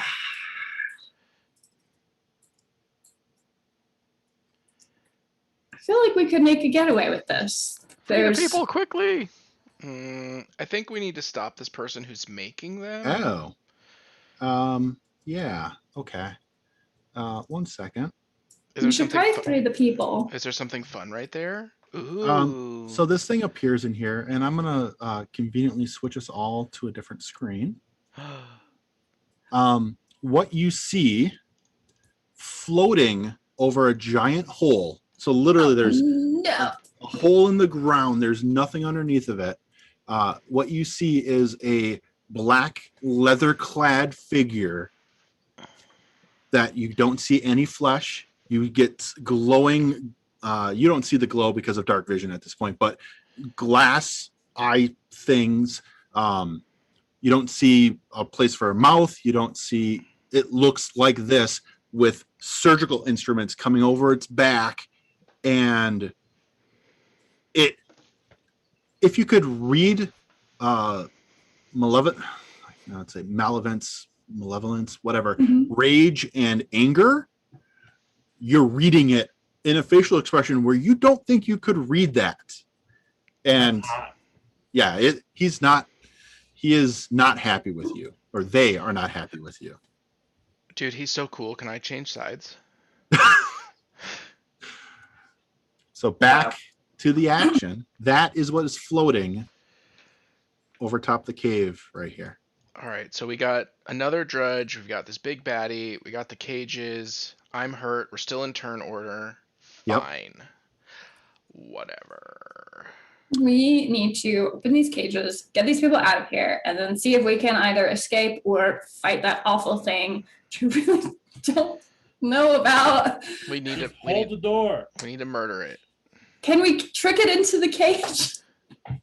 It's got giant robotic arm things. I'm pretty sure it built the cage. Like, right. You can guess from the knowledge of what Barlow told you, from the legends he heard about of the things that are dealing with drudges. This is the drudge's master. It's the drudge maker. It's known as a cephalix, and it is not here to make friends with you. It's Drudgement Day. Yes. So Another thing your mother said. the thrower ran up towards the cage. You do notice a lock on it is just a simple iron lock. Will an acid grenade work? An acid grenade would work. Pouring a vial of acid on it. You have the field alchemy to get acid. I believe that's on later on in your character sheet. You can make acid. You can break the lock. You can try to pick the lock. Take your pick. There are multiple different ways to try to break these locks. All right. Coral. Kolar, use your axe and break Color. this lock. Okay. No. Please. Do as I say. Wait, that's the wrong. Wait, Color doesn't have an axe. I Oh, don't have an axe. I'm sorry. It was what happened to You the don't have an drudge? axe. You're a Trolkin without an axe. What's wrong with you? Oh, it's my turn. It's my turn. Okay. Yes. So I just need to do some measure. Measure. I don't really want to open the cage right now because I don't think they're in danger. I kind of want to go back to the cleric and get healed up and then go deal with the bad guys. is. So I'll come to you. But we don't know when he's gonna go. All right, fine. It'll be soon. You can guess based off of when he talked to you last when he's gonna go. He Well- literally spoke into your minds right after you went. Great. So, in my leather satchel of investigation tools. Okay. Darn it, I'm going to use every tool in this adventure. I put on my calfskin gloves. Sure. I don't know if you have the time to pull open the kit. Well, fine. I don't know. I smash it. I don't know. Yes. Smashing it, try to pick it, try to break it. I'll try to break it. If you're gonna try to break it, that's a strength check. What's picking it? Picking it would be more of a dex check. Then I'll go with picking because it's higher than my strength. Okay. I rolled a total of 6. 6 is not good enough. You're weak. The people on the other side of the cage are now like you felt like you did a good job, but you didn't you weren't prepared for the people to try to grab your hand, and they threw off your picking skills. It's like stop screwing with me as I'm trying to get you free, as they're screaming and trying to make you help them. Yeah. So I mean, Hunter or mark that SOB. He's Sure. marked. And that's So you're marking the slaver? Yeah. Mark him up. All right. That makes sense. So Oh, damn. my chat gets us saying that Death Jack is the equivalent of a 60-person party of your level to fight the Death Jack. Well, then why are we fighting one? This isn't the Death Jack. Death Jack? The slaver goes. Fighting Death Jack would just be an adventure like Fury Road. We're just running the whole time away. God, I hope he doesn't move like 80 million miles an hour. He's gonna be fast. He's faster than the judges, I'm pretty sure. Oh, hovers, that's so super that's- sad. Oh, that's not. So, ooh, don't move. Measure again.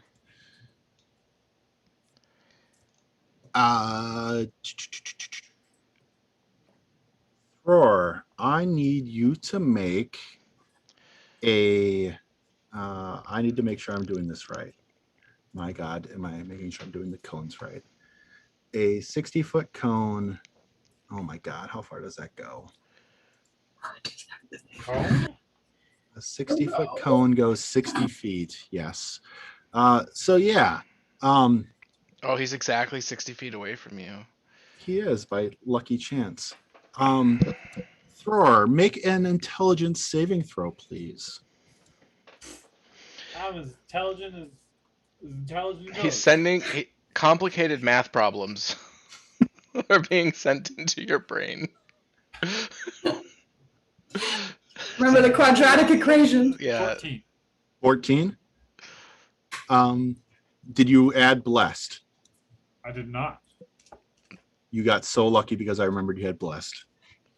Well, that's why we put those red dots there. So you feel a wave of energy come, like the air ripples from the forehead of the Cephalix towards you, and you see this ripple, and your brain feels a static, like literal. If you could feel static inside your brain, that's what happens, and you manage to shrug it off before it completely corrupts you. The people in the cage are not so lucky. They all fall crunching their heads and holding their heads and screaming in pain. And most of them, after a couple seconds of holding their heads, stop talking and blankly stop moving. Like they've just, their brain is completely checked out. Well, at least they won't interfere with me picking the lock. I really think that we should deal with the bad guys and then let them out of the cage.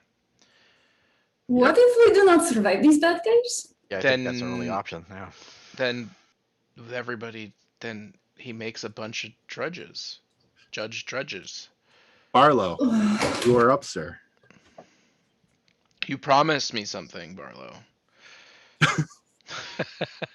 You may have to hold off a little longer, my friend. I don't think that was the deal.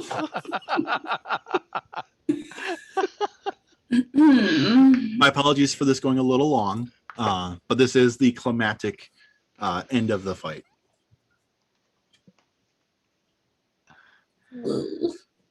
Probably. Oops. How many explosives do you have, little dwarf? This many.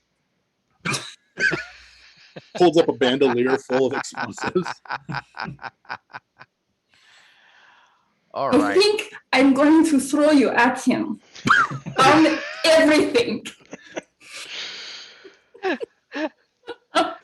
far can I toss him, Rhulic?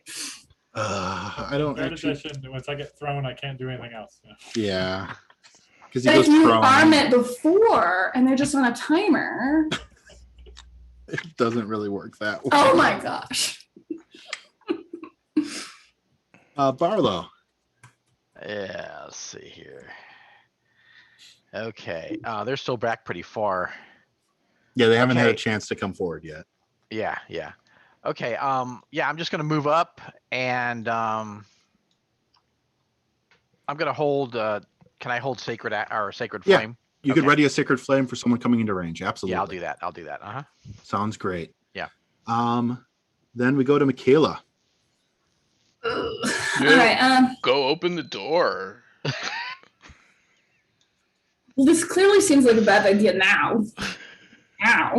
All right. We need to get into range of somebody else. I'm going to. I think we need to consolidate. We so- need to consolidate. We need to form our He's got a cone square. attack. We don't need to consolidate. We need to spread out and surround. that's A 60-foot cone attack is literally hitting all of you at one time. Yeah, on that Yeah, may we not be don't- good to get together, We right? don't really It is have a. gigantic. We just don't really get a choice in that matter. Oh, well, what's the wait a minute. How many squares wide is the cone? It's only 3 squares wide, right? A 60-foot cone is gigantic. Oh. Yeah, it expands out. So there's no amount of spreading out that's going to make a difference. It We goes need- it goes 60 squares out and then 1, 2, 3, 4, 5 or 6 in every direction. Because it goes 60 feet from end to end. So it's like something like this. Yeah. No. So the cone ended up something like this. Just a ridiculous area. Oh. Well. Mhm. Okay. See, if we get close, we can spread out and I'll get hit. Yeah, the closer we get, the less spread out it's gonna be. Oh, that's an interesting thought, but we'd have to really, really book it to try and get there. And he's still up. Oh no, he's on the ground now. I don't see another option. So what's So going on? we want to what? Charge him? Yeah, Uh, he's got 60-foot attack. That can hit all of us. yeah, but how? Okay, how far can I get? 60 feet. You can run If 60 you run. feet. Yeah. Is this thing She can here a barrier that I could Yes. maybe? You could Okay. hide behind it, but psychic attack might not be stopped Care. by terrain of any Yeah, but I type. wonder about his other pokey. His bits. pokey bits would be stopped. Yes. Just run at him. You're Anyway- good. You good. You got total armor. You're good. What's the worst that could happen? And I will get right next to you as soon as it's my turn and give you that +1. I promise you won't die. Shut up. He's such a liar. He made right. promises to me. I'm gonna run Don't to. use it. I'm gonna run to this point. Sure. So you're running. Yep. Right to there. Excellent. And then you still have your bonus. bonus if you wanted to change tips on your spear or It's got the explosive tip on it right now, which looks like it's going to be needed. And I don't know that there's anything else I really could do at this point. So I think you're good with that. Yeah. All right. Um, Let's see if we haven't just all run to our death. Nobody's dying. You blow this. We don't leave guy anybody up. behind. Unless This I'm about to die, then drudge- I run away. runs up.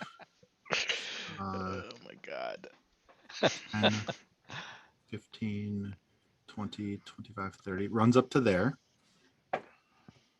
So it does a dash to get there. I don't like that. Wait, what's this other arrow? Oh, what? No. I'm sorry, you guys didn't have line of sight to this one last guy over there. Oh, you got to ruin it by saying one last guy. I was hoping there was like 3 more guys. No, I don't think you guys could handle it. This is going to be hard enough as it is. Oh, shit. In actuality, yeah, I put him out there. I shouldn't have put that one out there, but we'll go with it. Oh, we got this. We got It's this. fine. It's all fine. Thrower, you're up. Throw a bomb Um, at all the people inside the cage. That seems logical. I think we're gonna sprint. If we can't, Okay. let's just be clear. If we can't kill him, we can't let these people get turned into drudges. So, I'm just Fine. saying. I think I can get here. Okay. Yeah, that's not something Barlow wants to hear, but yeah, you're right. Yeah, that seems good. Okay. Color. Do I have line of sight on him? Absolutely. But Actually, it's yeah. No, there's Oh, a 'cause torch. There's he's light hovering, hanging out. right? No. I'm Yeah. not worried about. I'm not worried about whether I can see him. I mean, like, do I have to move to fire an arrow? I would say you should probably move at least to that space. Yep. So you're not shooting through a crowded Yeah. bars full of disadvantage. Yeah. Dude, spread. Walk as far down as you possibly can. Oh, that's a good point. I'm gonna try to do the thing with the Q. It never works for me. See? Doesn't work. That's 10. You can go. There's 15, and then from here is 15. Yep. I can go right, so I can go to there. Yep. Boink. Got it. And then check range. It's probably disadvantaged. 70. Yep. Attacking between 30 and 120 gives disadvantage. Okay. So 2 dice take the worst. You can, if you wanted to, cast snipe on yourself. I believe is snipe a bonus action for you. It is a bonus action. Yep, I'll cast snipe. I'll Okay. do it. That'll be my last spell, so I can't heal myself now. This is not a good plan. I thought somebody was coming over to heal me. You ran away from him. What do I You do? ran away. So get closer. Well, I was close enough, but you ran away. Okay. So I rolled a 22 to hit. 22 will definitely hit. With So the then disadvantage? I will. You didn't have it because no, of I something. didn't have Yep. disadvantage. Okay. I will mark. He's now favorite enemy. Yep. So that's gonna be 1d8. Which I lost my d8. There it is. Oh, so that's max roll on there. So that's 10 plus a d6. 13 plus a d4. 16 total damage. Okay. All right. You see the arrow as you pull back the arrow and shoot it. It flies true and does hit him. But as it's flying towards him, you notice something where you're like, something seemed to slow it down.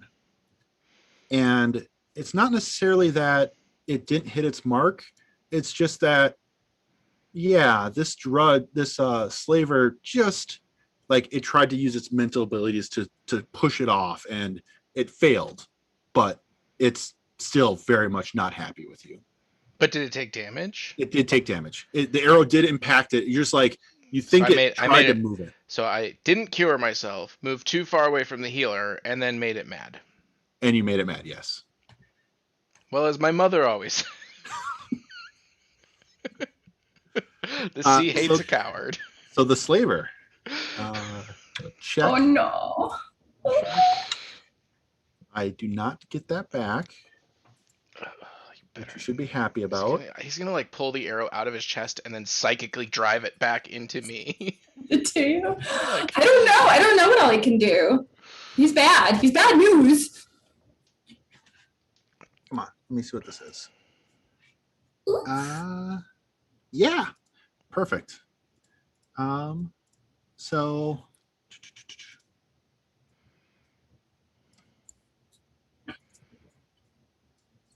he hovers over this direction, and you notice now that you get a better, clear picture of it. His feet doesn't touch. He doesn't touch the ground. His feet aren't.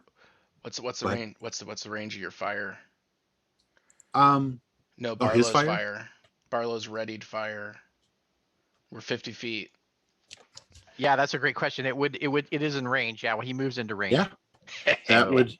You would Makes definitely a- get Sacred Flame on him. He makes a dex save. All right. I Well didn't see played. that coming. Part of my Thank you, sir. plan. I rolled a 9. Oh, he did not make it. So he takes 6 radiant damage.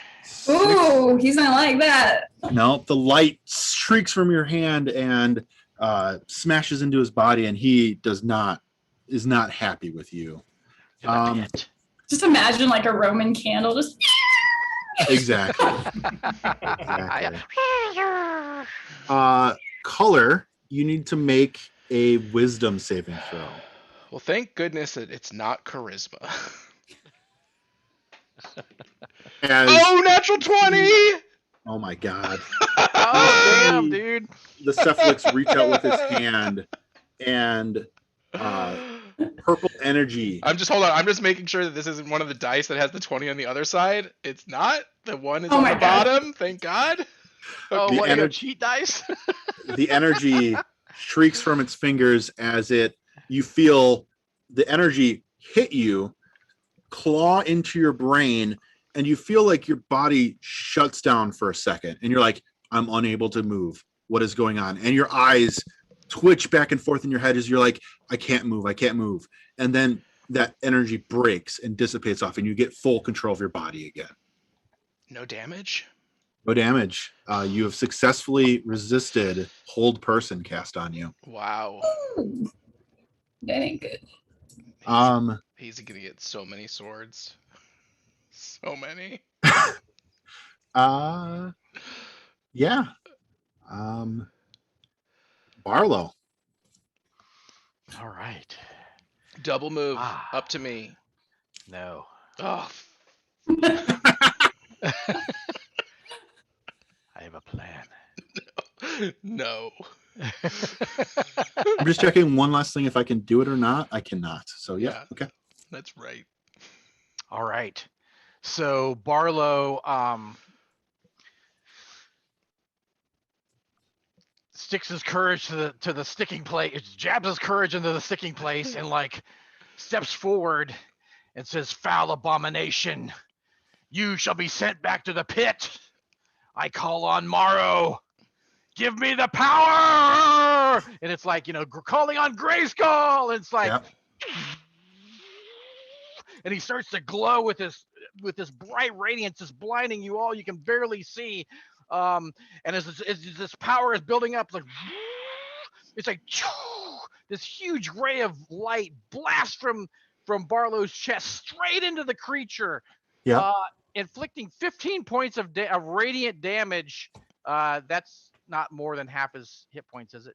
You're using Hallowed Radiance? Yes. Absolutely. So this is one of the special abilities of the cleric to use its channel divinity to pull Morrow's power. And when he uses this, he has a pull equal to 5 times your cleric level, so 15 damage. And you choose any creature. You can restore and or inflict radiant damage. Can inflict no more than it's half its maximum hit points, and you cannot reduce a creature below half its hit point maximum. It is checking. So best case scenario, he's at half health. Yes, Okay.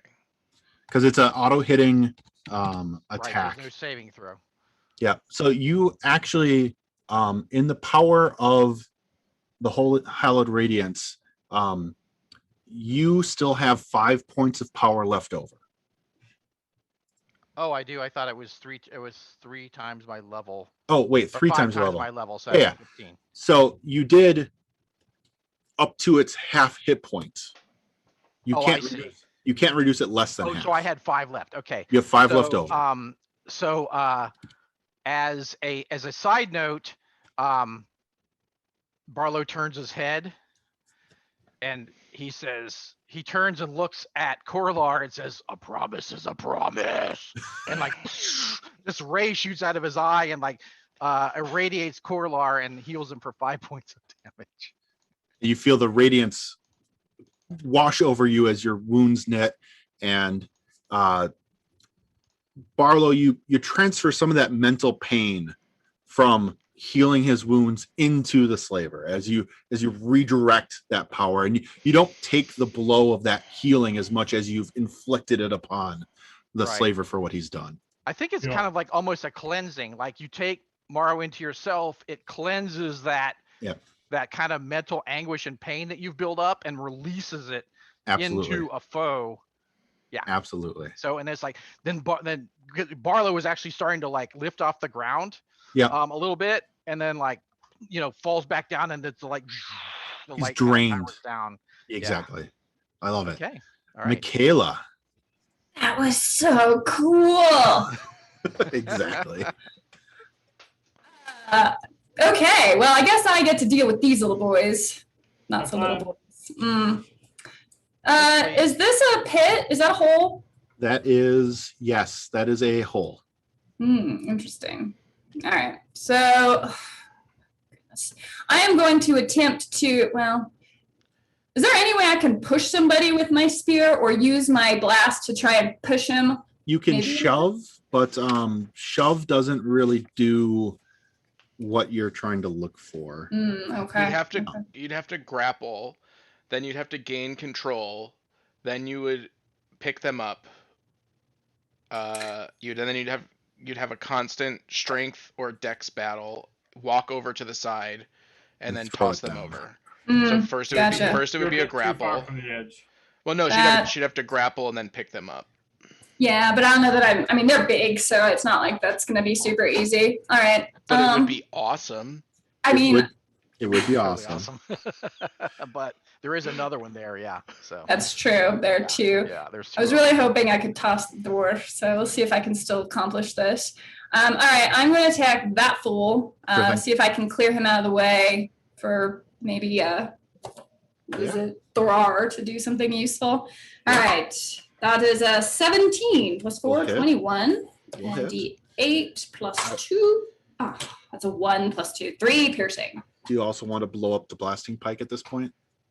Yes. D10, there it is. So an additional D10. That's a 1 as well. Oh no, so many crits, but so many ones on your damage. Very swingy this game. So what was that? 3 damage, and that puts it to 4. 4 damage. 3 of it was piercing. All of that work for 3 damage, or for 4 damage. Yeah, you hit it, and it explodes, and it's like, not today. I think I dented it with all the other hitting. Exactly. Hit one of the metal pieces, yeah. And then bonus action to reload? Yeah. Well, yeah, because I can't ready myself, right? Correct. Yeah, so let's reload. Okay. Drudges. They're both going to attack. No. One of them is pissed off. And I thought you weren't supposed to be emotional. No. So here's the thing about drudges. They are under complete and full control of the Cephalix. Mentally bonded and controlled by the Cephalix, to the point that this drudge is so pissed off that it is walking over here to try to stab the cleric that just did a bunch of damage to the slaver. So you get an attack of opportunity, Michaela. Well, don't mind if I do. That's a 4. You have plus 4 to the 8. And then you still have bless. Oh, do I? Okay, what is that? D4? D4. You need to roll above a 2. Or a 2 or above. I rolled exactly a 2. Perfect. So you do hit. D8 plus 2. And you do have the option. Did you 1 again? Yes. You do have the option of so you have the option of exploding the tip again. Fine. Let's do it. You won't be reloaded for your next attack, but you can reload first and then stab. Oh, okay, we'll do that. So D10. So what if I hit so far for 3 damage plus? Ooh, that's a 0. That's a 10. So 13 damage. Oh, thank goodness.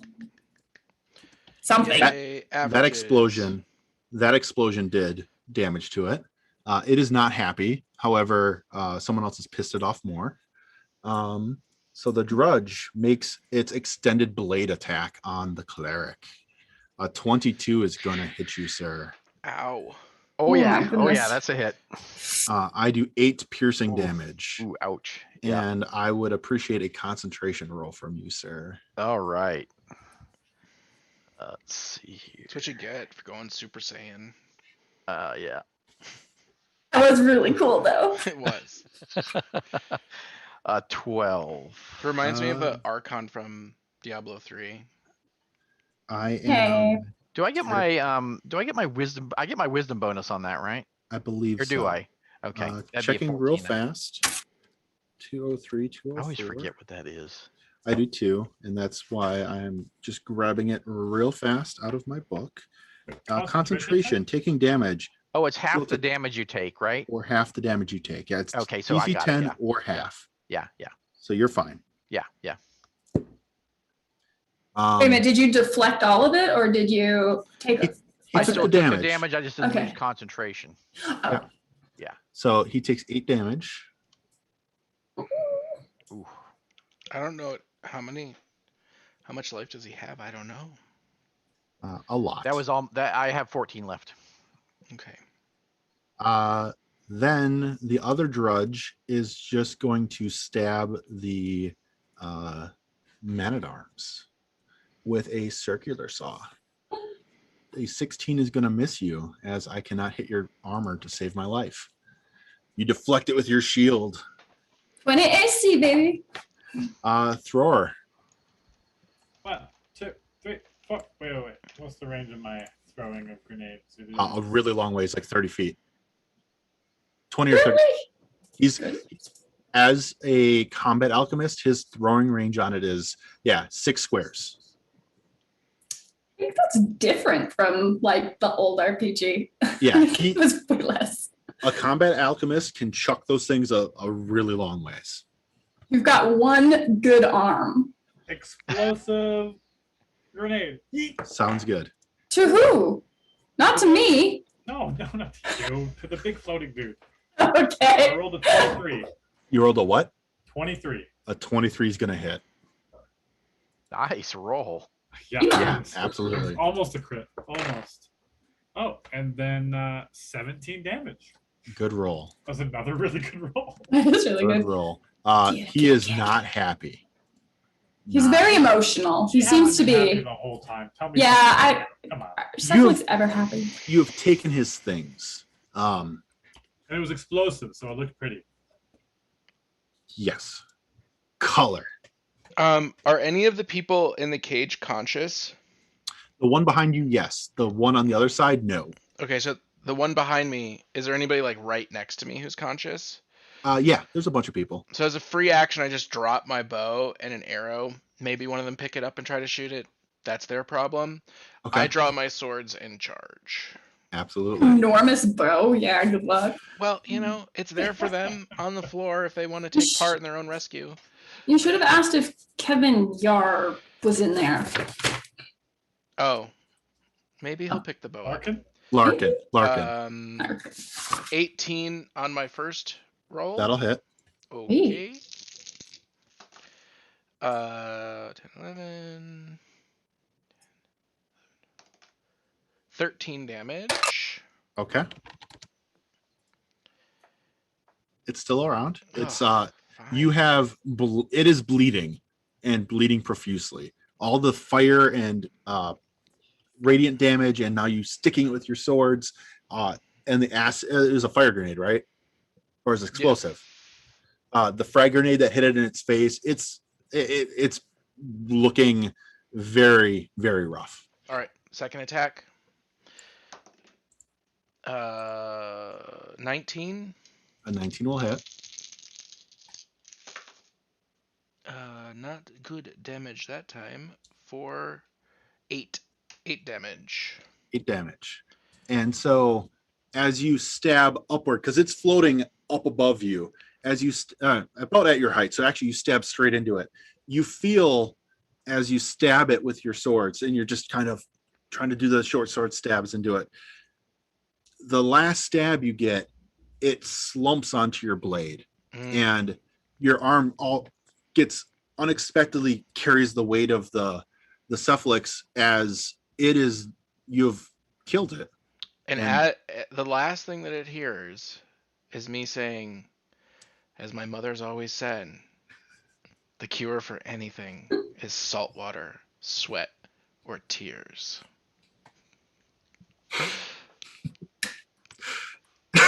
Excellent. And as such, the cephalix passes. Yes. Arlo. Wait. So the dredges, they're disabled now? They are still going on the last operation of their... Guys? You're fine. You've got 2 guys to finish off. All right, Barlow. Got anything left in you, boy? All right. As he comes out of his avatar, he's like, ah! This thing comes up and slams into him with its weapon. Yep. Of course, my child. I've always got something. Until I don't. Okay. Okay, He so throws the Book of Morrow. if I move within 10 of this thing, it's going to get an attack of opportunity on me, right? Yeah, right now you are within its melee range. Okay. You mean if you move out of Out of the 10. Yeah, out of the 10. Yep. Yeah. Oh, right. That's right. I can move past it. Yep. All right. I'm impressed, by the way, with all of you on how you've handled this fight. I'm really impressed. Pretty good murder machines. Okay, so now if I move again, I'm going to get an attack, right? I don't see... You didn't move. You just... Oh, I'm there sorry. you I'm go. sorry. Okay, Oh, now I right, see 'cause I had my token, yeah. Yep, if Okay. you move any further away from him, you'll be attacked with an attack of opportunity. Okay. Unless All you right. use your action to disengage. I forgot about that. If you disengage as your action, you don't Yeah. take the attack of opportunity. Okay. Yeah, I won't do that. Okay, so I'm skirting around this thing. Yep. And it's kind of like, Yep. following me. So then I call on Morrow again to aid us in our time of need. I am going to use Prayer of Healing. Nice. Ooh. So we all heal 11 points of damage. Holy crap. And You can't go above your maximum. yeah, can't go above your maximum. Yeah, don't But go Barlow, above your maximum. every wound that everyone's taken today in this little bit of this fight comes back into you, and you get staggered down to your knee from just the mental weight of that pain all at once. Actually, hold on. They're saying that the Prayer of Healing is a 10-minute cast. Yeah, that's the 10-minute cast one. Oh, I'm sorry. Okay. Ooh, okay, never mind. I want to stand there for 10 minutes. Sorry, I'm no longer I healed. did not realize that. That's 10 I didn't rounds. realize it either. Yeah, My that's apologies. That's a lot of rounds. So many rounds. So many rounds. That is, yeah. So afterwards, We'll be after here the all fight, day. after the fight, we'll do that. Yeah. And it'll You probably might be, need it because and- you'll be yeah. feeling it. and all the Yeah. people in the cages probably need it. Yeah. Oh, you're gonna Yeah. go insane. Yeah, like, you're gonna lose Michaela. it. I'm We're like, gonna have to Michaela, put him help me. down at the end of. Michaela, help me. I'm All right. coming. Barlow, would you like to Sacred Flame the Drudge or? Yeah, I'll Sacred Flame the Drudge, yeah. Excellent. I'll make my dex check. He should be pretty injured. I rolled an 18. Ooh, that made it, so no damage. Excellent. Michaela. Rearm blasting pike. Absolutely. Blast this fool, and I'm going to use my blast on it. So Okay. first for the roll, that's an 18. That'll hit. For the D8, that's 2 plus 2, 4, and then a D10 for the other. Yeah. Okay. Okay. Oh, 7. Okay. So 11 So- damage. Mm-hmm. The blasting explosion on it rocks it, but it's not down yet. Does it get knocked prone or anything like that? I need to check. I forget if your blasting pike knocks me down. It says you have to make a save, and you're knocked prone if you fail it. I forgot to have done that for a while now. DC of 10. I rolled a 22. Oh, well, you're fine. You're fine. You're steady on your feet. So steady on the feet. Absolutely. I forgot about that. So my apologies. Now roll it 5 more times. I'm just kidding. The drudges. They're coming back and fulfilling their final orders. So that drudge comes up to Barlow and circular saws him as his weapon changes form once again to a circular saw. I believe a 19 is going to hit you. It does. That is a hit. And take 9 slashing damage. Ooh. That's Barlow's looking rough. Yeah. And the other drudge attacking the. I only have 3 hit points left. I continue to miss Michaela, as she needs to get next to Barlow to save Barlow soon. Yeah, that's the drudge.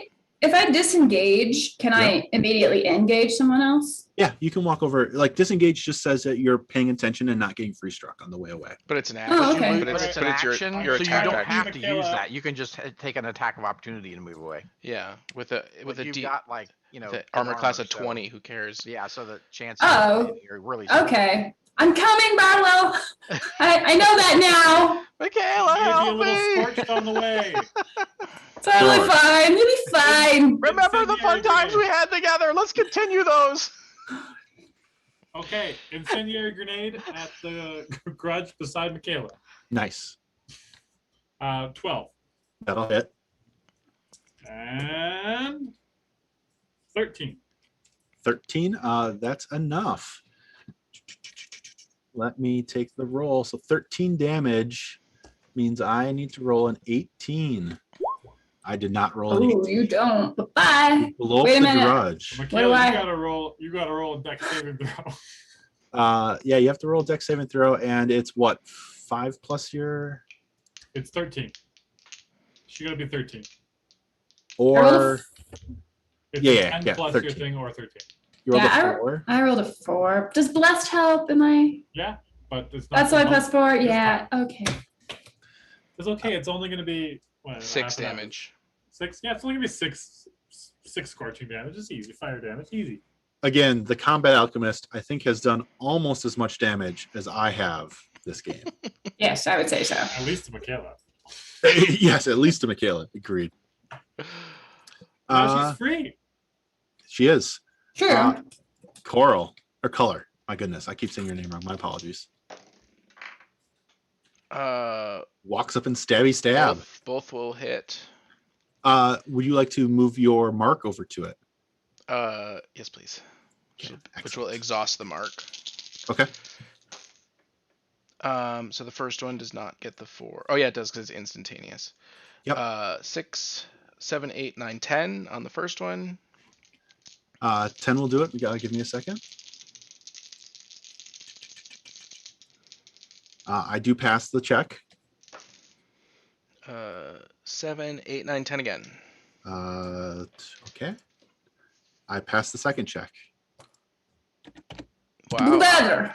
I am a monster. Don't, You are. He is a monster. He's a monstrosity, So basically. you just need to do one. Come on, it's all on you, Barlow. Barlow. Avenge yourself. Save yourself, Barlow. Save yourself. If not, I got a grenade to kill us all. My chat. The real damage was the friends we made along the way. Barlow, you're muted. My friends, I hope we can continue to adventure together. All right. Let's see here. Do you not have just a weapon? He does. I do. but it's kind of like, do I want to heal or do I want to take my chances? I think you. I mean, you might disengage Yeah, you could That's disengage. true. I could do that. Yeah. and then just hide behind me. Yeah, that's a good. Yeah. And then if I'll he do that. chases you, I get attack of opportunity. Oh, come on. Don't be Yeah, a I'll wuss. disengage. Just and- kill it. and run Come behind on. Michaela. Oh my gosh. Cower behind Who Michaela. are these people I'm adventuring with? Cowardice. That is the greatest move I've ever seen. Michaela, you're up. Charge. So I could stand right here and hit him, right? I Yes. don't need to be. Okay, so that's what I'm gonna do. All right, let's do this. Let's finish this, boys. Even There we Gets, one of the creators of the game's like, listen to Dan. That's words to live by, guys. Come on. Wow. All right, so I rolled a 5 plus 4 is 9. Is that enough? Because I've also got blessed. You rolled, yes. You with your 1 from blessed, no matter what you roll on the blessed die, you would hit. Okay. And then D8 plus 2. That's 2 again.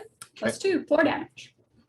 If you wish, the difficulty for it to pass the tough check is increased by your explosive damage of the pike. If you Let's throw that in there. Blow it up.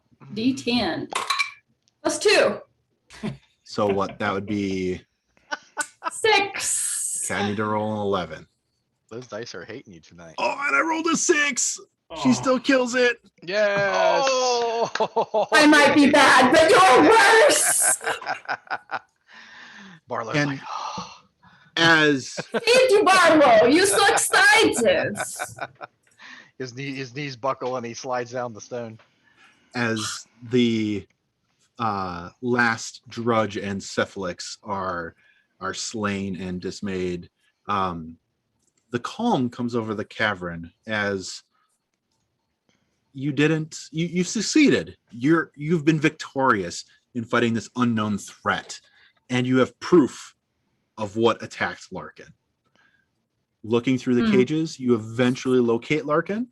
He is sadly missing an arm from part of the experimentation from the Cephalix. You find a number of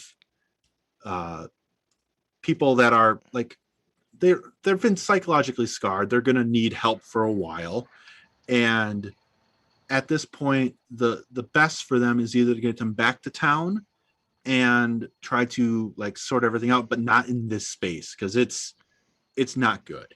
And a number of them have passed away. The town is not going to be at full strength for any period of time. It's suffered a loss from this thing that was attacking it and pulling the people away from town through mind control. And you all as players, you all as the adventuring party have done a great service to this town. And through whatever means of celebration that they can bring up in this horrible time, they give onto you. They're very grateful for whatever healing and medicine type checks that you do. You spend some time walking among the people, especially you, Barlow, walking among the people, offering words of perseverance, the strength of the spirit, trying to mend a little bit of that torture that they've suffered in the short period of time as best you can right now. So Yeah, go ahead. as we're leaving the cavern, I just want to talk to, so we're all in agreement that we're not going to tell them that we helped tax them? Don't worry, everyone. We found your tax documents. Your tax documents are safe. Let's just not bring that up. That's not why we were here. It was completely, totally different mission. I would. Can I remove the cool like spiky arm things from on the back Absolutely. of it? I was gonna say, can we loot this thing? Like, Because let's- I want let's take two. this- First of all, I want a pauldron with 2, and then I want to give one to Larkin in place of his other arm, just as like. So That is not psychologically helpful. the tools Probably not. No. are just like they've got some so the thing that you realize about those tools is they have no moving parts to them. They're all bolted together and act together, but the creature used its mind to facilitate its power with this. It was using its telekinesis power to move these armatures, and so there's no real like. So they You just can- remain Mechanically stiff. sound. Yeah, they're mechanically sound, but they're Okay. not like Yeah, they no, don't. They act on their own, but like they're I- these just things that come over its shoulders. I just want the look. Absolutely. That's With How about the with blood of this dead thing? Could drudges. Dror use it and- as some alchemical something? Yeah, that's what it's like. If with all the dead drudges and the operation table, is there any kind of fluids or other substances I can get my hands on? Absolutely. You get a lot of mysterious cephalix tech, cephalmatic tech in terms of chemicals that somehow like push the body beyond its limit to grow these muscles, to make the bones denser. So you get, if we were going to continue this campaign any further, a good start for some research for some really neat alchemical tech to do to yourself to make, for example, Michaela have higher strength or higher AC or higher strength or whatever you'd like to do against whoever it was, provided you could prove it was safe. We can experiment on Michaela, and then I got a -1 strength modifier. So then, Or you try to experiment on color because trolls are naturally resilient to everything, and maybe he'll survive better. Who knows if he lets you. Michaela unmasks the cephalix and takes the mask as a trophy. What's under the mask? A surprisingly, so as you pull Normal the leathers dude. off, it's a creature that has very little pigmentation. They haven't seen the sun in a legit period of time in nearly forever. So this creature is almost translucent with its skin. The crazy thing about it is it's not dissimilar from yourself. It's very human. This is nothing like me. They have taken a divergent evolutionary path from humanity, and it is very human. Actually, That's eerie. Getz gives a good answer here. A face not unlike a human, skin like uncolored wax, and eyes lacking any pigmentation. So something that's been underground for centuries and very much human, but different, but not like so different. You're like, yeah, it's still like, it's creepy because it's not human, but it's similar at the same time. And very, very creepy. Mm. And Okay, well, go it's ahead. pretty late, guys. I got to run. But Absolutely. That was a lot of fun. Thanks for inviting me. Yeah. Thank you, Dan. And I'll just tie it up with the epilogue quick for everyone else, and then we'll be good to go. So you managed to bring the treasure back and the people back to, oh my goodness, I'm going to forget the name of the town I came up with. What was it? Christdale.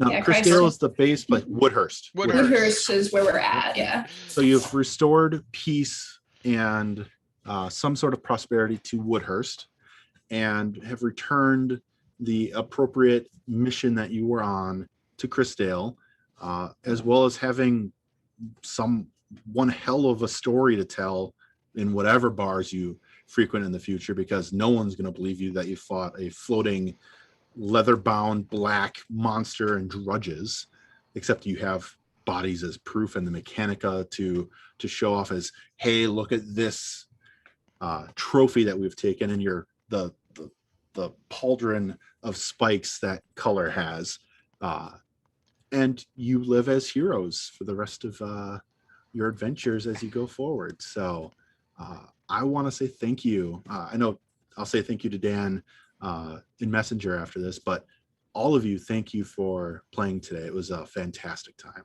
It was fun. Yeah. Thanks for running. Yeah, we got to see one of the darker elements in the Iron Kingdoms world. The cephalix are definitely the super creepy, all about terror and like awful things.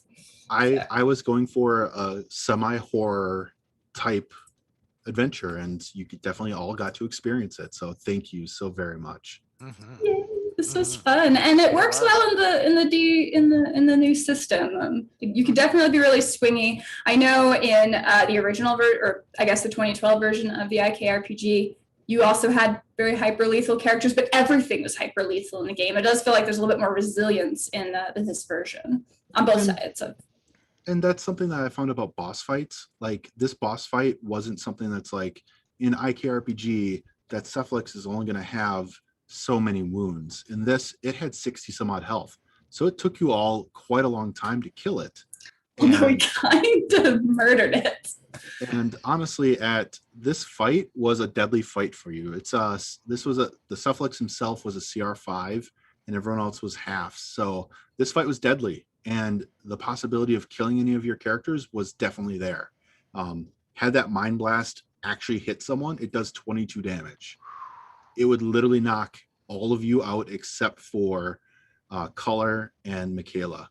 And everyone else And just that's gets... assuming we're at full health. Yeah. Exactly. Yeah, right. Yeah, that would have taken me to 0. So Yeah. Yeah. Like that Mind Blast is a TPK waiting to happen. So you got very lucky that I couldn't get you all at the same Oh, time. phew. Yeah, And yeah. it worked out really well. So It helps when you don't play like idiots. exactly, you played very smart. I was very impressed by Miranda. everyone. I'm just kidding. Gets asked, I would personally love to hear the players' thoughts all around the board. So any of you would start. What did you think? What did you feel about the game, about the setting, and what happened? All right, I'll go first. So as somebody who's been playing the IKRPG from before, I think this meshed well. You still got to feel like the world, and that was the most important thing for me because, obviously the idea of the whole steampunk fantasy is actually really unique, and I think I know there's people talking about what was it, Eberron in D&D world, but I don't think that it's like the Iron Kingdoms world. I mean, when you have semi-sentient warjacks, and we didn't really get into any of that necessarily, but it is just a massive and interesting world. So I'm just happy that people will get to play it. Additionally, again, not losing the lore in playing this game. And I appreciate that. And I know you kind of had it on rails, but I don't play 5e. Like I haven't really played 5e and I'm not familiar with 5e. And this was just fine to get into. So I could easily pick up my character and continue on. So I thought that was really cool. Absolutely. Yeah. Yeah, as someone who's not familiar with the world, so I may have a unique perspective, but it's like I felt that it's something you can grow into. Like it's not like you have to be an expert of lore on the world or anything. Like I didn't feel lost. Like I didn't feel like, oh, you gave us, there was enough information being doled out, not overwhelming amounts, but enough to understand the world without feeling overwhelmed. So I think that's a great part of it. And the 5e part, fused onto it helps with the rules. Like you're not fighting, okay, I'm learning the world and I have to try to learn all these new rules, right? It's like I'm comfortable with the rules of 5e, so it's just I can concentrate on the story and the world. So I think those two work together very well. Absolutely. Yeah, so I would say, the last 5e campaign that we did was the Return to Ravnica before the update, which was extremely cumbersome and difficult. I can understand why people really, really like it, but it was a lot to manage. And this felt a lot more in control. And I don't think that's just the world that you set up. I think it's also, kind of how they're sort of building this overarching rule set on top of it. And then the way that the characters played felt really, really fun and heroic and interesting. And kind of the way that you've always sort of wanted to build your characters in the past, I picked the bounty, I didn't know how the bounty hunter was going to play. I didn't understand how powerful that, hunters, the wanted dead or alive thing was that's just crazy. But I picked it because I thought the bounty hunter was going to be really fun and the investigation part of it was going to be really fun. But I feel like overall, with the exception of Miranda's, damage rolls, which were abnormally low, I felt like everybody brought something that was really interesting, really fun. You know what I mean? I didn't feel like any one particular person was out of their depth, and it was just, one character. You know what I mean? It wasn't the singing song bard. You know what I mean? With the devil's spin that just kills everything and like no runs one away, right? no one stole the spotlight, which Yeah. is what you're trying to say at that point. Yeah. And I definitely agree with you on that. I wish I could have, if we had more time, the investigative part that you had would have been way more played up. It's trying to get us into the next section is a part of the one shot. And so that's like, you tried to play it. And I love that you played the abilities and you looked at your character and said, I want to do this. And you did it. And I love that. That was awesome by everyone, because you went, Aaron specifically, I'm going to do this with my bounty hunter, and you did it, and it was fantastic. And I love that about everyone. You took the lore and just went nuts on it, and it was great. By the way, all those quotes are real quotes. a bunch of them are Hemingway. One of them was Franklin D. Roosevelt. One of them was Man, the Jacques difference Cousteau. the difference the author makes. Goodness. That's fun. That's amazing. Yeah, so that I was blown away on how much all of you, like, Scotty, I gave you just a touch on Morrow. Like, you had no background on it. You just came into this completely fresh. I didn't give you much on Morrow except for saying the name and start saying some of the abilities, and you took that and ran with it. So I love that, like, with a very minimal knowledge base, sort of like what Miranda was saying, where a player that knows a little bit about the lore, you can feed that into it and just start rolling it. And all of you did that. You fed off each other and you fed off of the game. So I was super impressed with all of you on playing the parts and just having an amazing time. So this was a success. Absolutely. No, that was excellent. That was really fun.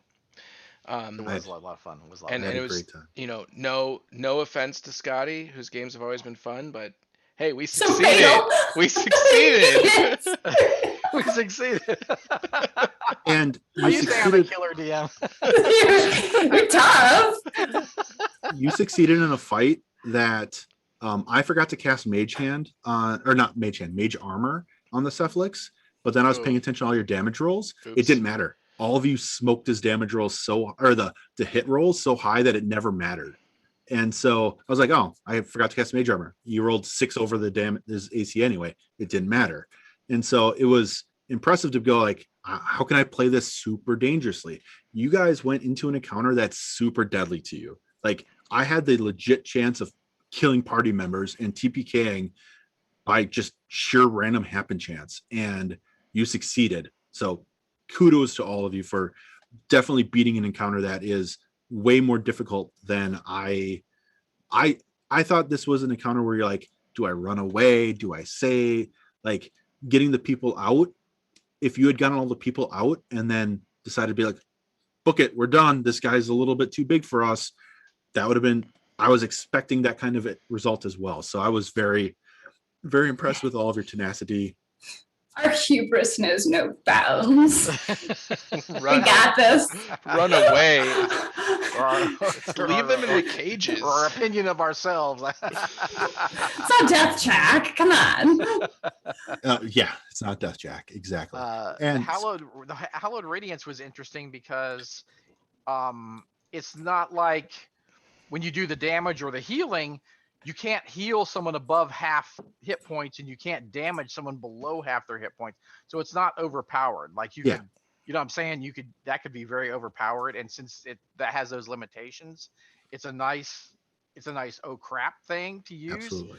But it's not a game breaker. You know what I'm saying? And that's why I felt about a lot of your abilities. Like they're different and they're cool.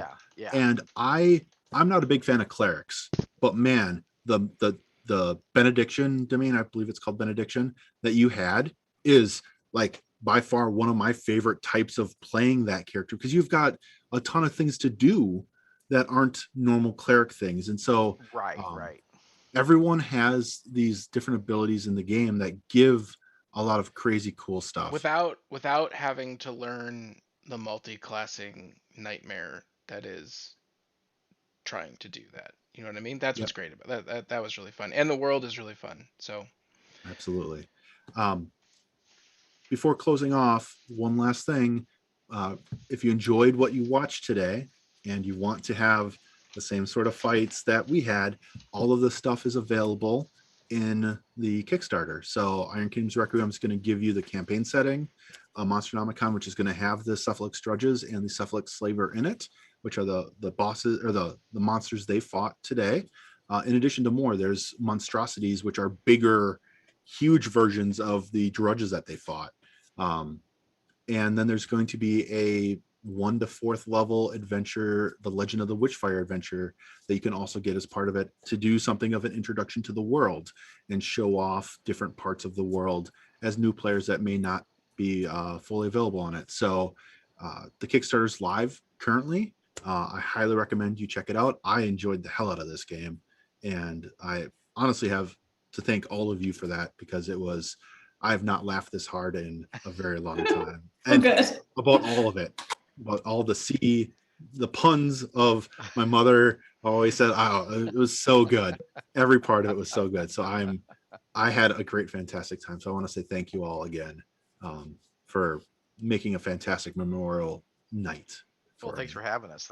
Yeah, no, it was super, super fun. Yeah. And I just love this world. So getting to show more people, it is just always exciting. Now, somebody did ask in the chat about seeing a more urban setting. And I know, at least in the first IKRPG, and I'm sure this one will, there's a ton of urban stuff. The cities themselves have a lot going on, especially if you look at like the city of Corvus, where there's the entire Undercity, which is a literal sunken city that's probably sunk multiple times, because it's like it keeps sinking and they keep building.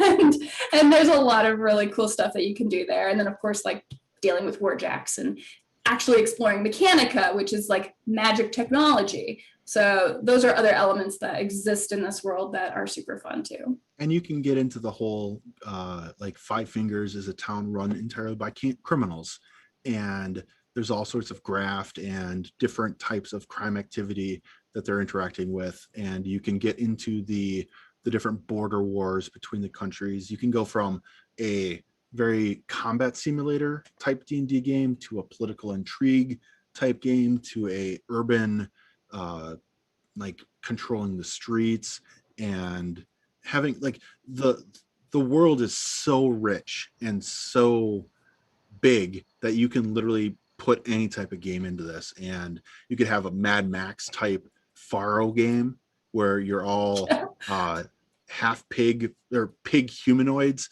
that scrap together metal to have just ridiculous machinery, and you can make a kind of like a Mad Max type apocalypse in the desert.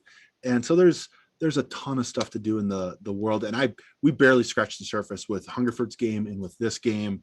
And so there's a ton to it. I can't speak enough to it. I love the setting so much that it's just, I can sit here and we'll talk for hours and hours and hours, and I don't want to keep you any longer than I already have, because we went long. Sorry. Further over than I expected. So my apologies on that. But the important thing is we won. And we had fun. And we had fun too. You know, whatever. But we won. Yeah, there was fun. You're not competitive at all, Miranda. Not at all, right? Not competitive. Nope. We won at D&D. And so, yes, I'm very grateful that Oz Schoonover, Matt Getz, and Will Hungerford wrote the setting and have produced it, because without them, we wouldn't have had this fun that we had tonight. So, well, then I really appreciate that. Yeah, for sure. Yeah. At Predator Press too. So thank you, everyone. I know Miranda and Aaron are going to have this up probably in their YouTube videos. Mm-hmm. I'm going to be posting it to my YouTube video, so feel free to check out the nearly 5 hours on the mark game of Iron Kingdoms Requiem. And thank you, everyone. And have a fantastic night, everyone. Yes, thank you. Thank you for watching the stream. Bye, everybody. You guys have a great night. Oh yeah, check out DM Scotty's channel. He's like a master DM, and he kills his players, but he's hilarious and super fun. Honestly, check out all of our channels, because all 4 of us here have something great to offer. So I know most of us are posting links. We'll be cross-posting links in all of our chats, and so please check everyone out, because check the description. Exactly. So have a great night, everyone. Night. Bye, everybody.